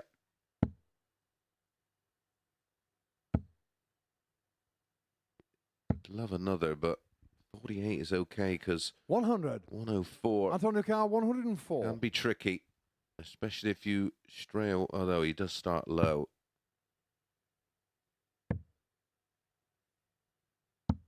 Game shot on Oh, the fifth yeah. leg. Anton What a Uflin. great shot that is. One more leg needed for the Swede. And he might even be in the Six leg Andy same to group throw as Victor first. Game Tingstrom the on. next couple of days, because if he wins one more leg and Tingstrom loses to Taylor, the Swedes will follow each other to Group B. 140. Felt that there was going to be just a key moment in this match that will turn it, and maybe it was that beautiful 104. 83. We've made a few puns about Sweden this week, but this would be the group dynamic of Anton 96. and Victor. If Anton wins this game and Victor loses the next, it would be A, B, B, A.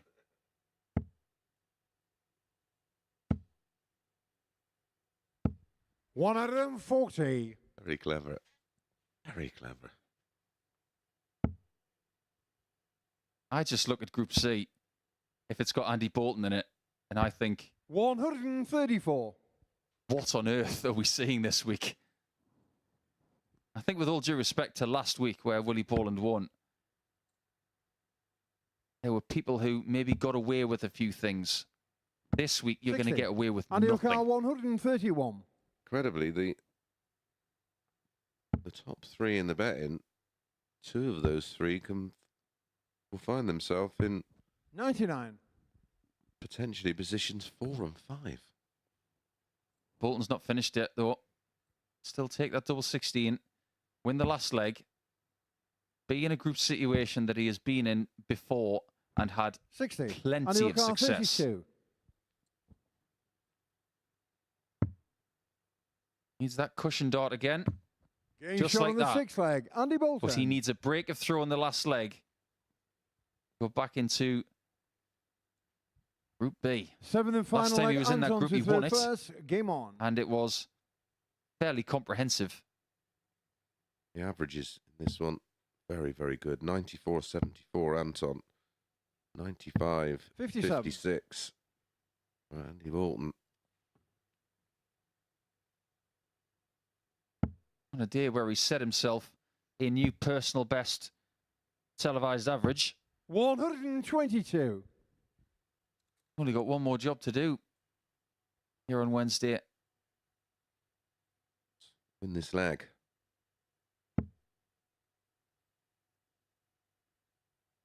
Said earlier in the match that Anton would be okay with whatever 60. happened. But when you're this close to being part of Group B instead of Group C, you don't want Group C. No, not when you've led 3-2.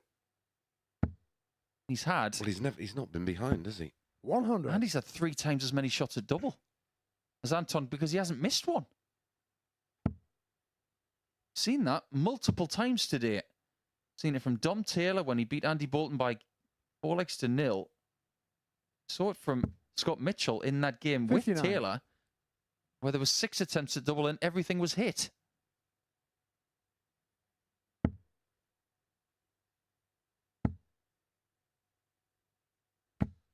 $100. Vantage Bolton, categorically. Yeah, needs a max. Minimum 140.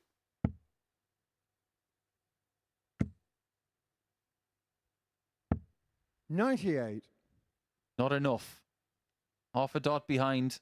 And Andy's done well to get under 200 after 3 throws here. 99. That's better than good. That's the beginning of the end, you'd feel.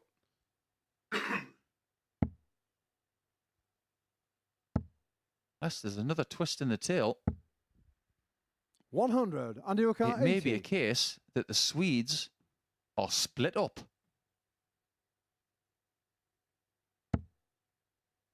Bit like ABBA. Double 10. 70. How Antonio ironic Carr, is this? It's 127. 1-2-7 And game. for Group B.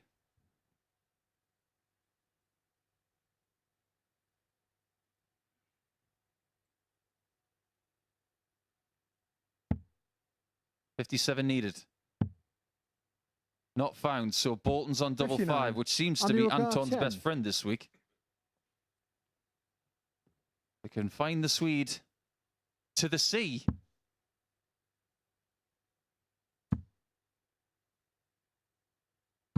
Game shot. and the Bolton match. wins that Andy one, and he Alton. wanted Group B, didn't he? You can tell by the reaction. Really good game, which involved 7 very hotly contested legs. Andy Bolton earns a lie in, and he will be back in Group B on Thursday and Friday. Familiar territory for him, and also familiar territory for Anton, who will go to Group C. He will have his tail up because he's played some good stuff this week, and 14 points, unfortunately, is not enough to make the top 3. But what is good enough to win the group? It's another shootout coming up between Tingstrom and Taylor, and it's to win this group in week number 2.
Welcome back. So Andy Bolton won the battle for a podium place and a Group B place before the break with his victory over Anton Ursland. But who will be standing at the top of that podium and getting through to finals night? Dom Taylor won all of his matches yesterday to put himself in the mix, and he's still there. He's bagged himself a straight shootout. If he wins this match, he will be the one who wins Group A and makes it through to Saturday. Will it be him, or will it be Victor Tingstrom, who won all of his games on Monday and really stole a march on the rest of the group? But it all comes down to one match. Whoever wins will get that spot at finals night on Saturday by winning the group. And talking you through this enormous encounter, it's Paul Nicholson and Chris Mason. Many thanks. What a game we've got in prospect here between two players that have been jostling for position over the last couple of days. Frustration for Dom Taylor on Monday. Glee on Tuesday, and very hard work here on Wednesday. But the one thing that's been evident ever since Monday morning from Dom, quality. To throw first. It's been there. Whereas his opponent, who's got 20 points as well, has been a special ops agent just trudging through the mud with an amazing amount of resolve. And he's got the right kind of shirt on. Yeah, for 93. me, Dom Taylor has been a bit of a revelation because it was 5 from 5 on Monday for Victor. The response from Dom Taylor was 5 out of 5 Tuesday, and chased him down and then got his nose in front to see Victor peg him back. 180. Great start from Victor, who has the darts, which could be key in this one. Just to give you an indication of how they've played today. Just pausing for effect there to see if he could back up the maximum. But Victor, 85.11 for the day. 11 hits from 31 attempts. 35% on the doubles. I assure you, he has not played at this kind of heat level at any point today. He might just be about to save his best for last.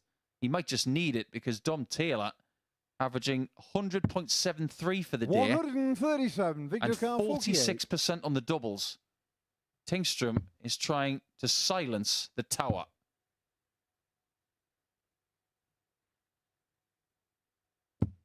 $16. Dominic Carr, 84. Opportunities like that might not come along too often. Victor just edged out Dom on Monday. One of those that Dom will probably feel that did enough to win. 59. That's close. Victor Carr, 32. That is close. Yesterday, Dom put that right with a 4-0 win. Game shot on the first leg. 1-0 Sweden. I assure you it's going to be nothing like England versus Sweden from 1992. Second leg, Dom to throw Or first. will it? Game on. It might be a bit of a thriller. Be a bit like a very famous movie called, and I'm going to have a play with words here, Tingstrom Taylor, Soldier Spy. 99. On fire today, Nico. What did you have for breakfast? Sustroming. 97.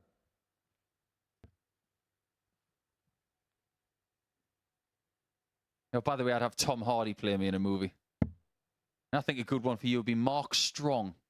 He's from the Kingsman movies. 140.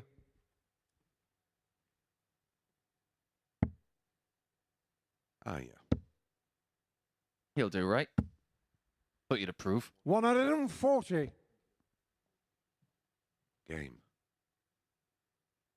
What a start to a match that initially felt that both players would be a bit edgy. 92. You know what they say, Mace? You got to earn your days off.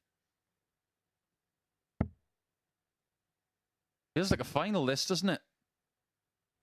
140. Could well be. Dominic Carr, 170. What on earth has Victor done between That game with Tread Golden now, because whatever he's done, it's worked. Dom Taylor looking for a very large strumming. 134. Not a bad Victor second Carr, prize. 124. He can't possibly be averaging 117 and losing 2-0. It Game is the shot on case. second leg. Victor Tingstrom. Get a load of this. Sickening. Third leg Victor to throw first. Game on. 14, 12.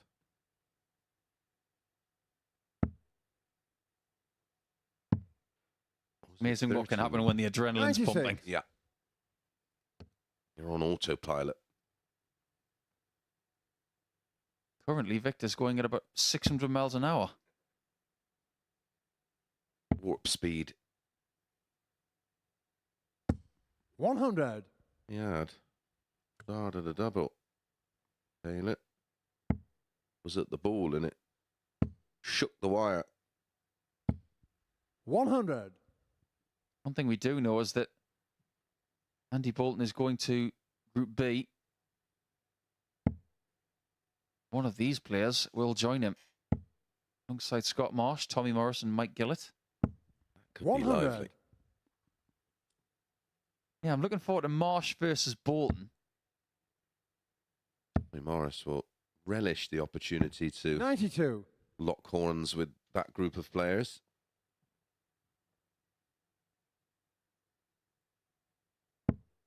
Consider the position that Dom's in right now. He's already been broken.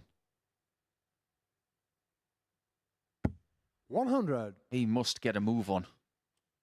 I just wondered at one point today whether the fact that he was not having the darts in 3 matches might just bite him. 100. Is at the moment, despite averaging 12.82 as we come to the end of leg 3.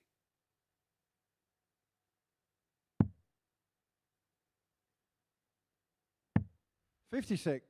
Victor Carr, 113. Outgunned here. Victor was playing at a level we've seen from him. Absolutely. Not averaged 100 yet this week. Like I said, he might be 39. saving his best for Dominic last. R, This might be a 145. case of unload the cargo because I really want those 2 days off. And remember, Victor Tingstrom has not made a Saturday night before. Thought you were going to say it was one of those Marlene, start the car. 89. Victor Carr, 74. He was here the last time. He failed getting through Group C. Game shot on the So third far, leg. he's not Victor failing. Tingstrom. The last time that Dom Taylor was defeated, it was an average of 104 from Mitchell that denied him. Fourth leg Dom to throw And first. Tingstrom is doing Game just on. that. 104.86 to this point, and Dom Taylor needs 4 straight legs if he wants to win this group. Dom himself averaged 97.54 in that game you mentioned. 2 out of 2 on the doubles. He only had 1 dart at a double. He's averaging 106.62. 23. Rain, it pours. And you can see the funny side of it, fortunately.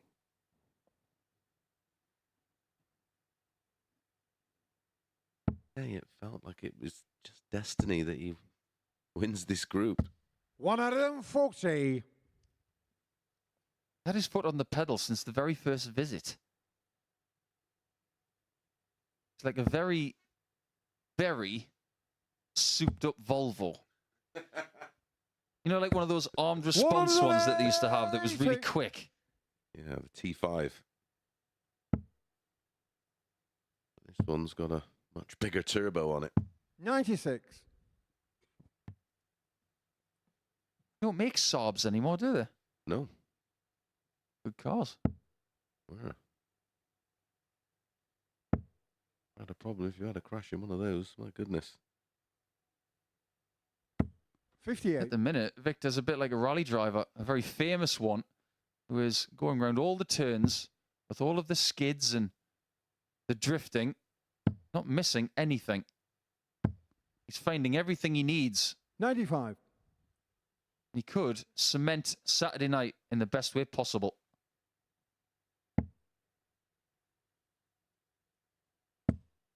Yeah, 170 last week, did we? 60. Seen one this Victory week car so far. 170. I believe 164 was the best from last week. Thing is, he's got 6 darts from here. Doesn't have to go for this. 98. There's nothing that Dom can do about this now. Hit and hope.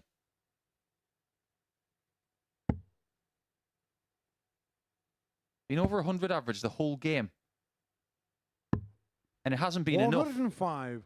Victory car 72. Timing has been on the side of the man in camouflage, who is now only 2 darts away from winning the group. And it's double 11. 50. Domino car 75. He's had a shot. How many at a double? Taylor get from here. Double 17. Oh, now then. Now he's got a choice. He loves double 18. He may go for 2 of them.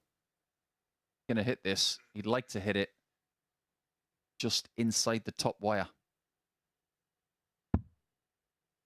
Not enough. 39. Victory car 22. Gonna split it. Double 8.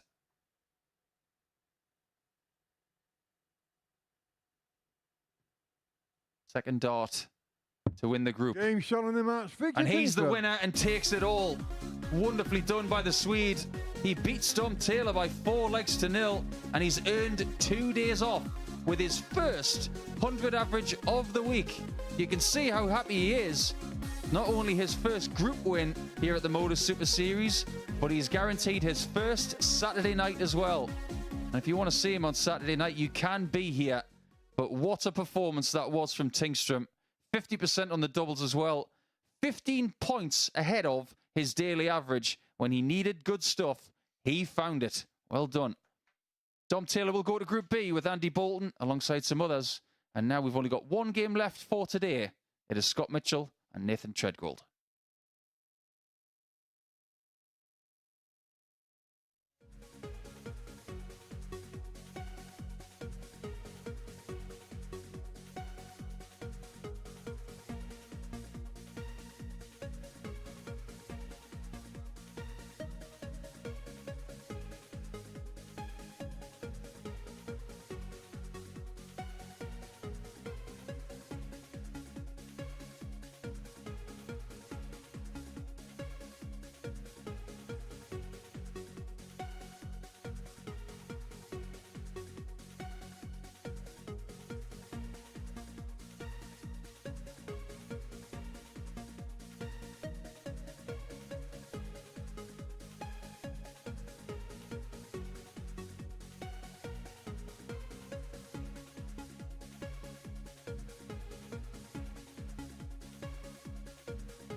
Welcome back to the MODUS Super Series, where the man of the moment, the winner of Group A, Victor Tingström, is alongside me and very happy about it.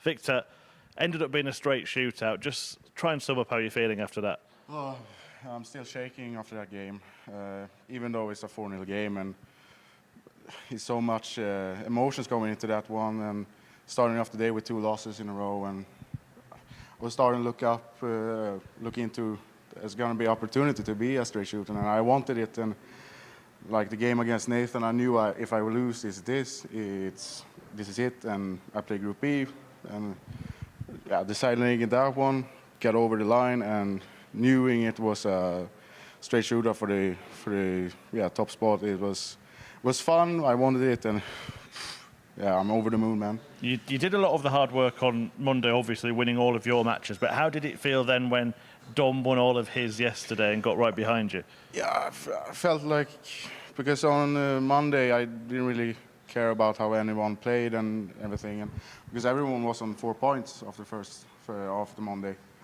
and didn't really see anything special about anyone. I knew everyone is great, so yeah, sorry. I knew everyone was gonna be great, and but yeah, Tuesday he really played good, and he whipped me, man, on first game on Tuesday, but he played really good, yeah. So yeah, I mean, it was fun. It was something or someone to look out for, you know. Well, you'll be happy about this. Let's show you the final table in Group A. There you are at the top of it. 22 points. Look, it's a really good campaign in the end. I know it all came down to one match, but you must be pleased with your performance over 3 days. I was pleased with my performance on Monday. Tuesday was a bit rough. I didn't really feel like I was hitting what I wanted and just feeling off. And today when I woke up, I said to Anton, this is gonna be tough, man.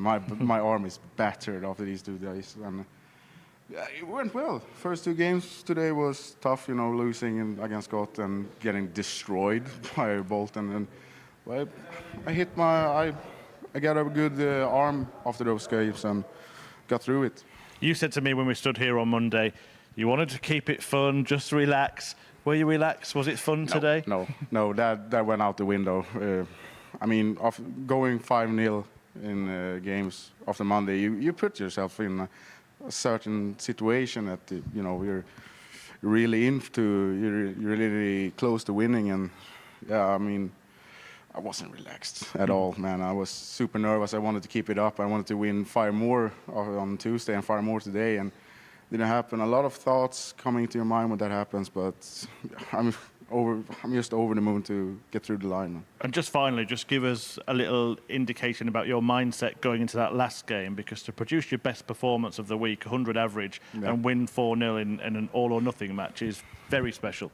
I'm going into a last game against Dom Taylor, who's been averaging 102, 109, I think, as well. And it's I mean, just gritting my teeth, and I want this. I really want this. And last game shootout, and everything's on the line, and that's usually where I perform. You know, that's my best moments come in those games, and yeah, it was just fun playing it, and winning it is a big bonus. Yeah, we could see you enjoyed it. Congratulations. Cheers. We will see you on Saturday for finals night here at the MODUS Super Series. One last bit of business to take care of today. Scott Mitchell and Nathan Treadcold about to do battle behind me. Back to Chris and Paul. I think it's fair to say that he's quite happy, Chris. What do you think? Yeah, I think he enjoyed that. But it's an interesting insight, because when he said in the interview he did with Murph, we were watching it and thinking, nah, mate, you're not going to have fun with this after going 5 from 5. And it just shows you about the value of experience and having gone through that.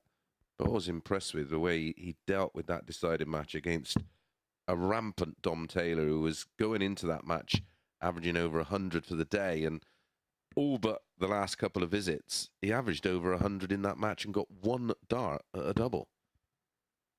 Amazing, really. First leg, Scott. 60 darts is all that was used to get it done for Victor 4-0. Just goes to show that what he did on Monday was huge, because it gave him the opportunity to just stick in there. If he hadn't done that, Dom Taylor could have been in the distance by the middle of today's session. Yeah, it gave him breathing space, didn't it? but he's still out to produce a last leg win against a much improved Nathan Treadgold. He had to bounce back from 140. 2 defeats. Well, statistically, I just want to cast your mind over this. Dom Taylor has averaged high 90s today, better than he did yesterday by about 3 points. And he's put 58. 10% on his doubles as well, and it still wasn't enough. Yeah, I mean, his Group A campaign average is going to be close, if not above 94. To not win a Group A with a 81. running average over 15 matches, that takes some doing. To not qualify, he's not overly disappointed. He looked to have handled it well. 49. Let's be honest, if he can't take confidence out of the way he's played, and especially the last 2 days, I'll be amazed. I think he's a real live dog. I will be shocked if he's in the bottom 2 of Group B, that's for sure. It's one of the best 140s we've seen this week. Block a dart with dart 1, then goes to the right and the left. Finds the 2 trebles he wanted. The harvest score. It won't surprise me if we don't see 95. Nathan Yukar, 140. 4 of the players in Group A joining Victor on Saturday night. Had 4 Group A combatants in the finals on Saturday just gone. 100. I think we might see that again. I think you're right. Mitchell's left 159. Treadgold's already on a double after 12. He could really use a win before he goes into Group C, that's 59. for sure. Nathan He Yukar, did 40. show improvements, and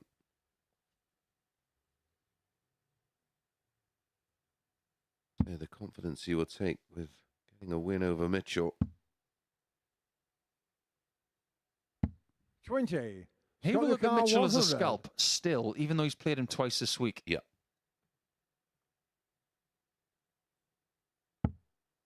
But don't leave Scott on hundreds like this.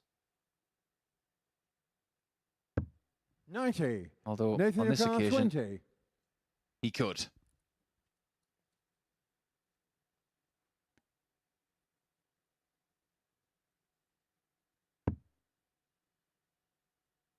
Not really a marker, that one. That one could be. No score. Turned out Scott not to Yukar, be. 10.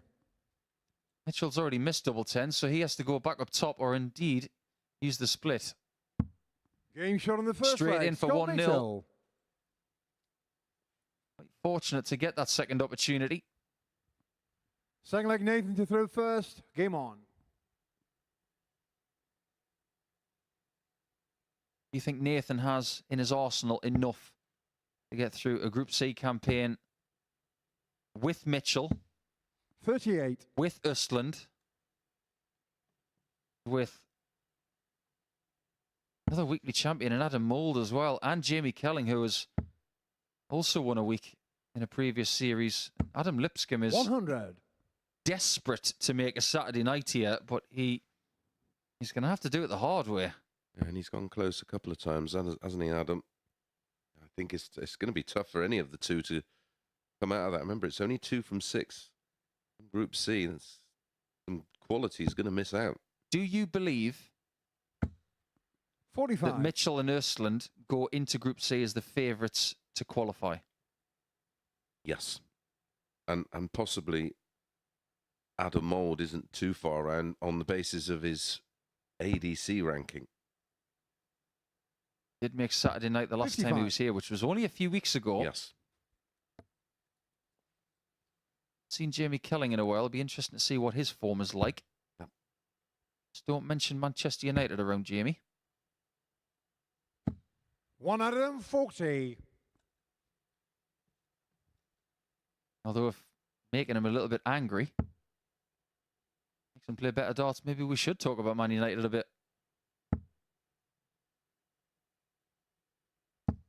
81. Mitchell will surely go to the 19s when he comes back. In a really difficult day once again for Nathan. Started with a 4-2 loss 47. to Andy Bolton in what was a bit of a scruffy game, one of the scruffiest of the day, in fact. For that, another 4-2 loss to Östlund as things started to improve standard-wise. Then he was done by Dom 99. Taylor 4-0. We're just playing on different planets at the time.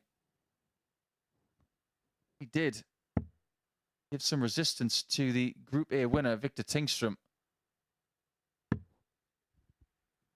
99. When you consider how well Victor played in that previous match, Chris, the one person who could have really scuppered it all is Nathan. Yep. 92. Nathan Carr 132. Ball. Double 16. 25-57 ball.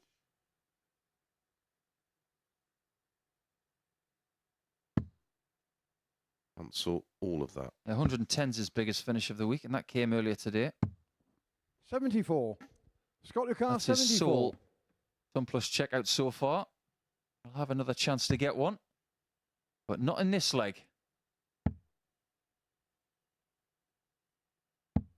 54. Nathan That's Lucar my 58. worry on that dart, because the single was fairly low as well. Probably a good 1.5 centimeters low of the target he was going for.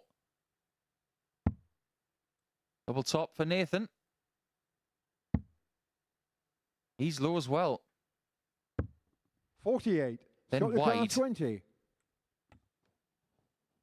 can sense that the adrenaline seems to have left these players. Game shot on the But it's second Mitchell leg. who takes Scott the 2-0 Mitchell. lead. It's a game they have to play, of course, but it's a Third leg, Scott's to throw first. Game on. meaningless game. Apart from maybe just the fact of the confidence you can build from putting in a 100. good performance. And position as well, because you're a believer in things being the same as when you had success. When Östlund won his week in the previous series, he was 4th in Group A. 100. Now, if Mitchell was to lose this match by a certain margin, Östlund would finish 4th again. But as it stands, Mitchell keeps going the way things are. He will finish 4th. Yeah, 5th on 14 100. points is harsh. But if you get 14 points in Group C, well done. Yeah. Albeit with one less day to play. 100. All very steady in this leg. Tons of plenty. 4 already. Will we get a 5th?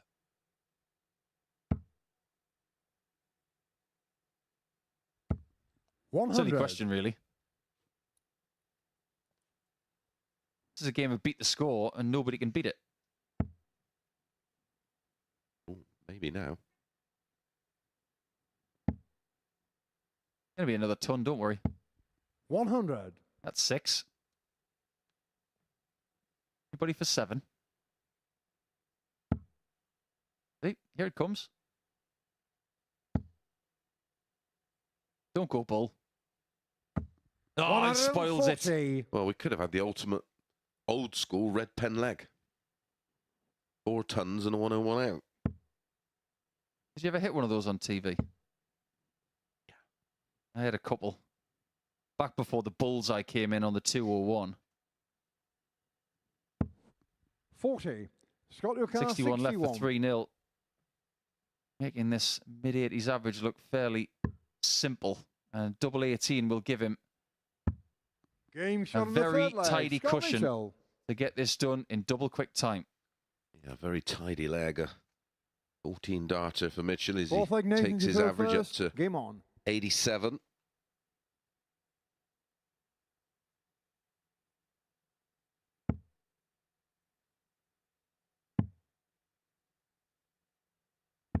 $57.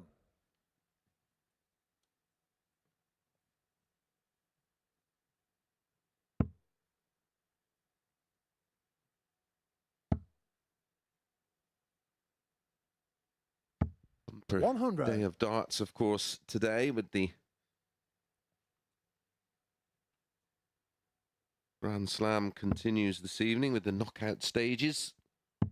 Josh Rock facing Ratajski, Wade versus Dobie, 96. Price versus Anderson, and Humphreys versus Ryan Searle, all from 7 o'clock on Sky Sports, of course.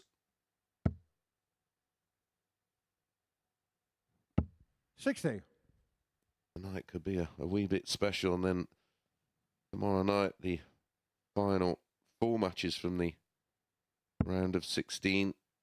Surprise package: Stowe Bunce against Andrew Gilding, Noppert against Bunting, MVG 44. against Teta, Aspinall against Cross.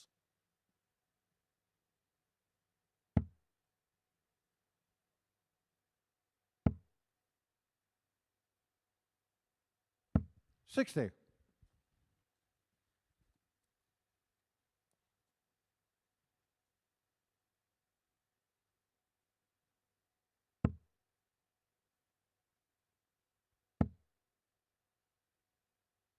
Rebel 98. is the 54 to lead 170.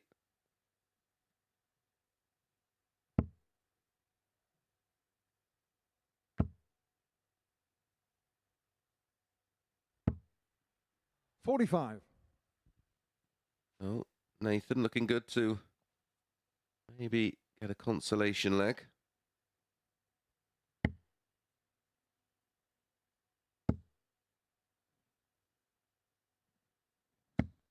$140.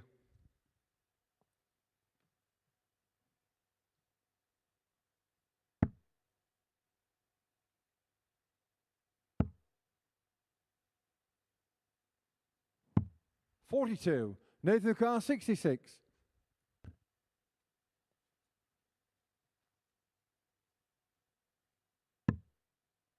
41 left. 32 needed. Game shot on the 4th leg. Nathan Nice finish Treadgold. there for Nathan. This is the key leg for Mitchell. On throw. 5th leg, Scott to throw first. Game on.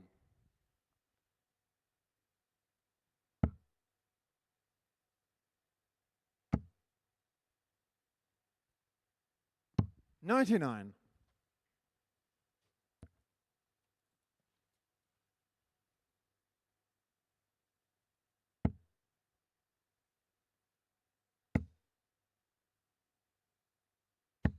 $95.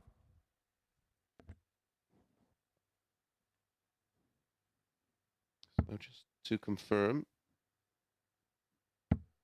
tomorrow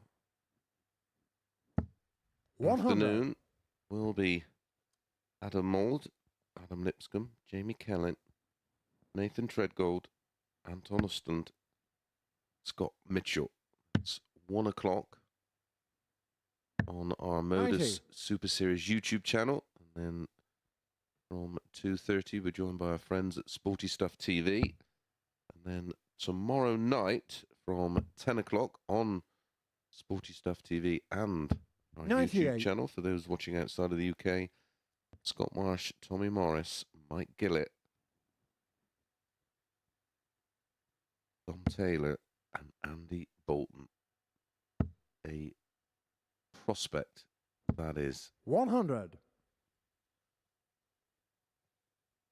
Victor will be back at his hotel, watching everybody else go through the ringer. 80.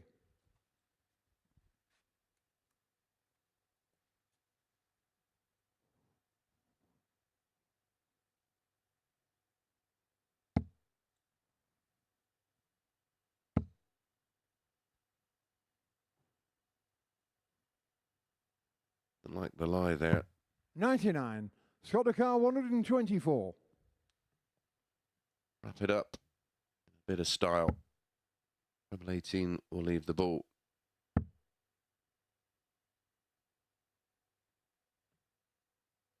Six left. 58. Nathan Carr, 117.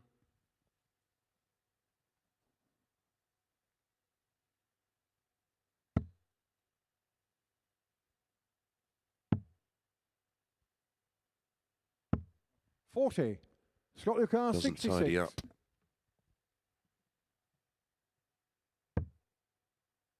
Single 16. Leaves tops. 46. Yeah. Nathan Lucar, 77. Sign off with a 4-1 win. This is to end the match to a 6th leg.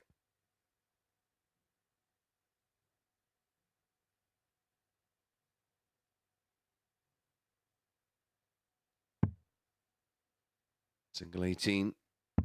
1 dart in hand. 57. Scott That Lucar, could be. 20. And the E4 red gold. 10. Mitchell can close Nathan it out. Lucar, 20.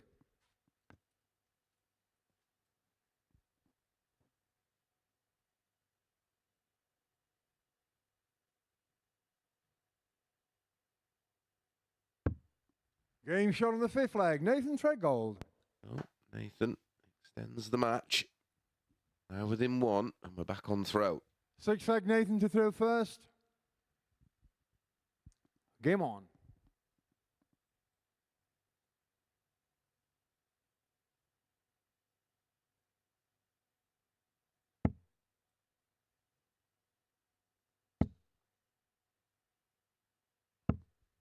$100.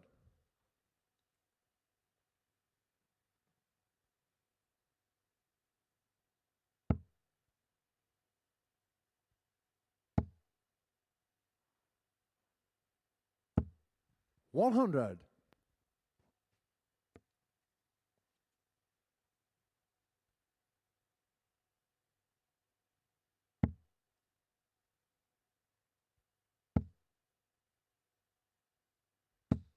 $100. Trading tons.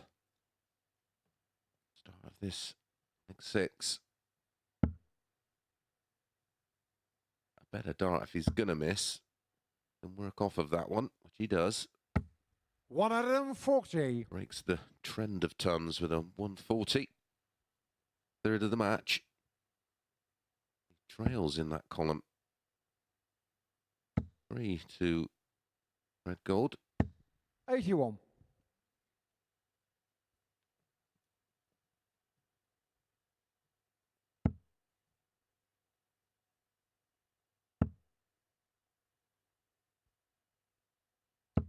$41.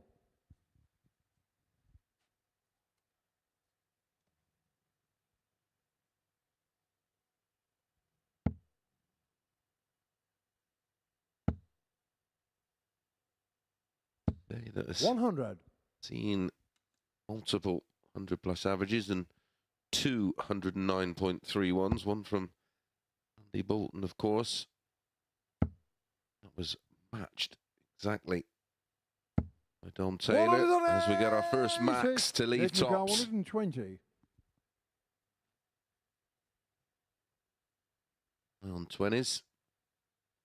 Treble, single, double. There's the single. There's the treble. 80. Oh, Scott Lucar, take it 40. to a 7th and deciding leg. So again, Mitchell with match darts bends the wire with dart 1. Perfect Game shot on the adjustment. match, Scott Mitchell. Uses that as a guide to eventually get over the line for 2 and end his Group A campaign with a win.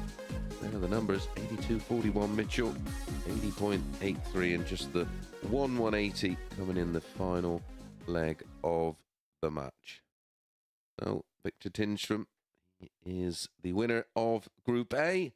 And to mull over proceedings on day 3 of Group A, let's join the boys on the balcony. Yeah, I mean, that last match in the end didn't matter, Paul, but most of the matches before it did. What a day. Brilliant. I don't think after the first couple of days we could have envisaged the amount of quality that we've seen today. It's always possible, but to see the amount of high averages and great performances from these players, they should all be very proud of themselves. I know that Nathan didn't win a game today, but he tested even the person who won the group in his penultimate game. So everybody had their part to play. Just looking at those results there as well, Scott Mitchell had his part to play, didn't he? If you look at the first couple of fixtures, he actually ended up beating both of the top two. First of all, giving Dom Taylor an opportunity and then taking it away from him. That's just the way this group has gone.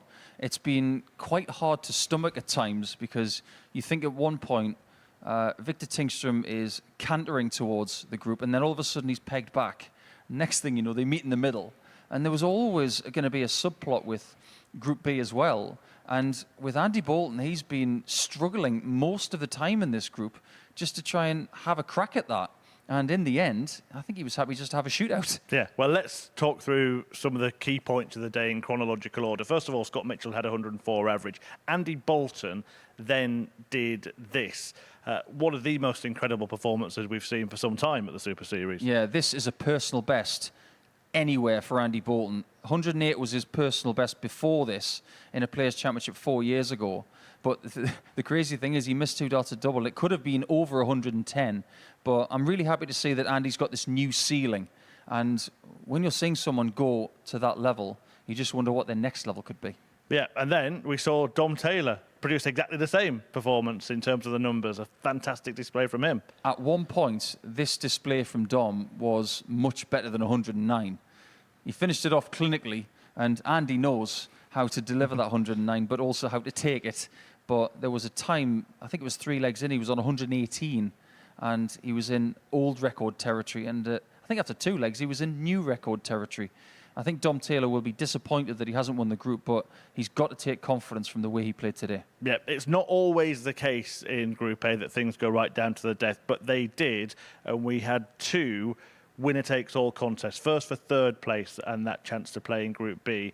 Andy Bolton, Anton Östlund, and the X Factor got over the line, and you can see from his reaction here how much it means to him to be in Group B. Yeah, this is what it's all about. When he hits this double 5 with the third dart, you can see by his reaction just how much he wanted to have that late session, because if you think about how he's performed before in a Group B, he has really felt comfortable in that scenario. So I think he's going to be good for Saturday night going through that group. Not satisfied with that battle for third and fourth, the top 2 then duked it out to see who would get straight through to Saturday. And look, Dom Taylor looked on paper like the man that would do it, but Victor Tingström, this 1-2-4 really put the game in his favour, but he produced his best performance of the week. Yeah, didn't he just? I think it was really apt as well when he was talking to you in this spot, that when everything's on the line, he seems to play his best darts. We're going to take that interview and put it on ice going into Saturday, because he's going to need more performances like that. If you'd said to me the most unrealistic point score for a person in that match, it was going to be 4-0 for Victor, and it just so happened that it was there. Yeah, some way to seal it, and he does indeed win Group A. We can take a look at the final table now. 2 points clear, of course, of Dom Taylor after that straight shootout. Andy Bolton, 2 points better off than Scott Mitchell and Anton Östlund. But all the players so competitive in that group, that kind of bodes well for the next couple of days. Yes, it does. And we had 4 players from Group A in the Saturday night just gone. Chris Mason thinks that we might have 5. Oh. And I wouldn't disagree with that. I think Anton and Scott going into Group C, I think they are the favourites to get through in the top 2 spots there. As far as the other 2 going to Group B, I think we're going to get 1 person from coming in the morning, or indeed tomorrow night, to join 5 people from Group A. I think that's a very realistic call. Well, you can see the groups there. Who's likely to disrupt that prediction? Well, Dom Taylor and Andy Bolton look great for Group B. On top of that, I like the idea of Gillett getting through. I just think he's maybe at a slightly higher level than Morrison Marsh at the minute. If someone's going to disrupt that prediction, it's probably going to be Scott. But as far as Group C is concerned, Adam Mould, for me, he got through Group C the last time he was here, and he feels very comfortable with that. So maybe it's going to be Adam. There we go then. Well, just final word really on Victor Tingström, because I have to say, Dom Taylor just kept producing performance after performance, as did some of the other players in the group. Until that last one, he never really did anything massive. But the work he did on Monday, he just managed to kind of tread water, didn't he? And there's some credit due there on top of that brilliant performance to win it. Yeah, I think it shows that the mentality that he talked to you about on Monday about having fun. I'm not sure the last 2 days have been fun, but I think the ability to get 10 points on Monday just gives you that platform to not defend a position of being top of the table, but it gives you an opportunity to shoot forward, and you don't have to win as many games as before. But I don't think we've seen the last of the Tower against Tingstrom. I think that might even be a big game on Saturday. It could well be. Right, he's there, Victor Tingstrom. The other 5 players trying to join him. They'll all battle it out, the remaining players, across 2 groups, across 2 days, starting from 1 p.m. tomorrow, live on the Modus Super Series YouTube channel. We'll be on Sporty Stuff TV from 2:30 and again at 10 p.m. for Group B. But in terms of Group A, well, that one big victory for Victor took Tingstrom to finals night.